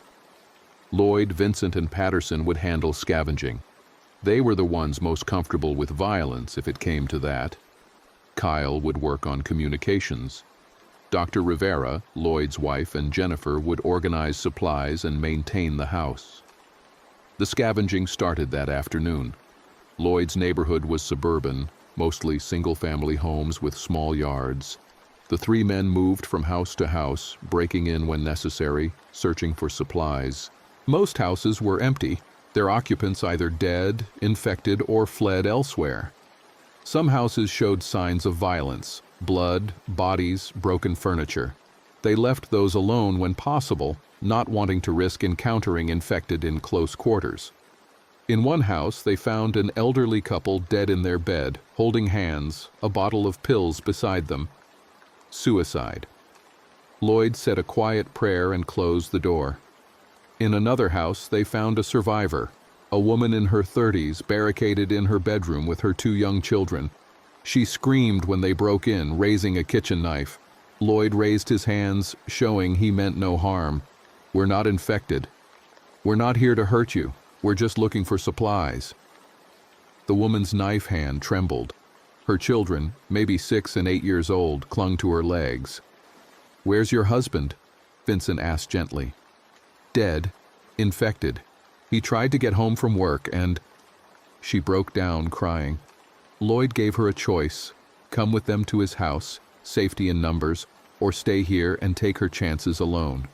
She chose to come. They brought her and her children back, adding 3 more people to their small community. The scavenging continued for 3 days.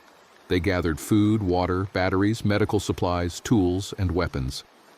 They found 2 more survivors, a teenage boy whose entire family had been killed, and an older man who'd been a police officer before retiring.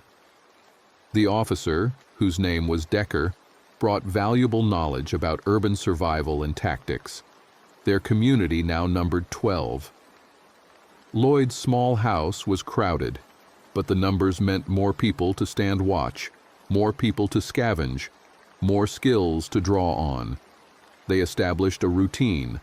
Watches rotated every 2 hours. Scavenging teams went out twice a day. Everyone contributed to cooking and cleaning. The infected were everywhere but seemed to operate on simple rules. They were attracted to sound, movement, and smell. They could see and hear but didn't seem to think or plan. During the day, they wandered aimlessly. During the night, they seemed slightly more active. The freshly dead moved faster, the older ones slower as decay set in. On the 4th day, they lost Jennifer. She'd gone to use the bathroom and never came out. They found her convulsing on the floor, foam at her mouth, a small scratch on her arm that none of them had noticed. The scratch had gotten infected, or maybe she'd been exposed to contaminated blood. However it happened, the disease was in her. They locked her in the bathroom and waited. 20 minutes later, the convulsions stopped. 5 minutes after that, she reanimated. They heard her groaning, clawing at the door. Decker put her down with a single gunshot through the bathroom door. Then they wrapped her body in sheets and buried her in the backyard. That night, morale was low. People cried. Kyle drank too much from the bottle of whiskey they'd scavenged. The woman with 2 children, whose name was Marie, held them tight and wouldn't let go even for sleep. Lloyd sat on the porch, his wife beside him, staring at the dark street. The power had finally failed that evening, plunging the neighborhood into darkness broken only by the moon and stars. Without light pollution from the city, the stars were brighter than he'd seen in years. "Do you think anyone's coming to save us?" his wife asked. "No. What do we do? We survive. Day by day, that's all we can do." "What if I get infected?" Lloyd looked at her. In the moonlight, her face was beautiful and sad. "Then I'll take care of it. And if I get infected, you do the same for me. Promise?" "Promise." They sat in silence, holding hands, listening to the distant groaning of infected wandering through the ruins of civilization. The next week was a rhythm of survival. Scavenge, eat, sleep, stand watch, repeat. They expanded their territory, exploring farther from the house, finding more supplies. They encountered other survivors, some friendly, some hostile, some so traumatized they couldn't speak. A group of armed men tried to take their house on day 9. 6 men with guns, demanding they hand over their supplies and leave. Decker and Vincent coordinated the defense. They'd prepared for this, had firing positions set up, had practiced. The attack lasted maybe 10 minutes. 2 of the raiders were killed, the others fled. Lloyd's group took casualties too. Patterson caught a bullet in the shoulder, but Dr. Rivera was able to extract it and clean the wound. The violence shook everyone. These weren't infected. They were living humans fighting over resources. It made Lloyd realize that the infected weren't the only threat, maybe not even the biggest threat. They started planning for winter. It was early October now. They had maybe 6 weeks before the first frost, 2 months before serious cold. The house had a fireplace, but they'd need wood. They'd need warmer clothes, blankets, insulation. They'd need more food, canned goods that wouldn't freeze, calories to maintain body heat. Kyle succeeded in setting up a radio.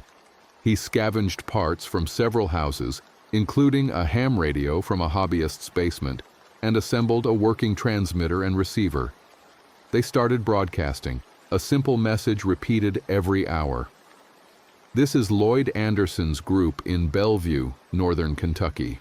We are 12 survivors seeking contact with others. We have food, water, medical supplies, and a defensible location. If anyone can hear this, please respond." For 2 days, they got nothing. Then, on the 3rd day, a response crackled through the speaker. "This is Captain Mills, United States Army, operating out of Wright-Patterson Air Force Base, Dayton, Ohio. We have established a secure perimeter and are accepting refugees. If you can reach us, we can provide safety, food, and shelter. Wright-Patterson has not been compromised. Repeat, the base is secure." Hope bloomed in Lloyd's chest, the first real hope he'd felt since this started. Wright-Patterson was maybe 90 miles northeast of their location. It was possible, difficult, dangerous, but possible. They debated through the evening. Decker thought it was worth the risk. If the military really had a secure base, it would have generators, stockpiled food, weapons, real defense. Vincent was skeptical, thinking it might be a trap, or that the situation at the base might be worse than claimed. Dr. Rivera pointed out that staying here meant certain death once winter hit. They simply didn't have the resources. In the end, they decided to go, all 12 of them moving together. They'd take 2 vehicles, pack them with as many supplies as possible, and try to make it to Dayton. If the base was really secure, they'd have a real chance at survival. If not, at least they'd tried. They spent 2 days preparing. They siphoned gas from abandoned cars, filling every container they could find. They loaded the vehicles, Decker's old pickup truck and Lloyd's SUV, with food, water, weapons, medicine, and tools. They studied maps, planning a route that avoided major highways where gridlock would trap them. On day 16 since the outbreak, they left at dawn. 12 people crammed into 2 vehicles, driving slowly through streets choked with abandoned cars and wandering infected. Lloyd drove the SUV, his wife beside him, Marie and her children in the back. Vincent drove the pickup with Decker, Dr. Rivera, Kyle, the teenage boy, and the retired officer. The first hour went smoothly. They stuck to back roads, bypassing the worst of the gridlock. Infected were everywhere but scattered, easy to avoid. The real problem was finding a clear path through the maze of crashed and abandoned vehicles. Around mid-morning, they reached the outskirts of Cincinnati proper. The city was a tomb, silent, except for the groaning of infected. Fires had burned unchecked, leaving entire blocks as charred rubble.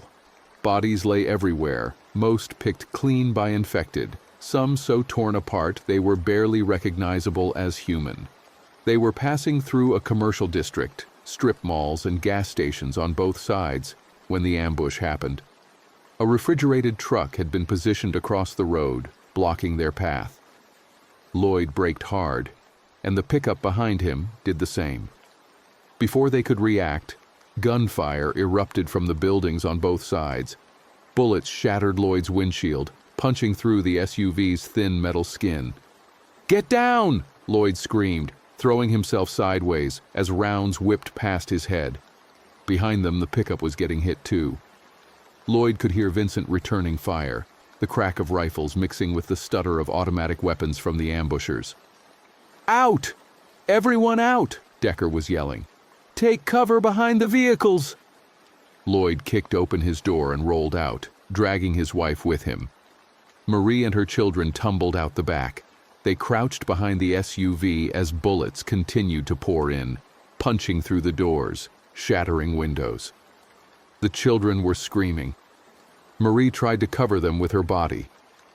From the buildings, men emerged, maybe a dozen of them, armed with a mix of weapons, hunting rifles, handguns, one guy with what looked like an AR-15. They weren't trying to kill Lloyd's group. Not immediately. They were trying to pin them down, force a surrender. "Give us your vehicles and supplies," one of them shouted. "Do it now, and we let you live." Decker fired 3 shots in rapid succession, dropping one of the ambushers. "Fuck you!" The firefight intensified. Lloyd had his handgun, a 9mm Glock they'd scavenged from a police car. He fired around the SUV's hood, aiming for the muzzle flashes from the buildings. Beside him, Vincent was using his hunting rifle with deadly accuracy, picking off targets with careful shots. But they were outnumbered and outgunned. And then it got worse. The gunfire was drawing infected. Lots of them. From side streets, from buildings, from wherever they'd been lurking, they came. Hundreds of them, drawn by the noise of combat. They shambled toward the sound, not discriminating between Lloyd's group and the ambushers. "We've got to move," Lloyd shouted. "The infected are coming. The truck's in the way." Lloyd looked at the refrigerated truck blocking the road. It was big, probably required a commercial driver's license to operate, but maybe... He sprinted to the pickup, grabbed a crowbar from the bed, and ran to the truck's cab. The door was locked. He smashed the window with the crowbar and reached through to unlock it. The driver's seat was empty, but the keys were in the ignition. Lloyd hauled himself up and turned the key. The engine turned over once, twice, caught. The truck rumbled to life. "Lloyd, what are you doing?" his wife screamed. "Moving the truck! Get ready to run!" He put the truck in gear and mashed the accelerator. The big vehicle lurched forward, slowly at first, but building momentum. He aimed it toward the strip mall where most of the ambushers were positioned. The truck crashed through the parking lot barriers, picked up speed, and slammed into the front of a sporting goods store with a sound like an explosion. The ambushers scattered. The building's facade collapsed, bringing down part of the roof. And the infected, now flooding the street, converged on the noise. Lloyd jumped out of the truck's cab and ran back to the SUV. The road was clear now. The refrigerated truck moved aside by its violent repositioning. "Go! Now!" They piled into the vehicles, engines starting, tires spinning. Lloyd floored the accelerator, the SUV leaping forward over debris and bodies. In his rearview mirror, he saw the ambushers being overwhelmed by infected, saw them trying to fight their way clear, but there were too many. He saw one man disappear under a wave of grasping hands and hungry mouths, saw another running with 3 infected chasing him. Then they were around a corner and he couldn't see any more. They drove hard for another hour, putting distance between themselves and the ambush site. Finally, when they found a quiet industrial area with no signs of infected, Lloyd pulled over. His hands were shaking on the wheel. His wife was crying silently beside him. Behind them, the pickup pulled up. Everyone got out to assess damage. The vehicles were shot up but still running. More critically, Marie's younger child, the 6-year-old boy, had caught a bullet in the leg. It had gone clean through without hitting bone or major blood vessels, but he was in shock, pale and unresponsive. Dr. Rivera worked on him in the back of the SUV, using their medical supplies to clean and bandage the wound. "He'll be okay," she said, though her face was grim. "But he needs antibiotics. If this gets infected, then we get to Wright-Patterson faster," Decker said. "That's our best bet for real medical care."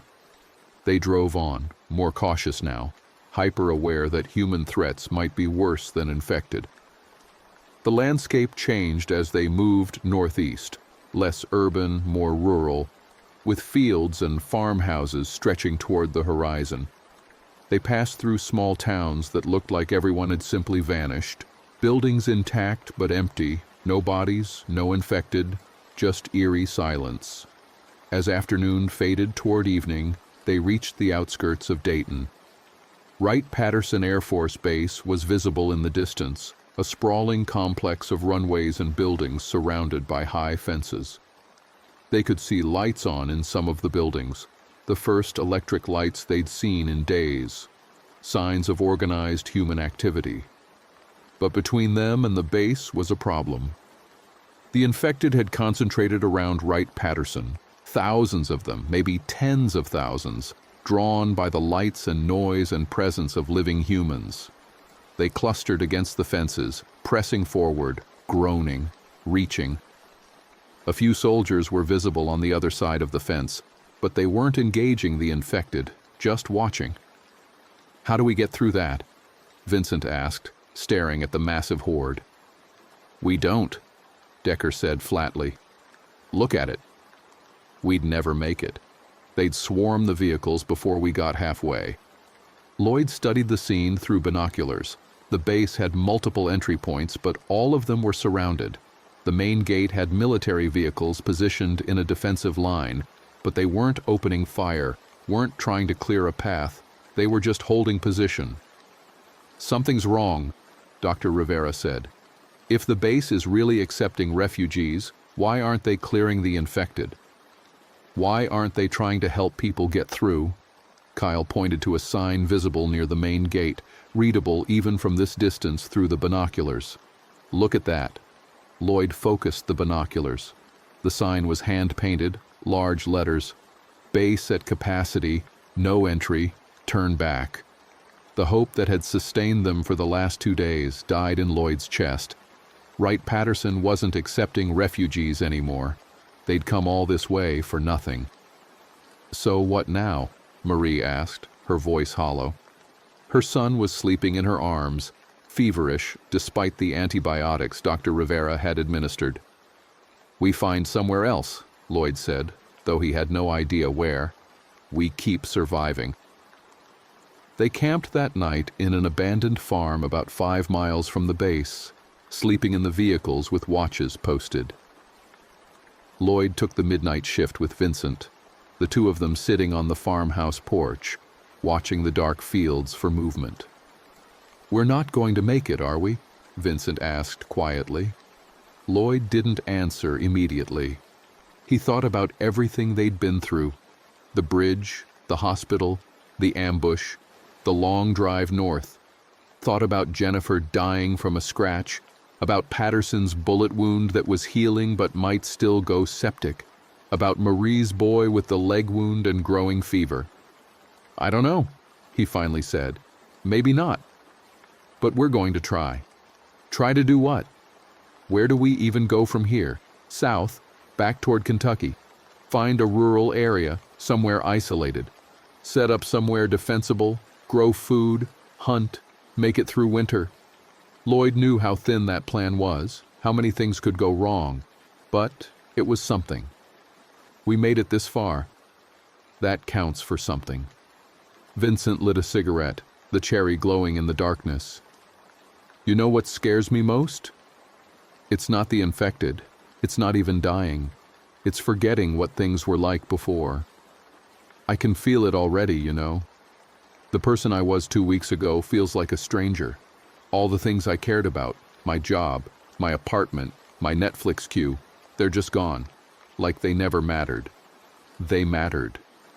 "Yeah? Then why does it feel like we're already dead? Like we died with everyone else, and we're just walking around not knowing it yet?" Lloyd had no answer for that. They sat in silence until their watch ended, then woke the next shift and tried to sleep. Morning brought bad news. Marie's son's fever had spiked during the night. The leg wound showed signs of serious infection despite the antibiotics, red streaks radiating from the bullet hole, the flesh hot and swollen. Dr. Rivera's face was grave when she examined him. "He needs intravenous antibiotics, strong ones, and probably surgery to clean out the wound, neither of which I can provide here." "Will he die?" Marie asked, holding her son's hand. "Without treatment, probably yes. The infection will go septic. Even with the oral antibiotics we have, it's questionable." Marie looked at Lloyd. "There has to be something. A hospital, a clinic, somewhere. Any hospital we find will be overrun. We saw that at St. Elizabeth. And even if we found one that's secure, we'd need a fully stocked pharmacy, surgical facilities, a doctor who knows what they're doing." He stopped, looking at Dr. Rivera. "Wait, you're a trauma surgeon. You could do the surgery.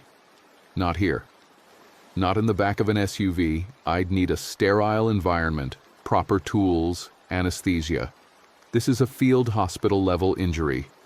I can keep him alive for maybe another day or two, but without real medical facilities, he's going to die." The group fell silent. Marie started crying, her older child clutching her arm. They all knew what this meant. They were watching a child die slowly, and there was nothing they could do. "We go back to Cincinnati," Decker said suddenly, "to the UC medical campus, where this whole thing started." Everyone stared at him. "Think about it," Decker continued. "If this infection started there, in a research lab, then that lab must have had serious medical facilities, probably better than most hospitals. Biosafety labs, operating rooms, pharmaceutical stores. If anywhere's going to have what we need, it's there." "That place will be ground zero," Vincent objected. "The infection concentration will be insane." "Probably. But what's our alternative? Let the kid die?" Decker looked at each of them in turn. "I'm not saying it's not dangerous. I'm saying it's the only chance." Lloyd thought about the UC medical campus. He'd seen it from the bridge, a cluster of modern buildings in Clifton, maybe 3 miles from where he'd been working when the outbreak started. Going there meant driving straight into the heart of the infected zone, penetrating one of the most dangerous areas in the region. The chances of making it in and out alive were slim, but the alternative was watching a 6-year-old boy die from an infected gunshot wound while his mother begged them to save him. "We need a plan," Lloyd said. "A real plan. We can't just drive in there blind." They spent the morning strategizing. Kyle still had the map he'd used to navigate from Bellevue. He spread it out on the farmhouse kitchen table, and they studied the area around UC Medical Campus. The university occupied a chunk of urban Cincinnati with the medical center at its heart. Several large hospitals, research buildings, the laboratories where the outbreak had allegedly originated.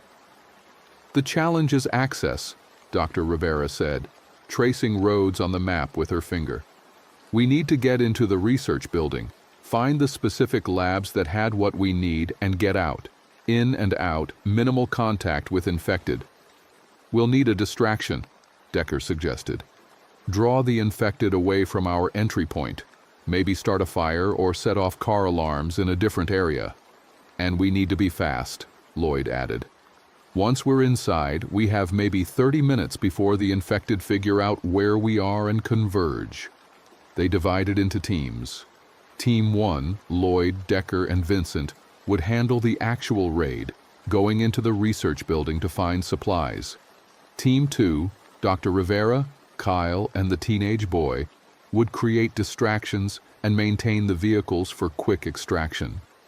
Team 3, Lloyd's wife Marie and her older child, would stay at the farm with the sick boy, ready to move if things went wrong. Lloyd's wife objected, wanting to come on the raid, but Lloyd convinced her to stay. "If this goes bad, if we don't make it back, you need to be here for Marie and the kids. Someone has to survive this." They left at noon, 2 vehicles driving south toward Cincinnati. The trip took 3 hours, moving carefully through streets clogged with abandoned cars and wandering infected. As they approached the university district, the density of infected increased dramatically. They were everywhere, shambling through streets, clustered around buildings, standing motionless until something drew their attention. Kyle had rigged up a noise device, a car battery connected to an amplifier and speaker, playing a looped recording of screaming and gunshots at maximum volume. It was crude but effective. They set it up about a mile from the medical campus, in a parking garage, and let it rip. The effect was immediate. Infected from blocks around started moving toward the noise, drawn like moths to flame. Within minutes, hundreds of them were converging on the parking garage. Team 1 used the distraction to drive closer to the medical center, slipping through now emptier streets. The research building they were targeting was a 10-story glass and steel structure, modern and secure-looking. The main entrance was locked, glass doors intact, though infected clustered around the outside. Lloyd studied the building through binoculars, looking for alternative entry. "There," he pointed. "Loading dock on the east side." The roll-up door is partially open. They parked a block away and approached on foot, moving quietly, avoiding infected when possible, killing them silently when necessary. Lloyd used his crowbar, Vincent his hunting knife. Each kill had to be quiet, precise, fatal. No room for error. The loading dock's roll-up door was indeed partially open, maybe 2 feet of clearance. They slid under, one at a time, into the darkness beyond. Lloyd clicked on his flashlight. They were in a storage area, boxes and equipment scattered around, covered in dust. No infected visible. "We need to find the pharmacy first," Decker whispered. "Get the antibiotics. Then surgical supplies if we have time." They moved through the building carefully, checking doors, clearing rooms. The place was a maze of corridors and laboratories, most of them locked or requiring keycard access. But some doors had been forced open already, maybe by researchers trying to escape during the outbreak. On the 4th floor, they found it, a secure pharmacy, its heavy door hanging open, lock smashed. The interior looked like it had been ransacked, but shelves still held hundreds of medications. Lloyd started reading labels, looking for the broad-spectrum antibiotics Dr. Rivera had said they needed. Here, he found them. Boxes of intravenous antibiotics, exactly what they needed. He grabbed several boxes and stuffed them into his backpack. Decker and Vincent were gathering other supplies, pain medications, sterile equipment, sutures, bandages. A sound made them freeze, groaning, coming from deeper in the building. "Time to go," Vincent said. They backed toward the door, weapons ready. The groaning was getting louder, joined by other sounds: scraping, shuffling, the distinctive, wet breathing of infected. Lots of them. They emerged into the corridor and started running for the stairs. Behind them, infected spilled out of laboratories and offices, drawn by the sound and movement. There were dozens of them: researchers in blood-stained lab coats, security guards, students, all dead and reanimated. Lloyd led the way down the stairs, taking them 3 at a time, his backpack heavy with medications. Decker was behind him, then Vincent. The infected were slower on stairs, but they were coming, filling the stairwell with their groans and the sound of their bodies hitting the walls.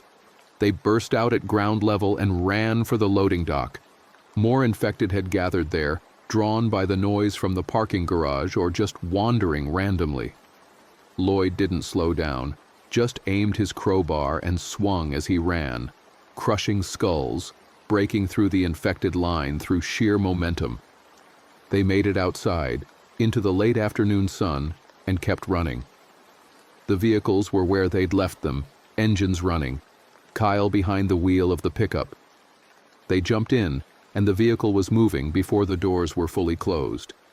Infected chased them for blocks, running with that terrifying single-minded purpose, but the trucks were faster. Eventually, they left the pursuit behind, navigating through empty streets back toward the farm. They made it back just as the sun was setting. Lloyd's wife met them at the door, face desperate with hope. Lloyd held up the backpack. "We got them." Dr. Rivera worked through the night, setting up an IV line, administering the antibiotics, using the surgical supplies to clean and debride the infected wound. Marie's son was unconscious through most of it, which was a mercy. By morning, his fever had broken. The leg wound looked better, less red, less swollen. He would live. The success brought a moment of relief, but it was fleeting. They were still stranded in rural Ohio with winter approaching, still surrounded by millions of infected, still without any real plan for long-term survival. They discussed options around the farmhouse table. Stay here, try to fortify the farm, grow food, hunt, head further into the countryside, find somewhere even more isolated, try to find other survivor communities. In the end, they decided to stay, at least through winter. The farm had wells for water, plenty of space to grow food in the spring, defensible buildings. It wasn't perfect, but it was better than wandering and risking more ambushes or infections. Over the next 2 weeks, they fortified the farm. They built barriers, reinforced doors and windows, established watch posts. They scavenged nearby houses for supplies, food, weapons, tools. They found a small group of survivors, a family of 4, hiding in a church, and brought them to the farm. Now they were 16 people. Patterson's shoulder wound got infected. Dr. Rivera treated it with the antibiotics they'd acquired, and he recovered, though he'd never have full range of motion again. Kyle got the radio working again and started broadcasting a new message. Farm community in rural Ohio seeking contact with other survivors. We have shelter, food, medical care. If you're listening, you're welcome here. They got a response on the 3rd day, a woman's voice, faint through the static. "This is Sarah from Columbus. We have a group of 23 survivors in an office building. We're running low on food. Can you help?" Lloyd and Vincent drove to Columbus, a 2-hour trip through infected-filled streets, and brought back Sarah and her group. Now they were 39 people at the farm, too many to feed through winter on their limited supplies. The next scavenging runs were crucial. They had to find enough food to sustain nearly 40 people for 3 months or more. Lloyd led teams into surrounding towns, breaking into grocery stores, warehouses, anywhere that might have non-perishable food. The work was dangerous, exhausting, and depressing.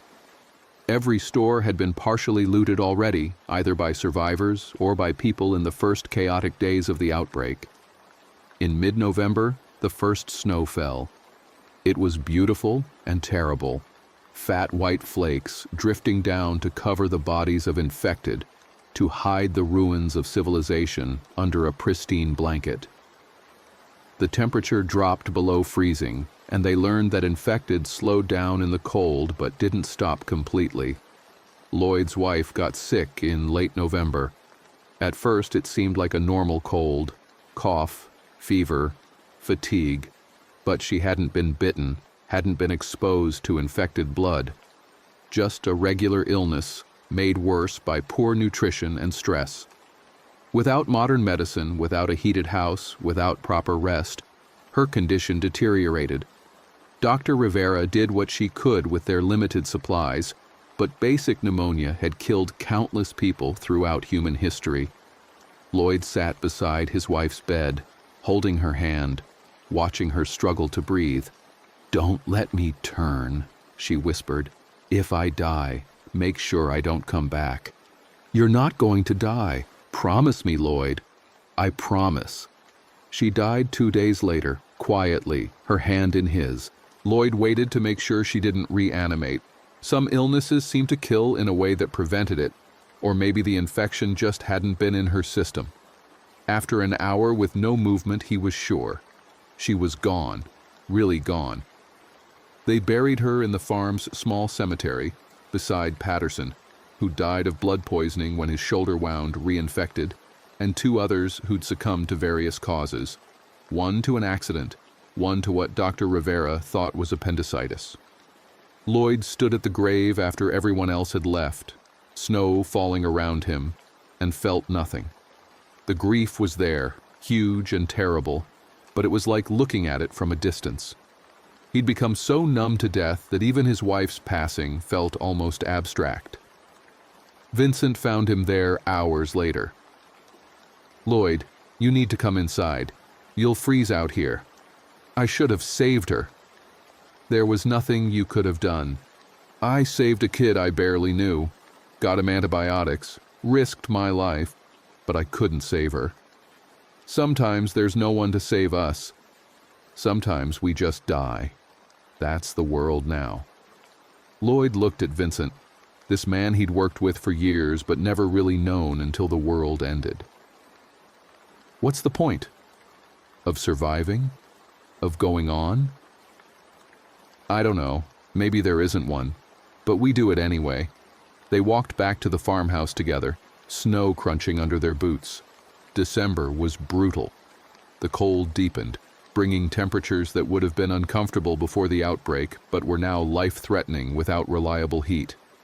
They burned wood constantly, rationing it carefully, knowing they might not make it through winter if they ran out. Food became critical. They were down to less than a month of supplies, even with strict rationing. Lloyd organized a major scavenging expedition. 10 people, 3 vehicles, heading to Dayton to try the warehouses near Wright-Patterson. If the military wouldn't help them, maybe they could at least steal from the military's stockpiles. The expedition was a disaster. They made it to Dayton, found several warehouses, and had just started loading supplies when an infected horde, drawn by the noise of their work, surrounded them.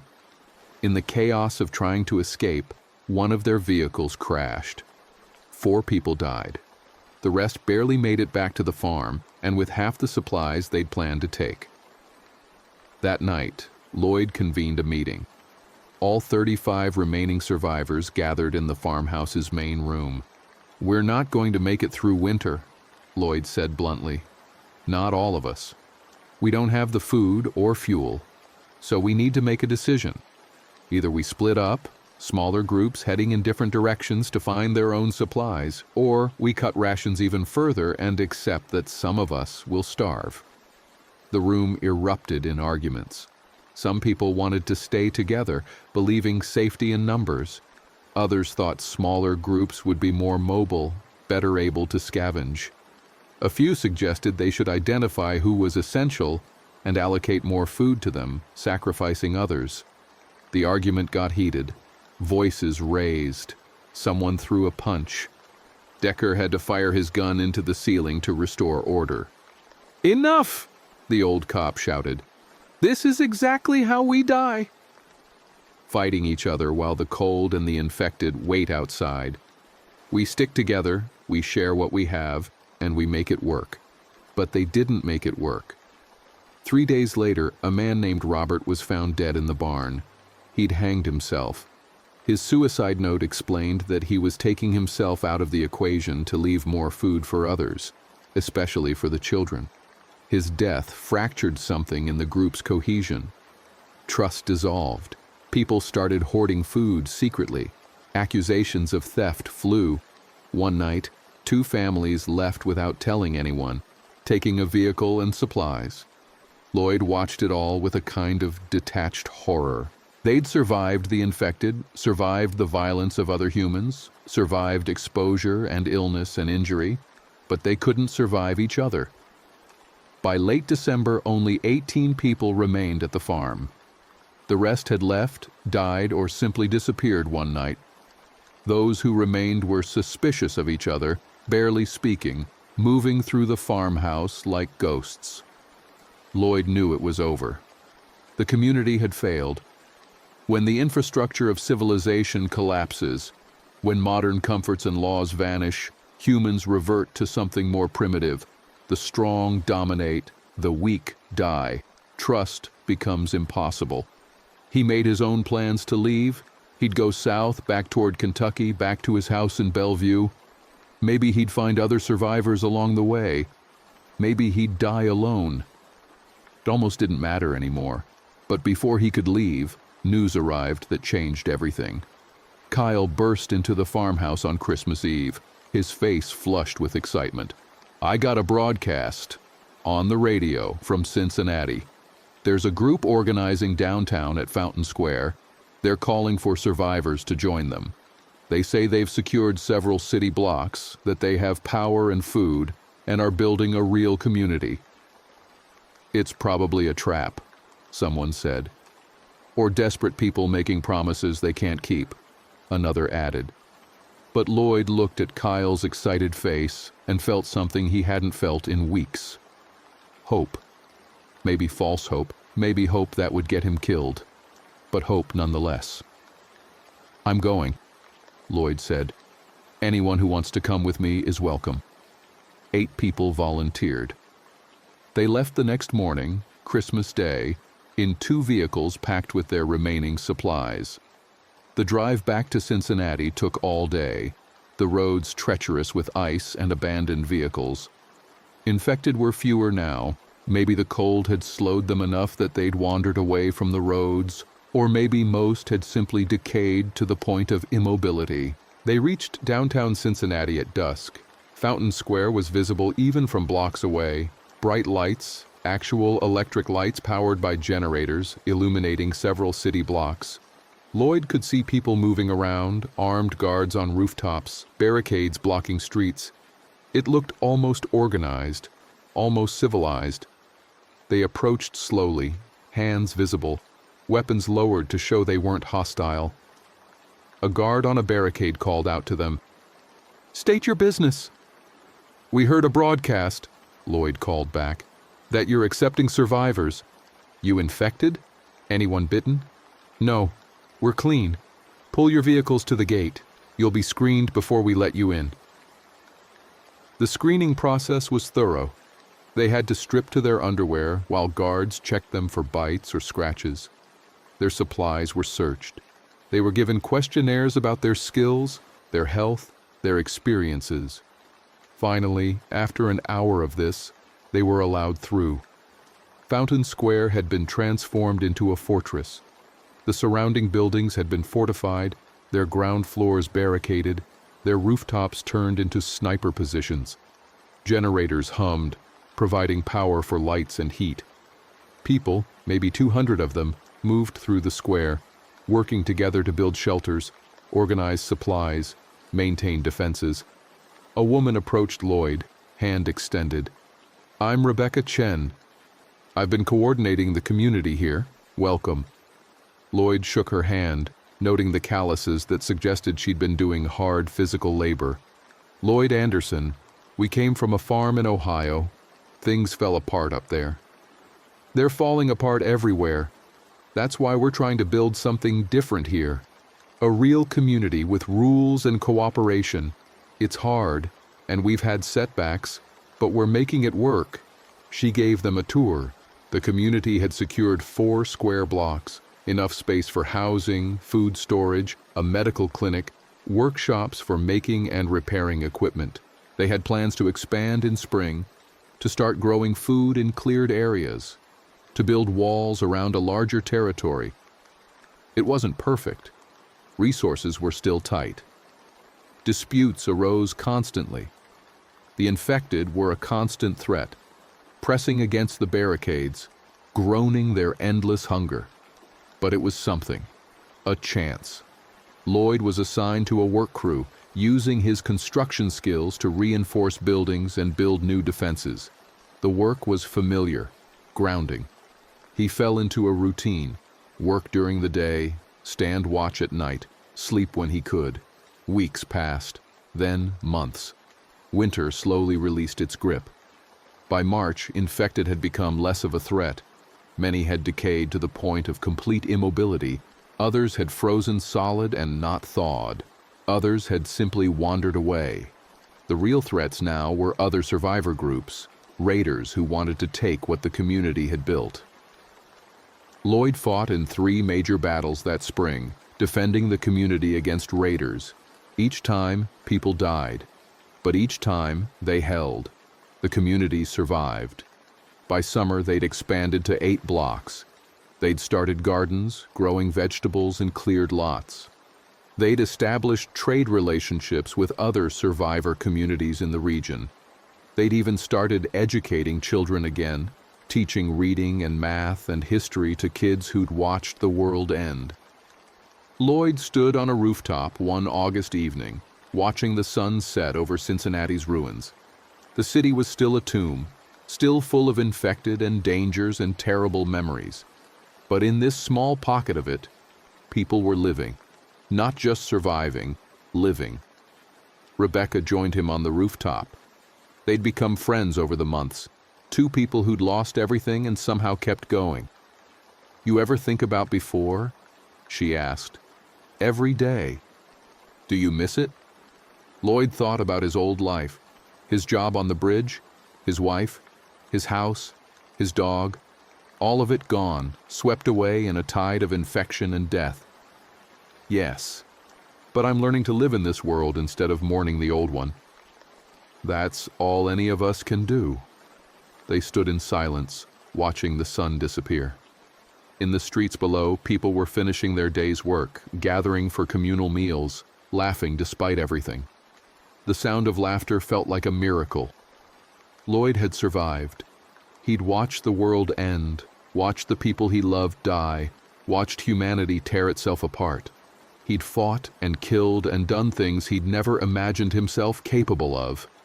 He'd lost everything that made him who he was, and yet he was still here, still fighting, still living. Maybe that was enough. Maybe survival itself was the victory, or maybe he was just too stubborn to die. Either way, he'd see another sunrise, and then another. For however long he could, he'd keep going. Because that's what humans did. They survived, they adapted, they endured, even when the dead walked, even when the world burned, even when everything they loved turned to ash. They survived. Lloyd turned away from the sunset and went back down to the community, back to the work of living in a world that had ended. Behind him, the sun completed its descent, and darkness covered the ruins of Cincinnati like a shroud. But in the small pocket of light at Fountain Square, people were still fighting, still hoping, still alive. And that, for now, was enough.